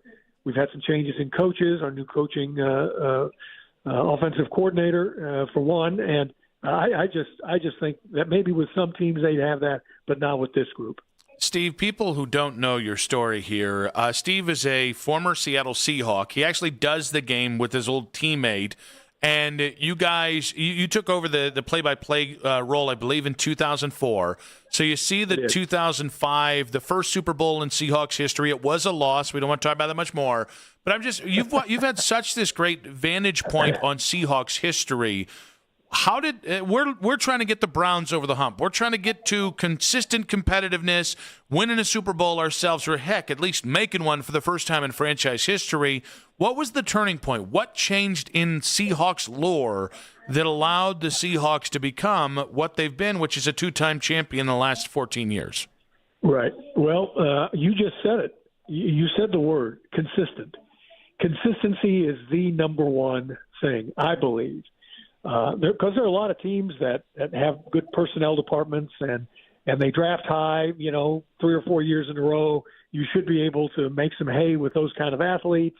You have to get them, you have to get them playing well while everybody's in this short window of time. That said, the teams that lack that consistency, the teams that fire coaches, fire general managers, the teams that are constantly going through this churn, never really get established, never really let their players, set the tone. Because ultimately, and one of the first questions I ever asked Mike, what are the best teams that you've been around? He was with Baltimore. He was with Michigan when they won a national championship. And he said, it's the teams that lead from within. It's the teams that have that culture within their player group. A coach can come in and say anything he wants. He can change practice routines. General managers can come in and say, you know what, we're not going to go for that high-flying running back. We're going to build from the front back. We're going to build up on the lines of scrimmage and come. Everybody has a philosophy. But unless your team is led by the guys on the field, you're not going to succeed. And Mike, for a guy who's 37 years old, knew that in his very first months here. And that's the culture he built, and that's what you're seeing play itself out. I was over practice yesterday talking to some people, or 2 days ago, and one of the things that they said, just completely, I didn't ask them any questions like this, but they said this guy's going to win some more Super Bowls and maybe several more Super Bowls. Talking about Mike, just because of the guy he is, the coach he is, the philosophy he has, the culture he builds. So that's what I see. We don't have the greatest quarterback on the field. We do have one of the best wide receivers who was back there in your neck of the woods not all that long ago. But it's the culture that comes from those players that makes a difference. You mentioned Sam Darnold there. Do Seahawks fans feel like he is just completely underrated in the big actual NFL discussion, or is it like, all right, no, he is who he is. He's dependable. He's not going to light up the scoreboard unless we ask him to, and he's just going to get the job done. Yeah, I mean, I think he's been all those things. He's lit it up when he's had to. He's made, he's thrown some interceptions, and we've still had chances to win. One of the things that I love about the football team last season was everybody on that team in their respective groups, offense, defense, special teams, was ready to pick up the other group if somebody was having an issue. We throw 3 interceptions against the Rams. The defense gives up a couple of big plays, and we still had a chance to win at the end with a 60-yard field goal. We didn't hit it because you're asking somebody to do almost the impossible, a 60-yarder. But that's the kind of team this is. Okay, guys, if you're on the offense, don't worry about it. We got your back. We're going to get the ball back for you. We'll give you a short field. Special teams, we'll give you that one play that you need. How about you lead off the NFC playoff game, divisional playoff game against the 49ers and say, okay, we're going to spot you guys. We're going to help you out here, offense and defense. We're going to give you 7 points before everybody's even in their seats with a kickoff return for a touchdown. That's just the kind of team this is. So I think Sam fits in very well. He loves his teammates, and they really like him. So I hope he's here for as long as he wants to play football. I hope he's here with us. Steve, what will make or break the 2026 Seattle Seahawks? Well, it's that consistency. It's getting the guys to play up to their level of capabilities on every play and not to try to do too much. We've got a baseball team right now here who made it to the playoffs last year, and the guys are pressing so much. Everybody's trying to do too much. Don't do that. Do what you can do. Do your job. I think that if we go out there and we play the kind of defense, first of all, that we did last year, we were terrific. We haven't allowed a 100-yard rusher in, 17, 18, 20 games, something like that. And if you can stop the other team from running the football, you already have a leg up on how the rest of the things that you can do to defend them. Play really good special teams. We've had that in the last 2 years that Mike is here. And then on offense, we can back up a little bit. Don't give the ball up quite as many times as we did. I think Sam threw about 14 interceptions last year or something. That was way more than he needed to, and he knows it. But he also has JSN and Cooper Kupp, and we've got some great other receivers. We'll run the ball. We'll do what we did last year. Be consistent. Don't give anybody extra outs. Don't give them a chance to get back in a ball game. So I just think if we play, like we did last year, we're going to be right there again. All right, Steve, we appreciate you. Thank you so much. And again, you were very generous with your time, and we appreciate that, sir. My pleasure, fellas. Thank you. Good luck this year to you guys. We could take all the luck you got, my friend. Steve Rabel there on the Wise Heart Right, We Make It Right, Call Kyle Wright hotline.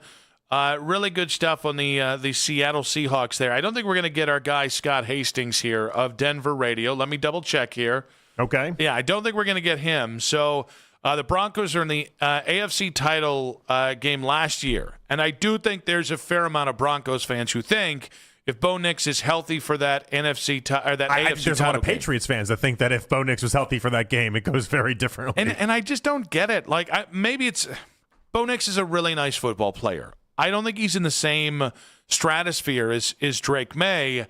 And I think last year there was a fluky element to it. Like, I think they're a really nice team. I'd be surprised if they were one of the two best teams in the AFC again. Well, I do think there's a reason why they went out there and made the trade for Jalen Waddle, right? Mm-hmm. Like, there's an acknowledgement there. Sutton's great, obviously. I like him a lot. But there's acknowledgement there that they needed to give Bo Nix just a little bit more help. He's got a lot of help on the offensive line. It's one of the best offensive lines in the game. Nobody can question that. Obviously, the defense has a number of different playmakers on there.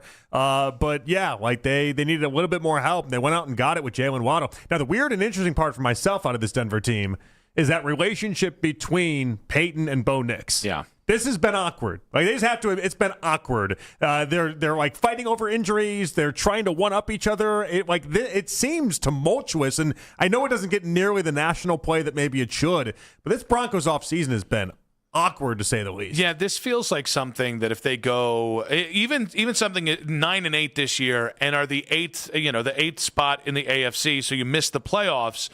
This feels like it's going to be the biggest story for most of the season, and so. If you're a 12-win team, I don't think it will be a story. But if you're a 9-win team, I think it will be. All right, so where do you think the step back is coming from? Because you said there's a step back. Obviously, the division they play in is going to be enough for a lot of people to think like you're not going to be able to sustain that. 14 wins. It was 14-3 last year. Yeah, not going to be a 14-3 win team. But where's the step back coming from? I don't think it helps that you lost Franklin Myers to Tennessee, and I think they added on offense but subtracted on defense. I don't think the defense is going to be as good this year. I think it's still going to be a good defense, but we talked about this when the Browns would have the number one defense in DVOA. Yeah. And then, a year later, they'd be 9th, and it'd be like, what happened to the defense? Well, they were so defense good was really defensively good last year. Yeah.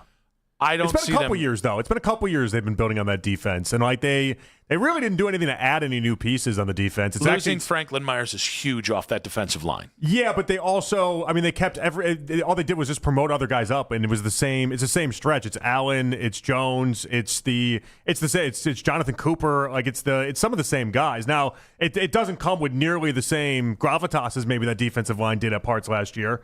Interesting. Usually when you look at teams like depth chart defensively, for instance, you see a lot of new, you see a lot of even draft picks that get added in there.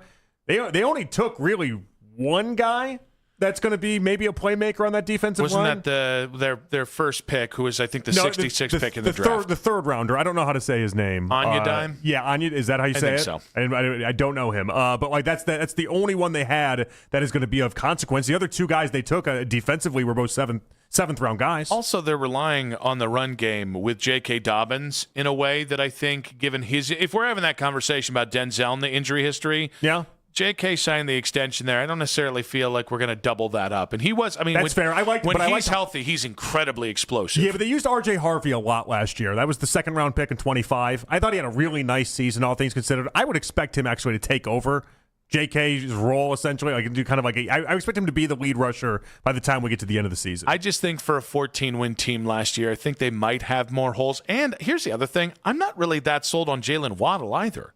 Like, he's a nice player. They paid, a first, a third, and I think a fourth for him? It was expensive. That is incredibly expensive for a guy who was coming off a down season. You can put that on quarterback, and that might be a fair point, but, there's been a regression for him when he doesn't have Tyreek Hill at his apex to play off of. Mm-hmm. They scream stay away from. And again, I don't know that it's going to go from 14 wins to 6 wins. There's just a lot with this team that makes me think maybe from 14 wins to 9 or 10 wins, and that's enough to, miss the playoffs. They had one loss from week 4 on last year. And then obviously they had a playoff loss. That's insane. It just didn't seem like, and their offense, by the way, I mean, all things considered, we talk about Bo Nix, we talk about some of the running backs and everything.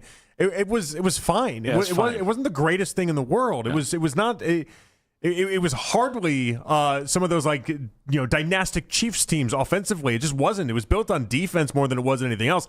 And in an odd twist, it'll actually be the type of team that I think the Browns, if you were to tell me a couple years ago we're trying to build, that's kind of what they were going for in many respects. Well, the interesting thing about Knicks is you've mentioned the awkwardness with Sean Payton going all the way back to the lead up to the the AFC title game. I don't know why I keep saying NFC, but I think he's in CJ Stroud territory too, where the numbers have been pretty consistent the first 2 years.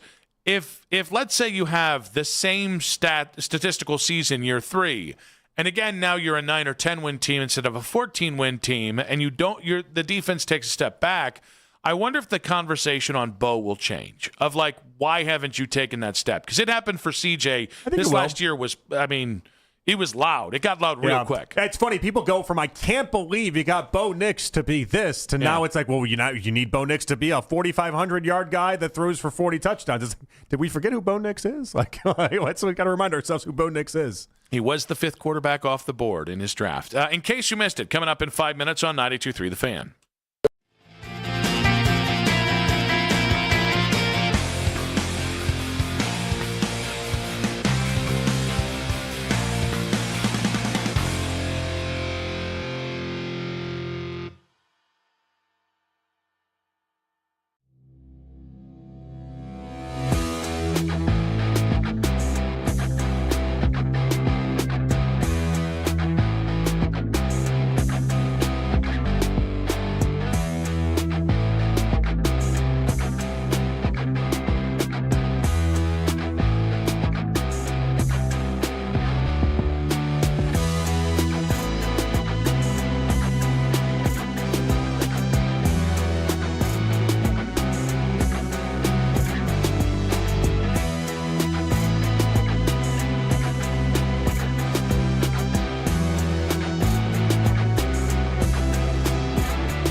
From the field. Our future will be determined by what we do today on this field. With the sound. Faster! Break the game down. From Browns training camp. Dog days of training camp. We working, baby. That's it, man. Right here. The mic'd up moments. Hey, Penny Tuesday, mate. That resonate all season long. Have some fun, man. Let's start something special right here, man. Let's go. Are on 92.3 The Fan. Final segment of today's show. Want to say a big thanks to our many guest, Joe Bitonio at 3, Browns legend. Good stuff with the quarterback situation, how he's enjoying retirement these days, and other Browns-related news. John Fanta at 420. The reaction to the LeBron stuff, obviously LeBron announcing last Friday. John was on with us last Wednesday, and then he gave us his take on the Browns quarterback situation as well. And then Steve Rabel, Seahawks play-by-play announcer. That man is a certified legend. He was on air. One, former Seahawk. Two, like for 40 years, was a news guy in Seattle. Oh, yeah, he was also broadcasting full-time as the play-by-play guy. Worked too much. I would say worked too much. But he's a very nice guy. Oh, and he also falls in our category of guys that played the game and then became play-by-play guys. Yeah. The very rare. The unicorn. And he did it in a very Huck Harrelson type way where it's like, oh, I'm going to be the Keller commentator. And, oh, no, I can do this play-by-play thing. And then became the play-by-play guy. And it's that's always a fascinating little journey. I always find that interesting. Like a little Bob Uecker light. We were talking about this the other day. I don't know why it came up, but that idea of so many guys that have transitioned from that, but it's very rarely the player turned play-by-play guy when they're very capable of doing such a job. Yeah, and some at a really high level. I just like anything that's just a little different, but good stuff with Steve there. That's the end of the show. You know what that means. It's time for In Case You Missed It. All right, we're going to start off with the story. Ramona Shelburne has unearthed why, in fact, that Heat employee was able to send out the accidentally scheduled LeBron James introductory press conference on YouTube. Mm-hmm. So to take you back, obviously July 27th was the date that they had. It was a Heat staffer. A lot of people got big mad about the whole ordeal. I guess LeBron's camp has said they were laughing about it when it happened. The guy has come out and said he had a vacation scheduled for this week. He was trying to get ahead of work that would come up if LeBron chose the Heat. So that was his deal. He had a vacation coming up for this week. He wanted to make sure he was ahead of things. That's how it came to be. Now, he didn't get fired, right? To my best knowledge, no. He did not get fired for this, which is shocking, if I'm being honest. Yeah, but I'm glad. We've gotten to this point where, the difference between getting fired and not getting fired is did your mistake go public? And I just hate that. That just shows such lack of morals and convictions from a company. Someone makes a mistake, you can stand behind them. If other than that one mistake, they're a pretty darn good employee in person. It does beg the question. Like my soapbox I'm standing on right now? It begs the question, if this is the most important announcement, if you're a social media guy, this is probably as big as it gets. What if he's really good at all the other social media stuff? Vacation during that? I don't know. Well, he better be. I would imagine he is. By the way, there's a lot of guys. He works for an NBA team. He probably is really, really good at it. A lot of guys blaming the vacation thing for not getting the job done. Lima the other day saying Kobe Altman was on vacation when LeBron made his decision. I heard him say that. And I'm That's right. That feels a little bit like we're trying to. Don't blame me. I was on vacation, guy. Isn't that one of those jobs, though? You're never really on vacation. Isn't that part of the deal? Yeah. I mean, you need to vacation to Tahiti if you want, but you're still taking phone calls. So I do think there are, if you're like an NFL GM, I'm sure there are jobs, there are times of the year you can go on and actually have a vacation. That is a grinder's job, though. That is part of it. That's part of the reason why I've said guys like there's certain people that suck at that job that were good head coaches, for instance. Phil Jackson. It's a grinder's job. You're committed to it. You're putting in 75-hour weeks while making a fraction of what everyone else around you is. I'd still rather be a front office guy than a head coach or an assistant coach. It's just like in that world, it is. I mean, it's more work than anybody else in the building for a fraction of what they're getting paid. And you have to really love it. It's you and I would enjoy that more than being a head coach, I'm sure.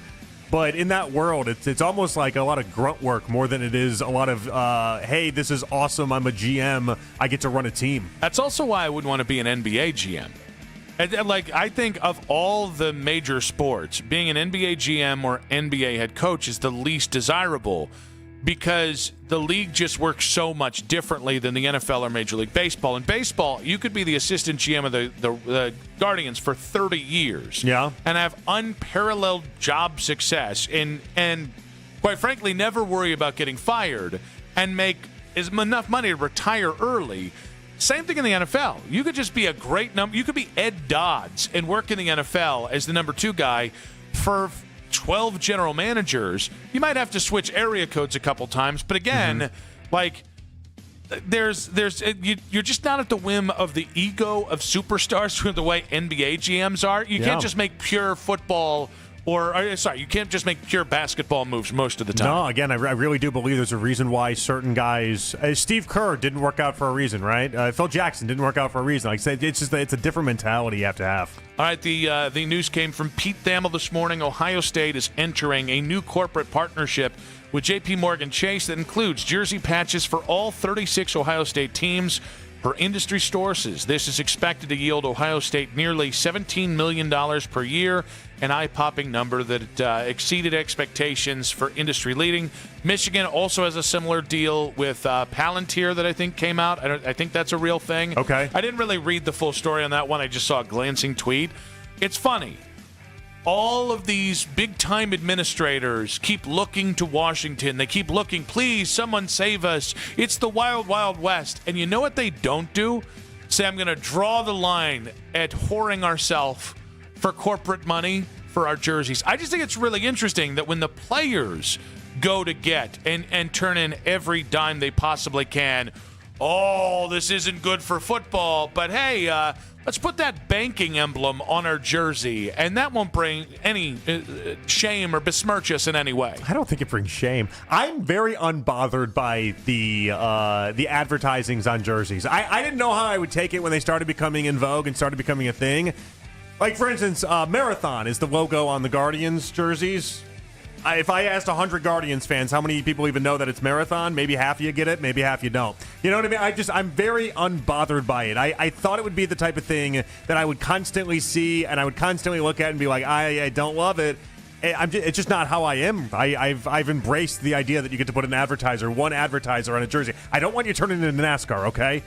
You can't be Ricky Bobby out there, but you get one, and I'm fine with it. So college football doing this makes a lot of sense. All right, so overall, I actually agree with you in the professional sense that the logo thing doesn't bug me that much, other than it's further proof that the only thing that matters in America in 2026 is corporations and not human beings. That sucks. That's a pretty kick to the chandeliers that a lot of people are living pay to pay. And these guys can, what is it, $17 million for a patch on jerseys? But I digress. The bigger issue is the hypocrisy in college football. This hypocrisy that anything a school does in the name of making money is good for business, and that's just the new normal. But when players do it, there's still shame attached to it. And the idea that we're 5 years into NIL or we're 5 years into this new era of college football, and it's still, players are making money, we got to put a cap on this. Yeah, I'm looking at you, Whittingham. To me, it's blatant hypocrisy that bugs me in this scenario. Sure. So again, I put J.P. Morgan Chase on there. I don't care. I'm trying to figure out if the value's even there for J.P. Morgan. They've obviously looked at it all and think that it is. I don't know that they get $17 million worth of return. I also saw people taking shots at the Big 12 for what they got to name the whole conference. They got $20 million for the Monster Energy drink thing. And it's like, yeah, it's Ohio State. Ohio State probably can pull more than any other Power 4 that isn't the SEC or Big 10. All right, so what's the Jake audio? Ooh. We made the whole show. I didn't get the Jake audio. We were going to do this at 6 o'clock, and then I don't know what happened. All right, this is the first piece. There's a short clip that I want Mac to play. All right, let's play it, Mac. I don't see a way that the team this year is better than the team last year. I don't know how you get there. All right, what team is he talking about?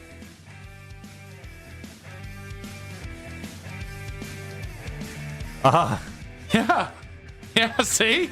It's a good question. So I watched the video online, and I heard it through my earbuds, but I couldn't see the actual tweet because I was looking at something else. Yeah. And then it stopped right at the spot that Jake cut it, and I was like, that could be literally any of the three teams in Cleveland right now. You want to make he talked about the Cavs last night. Maybe Cavs. That's an educated guess. I'm proud of you. It was the Cavs. Yeah, okay. All right. But initially I thought my mind first went to the Browns, but then I was like, but you could do that about the Guardians. He was going after the Cavs last night. I like it. I was enjoying it. He was going after him. He is not going to be on the Christmas list. If Lima ever falls, they're not going to start leaking stuff to him to make the Cavs look better. Yeah, last night's performance completely took him out of the idea of ever getting any Rock Entertainment TV opportunities. Hey, you just got to make sure you get the inside juice that what the Cavs are thinking, and just go ahead and pass it along as fact. Completely unnecessary shot. It's good that Lima has those sources. We like it. It makes us better as a station. It's nice. Yeah, doing a good job. He's just became a homer, and that's a weird thing. No, stop doing this, Nick. Happy for Lima. Big thanks to Mac Robinson on the board. Yes, we salute the Supreme Leader. If we did not, there would be consequences. And Jake Murrin. And the 92.3 The Fan YouTube channel. As always, subscribe to 92.3 The Fan's YouTube channel. Except you, Cornlito. Suck it, Cornlito. And like our videos. We desperately need to be liked. And big thanks to Katie Pollock on the 2020s. I think we did a nice little show today. Yeah, we had fun. Yeah. And we'll do it again tomorrow. All right, we'll do it again tomorrow. Joe Thomas, remember him? He's joining us. Ashley Bastock. I think there's a third person. I can't remember. Alzheimer's a B. All right, see you guys tomorrow. Keep it spicy, baby. Let's go. I love you. Have a great day. Take care, Nick. Take care of him. He needs help.